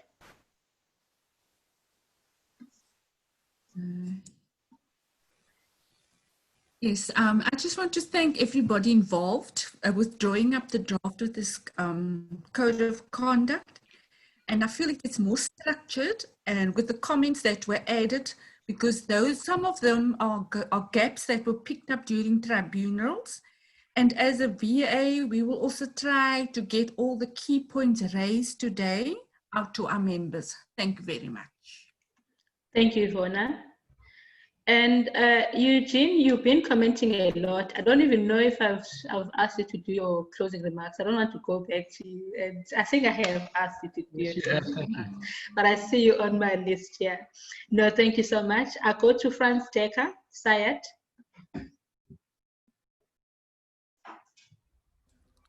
Thank you very much. I just want to congratulate you today on this whole presentation. I think doing it online is actually giving much more people the opportunity to participate and to listen to what's going on and actually spread the message much further.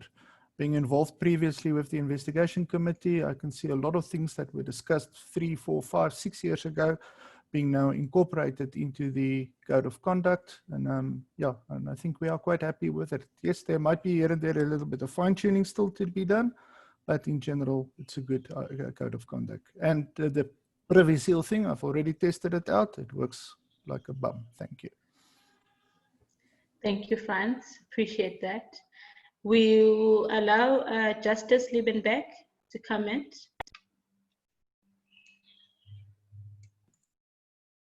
Hello, everyone. From the Free State side, I just want to thank SACAP for their visible progress with regards to the profession. An issue that came up a lot today was, especially from the Mangaung side, was the plan submissions. So if SACAP can assist us with that matter, or this matter, it will really help the RPs to adhere to the COC. Thank you so much. Thank you for that, Justice. I'll go to Linke. Yes, thank you so much. Yeah, I think Franz said thank you on behalf of SIDE, but I'll just do the same. Thank you for this opportunity and to the committee for all the work that's happening behind the scenes. And then Mandisa, I just want to thank you. I think you've chaired this meeting in an excellent manner. Thank you to everyone. Thank you, Linke, for that. And then we go to Patrick Smith. Pat. Thanks, Mandisa. Sorry, I just had to mute. Yeah, just to say from SACAP, thank you. Thank you personally, Mandisa, for everything that you've done in this regard and for chairing. You've done an exceptionally good job. I appreciate that. And then just to SACAP in general, I think in a way this, the fact that we've had to interact a lot more via this sort of platform, I think has actually been positive. I think we've had a lot more interaction with SACAP recently, and I think it's been very, very fruitful. So I thank you for that, and certainly for the work done on this document. Just one little aside is that I would also just like to reiterate and some of the comments made by Henk earlier on, just to say that I support those comments that Henk made, and just with regards to his interpretation. Yeah, so that's from our side, from SACAP, thank you very much. Appreciate it. Thank you so much, Pete. And then we go to Mtembeni Kize, the SAIA CEO. Thank you, Chairperson. Well done, SACAP at large, the committee. I just want particularly to mention this. I really appreciate the patience that I saw today demonstrated by the committee and everyone else involved, particularly in committing to respond to all the written requests and inputs. So especially that allows many voices to express themselves without fear of being excluded or not being able to express themselves in a certain well-appreciated way. So the idea of responding in writing gives that opportunity that they can always be attended to, regardless of what they have presented and how they presented it. Thank you. Thank you, Mtembeni. And did I call Michael Bochstrom from CIFA? Have you commented? Yeah, hello. Thanks a lot for the opportunity to be part of this. You. And well done. I don't have anything else to add right now, but I think Henk and myself will sit down and we'll probably do a written submission. Thanks a lot. Thank you, Michael. I'll go to Tanya Fanzeo.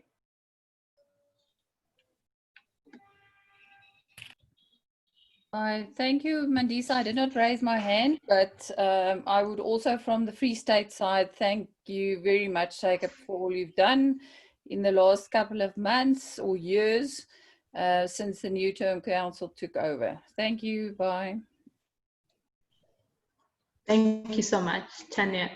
And I don't think there's anyone else that I've actually left out in terms of the panelists that are here. If I've left out anyone, please, I will allow you to say your name and speak. In our panelists, I've gone through the list. I'll just wait a little bit.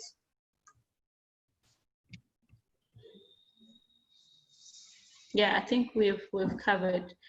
And I will give over now. Thank you for allowing us, especially the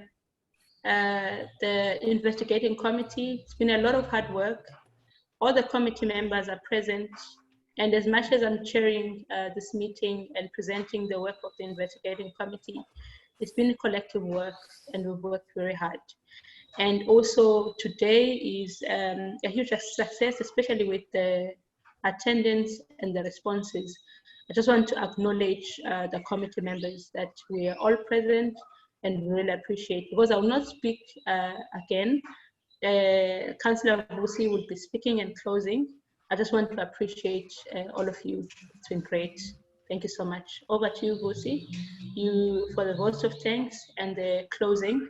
After your remarks, everyone will be free to leave the meeting. Thank you so much. Thank you, Chairperson.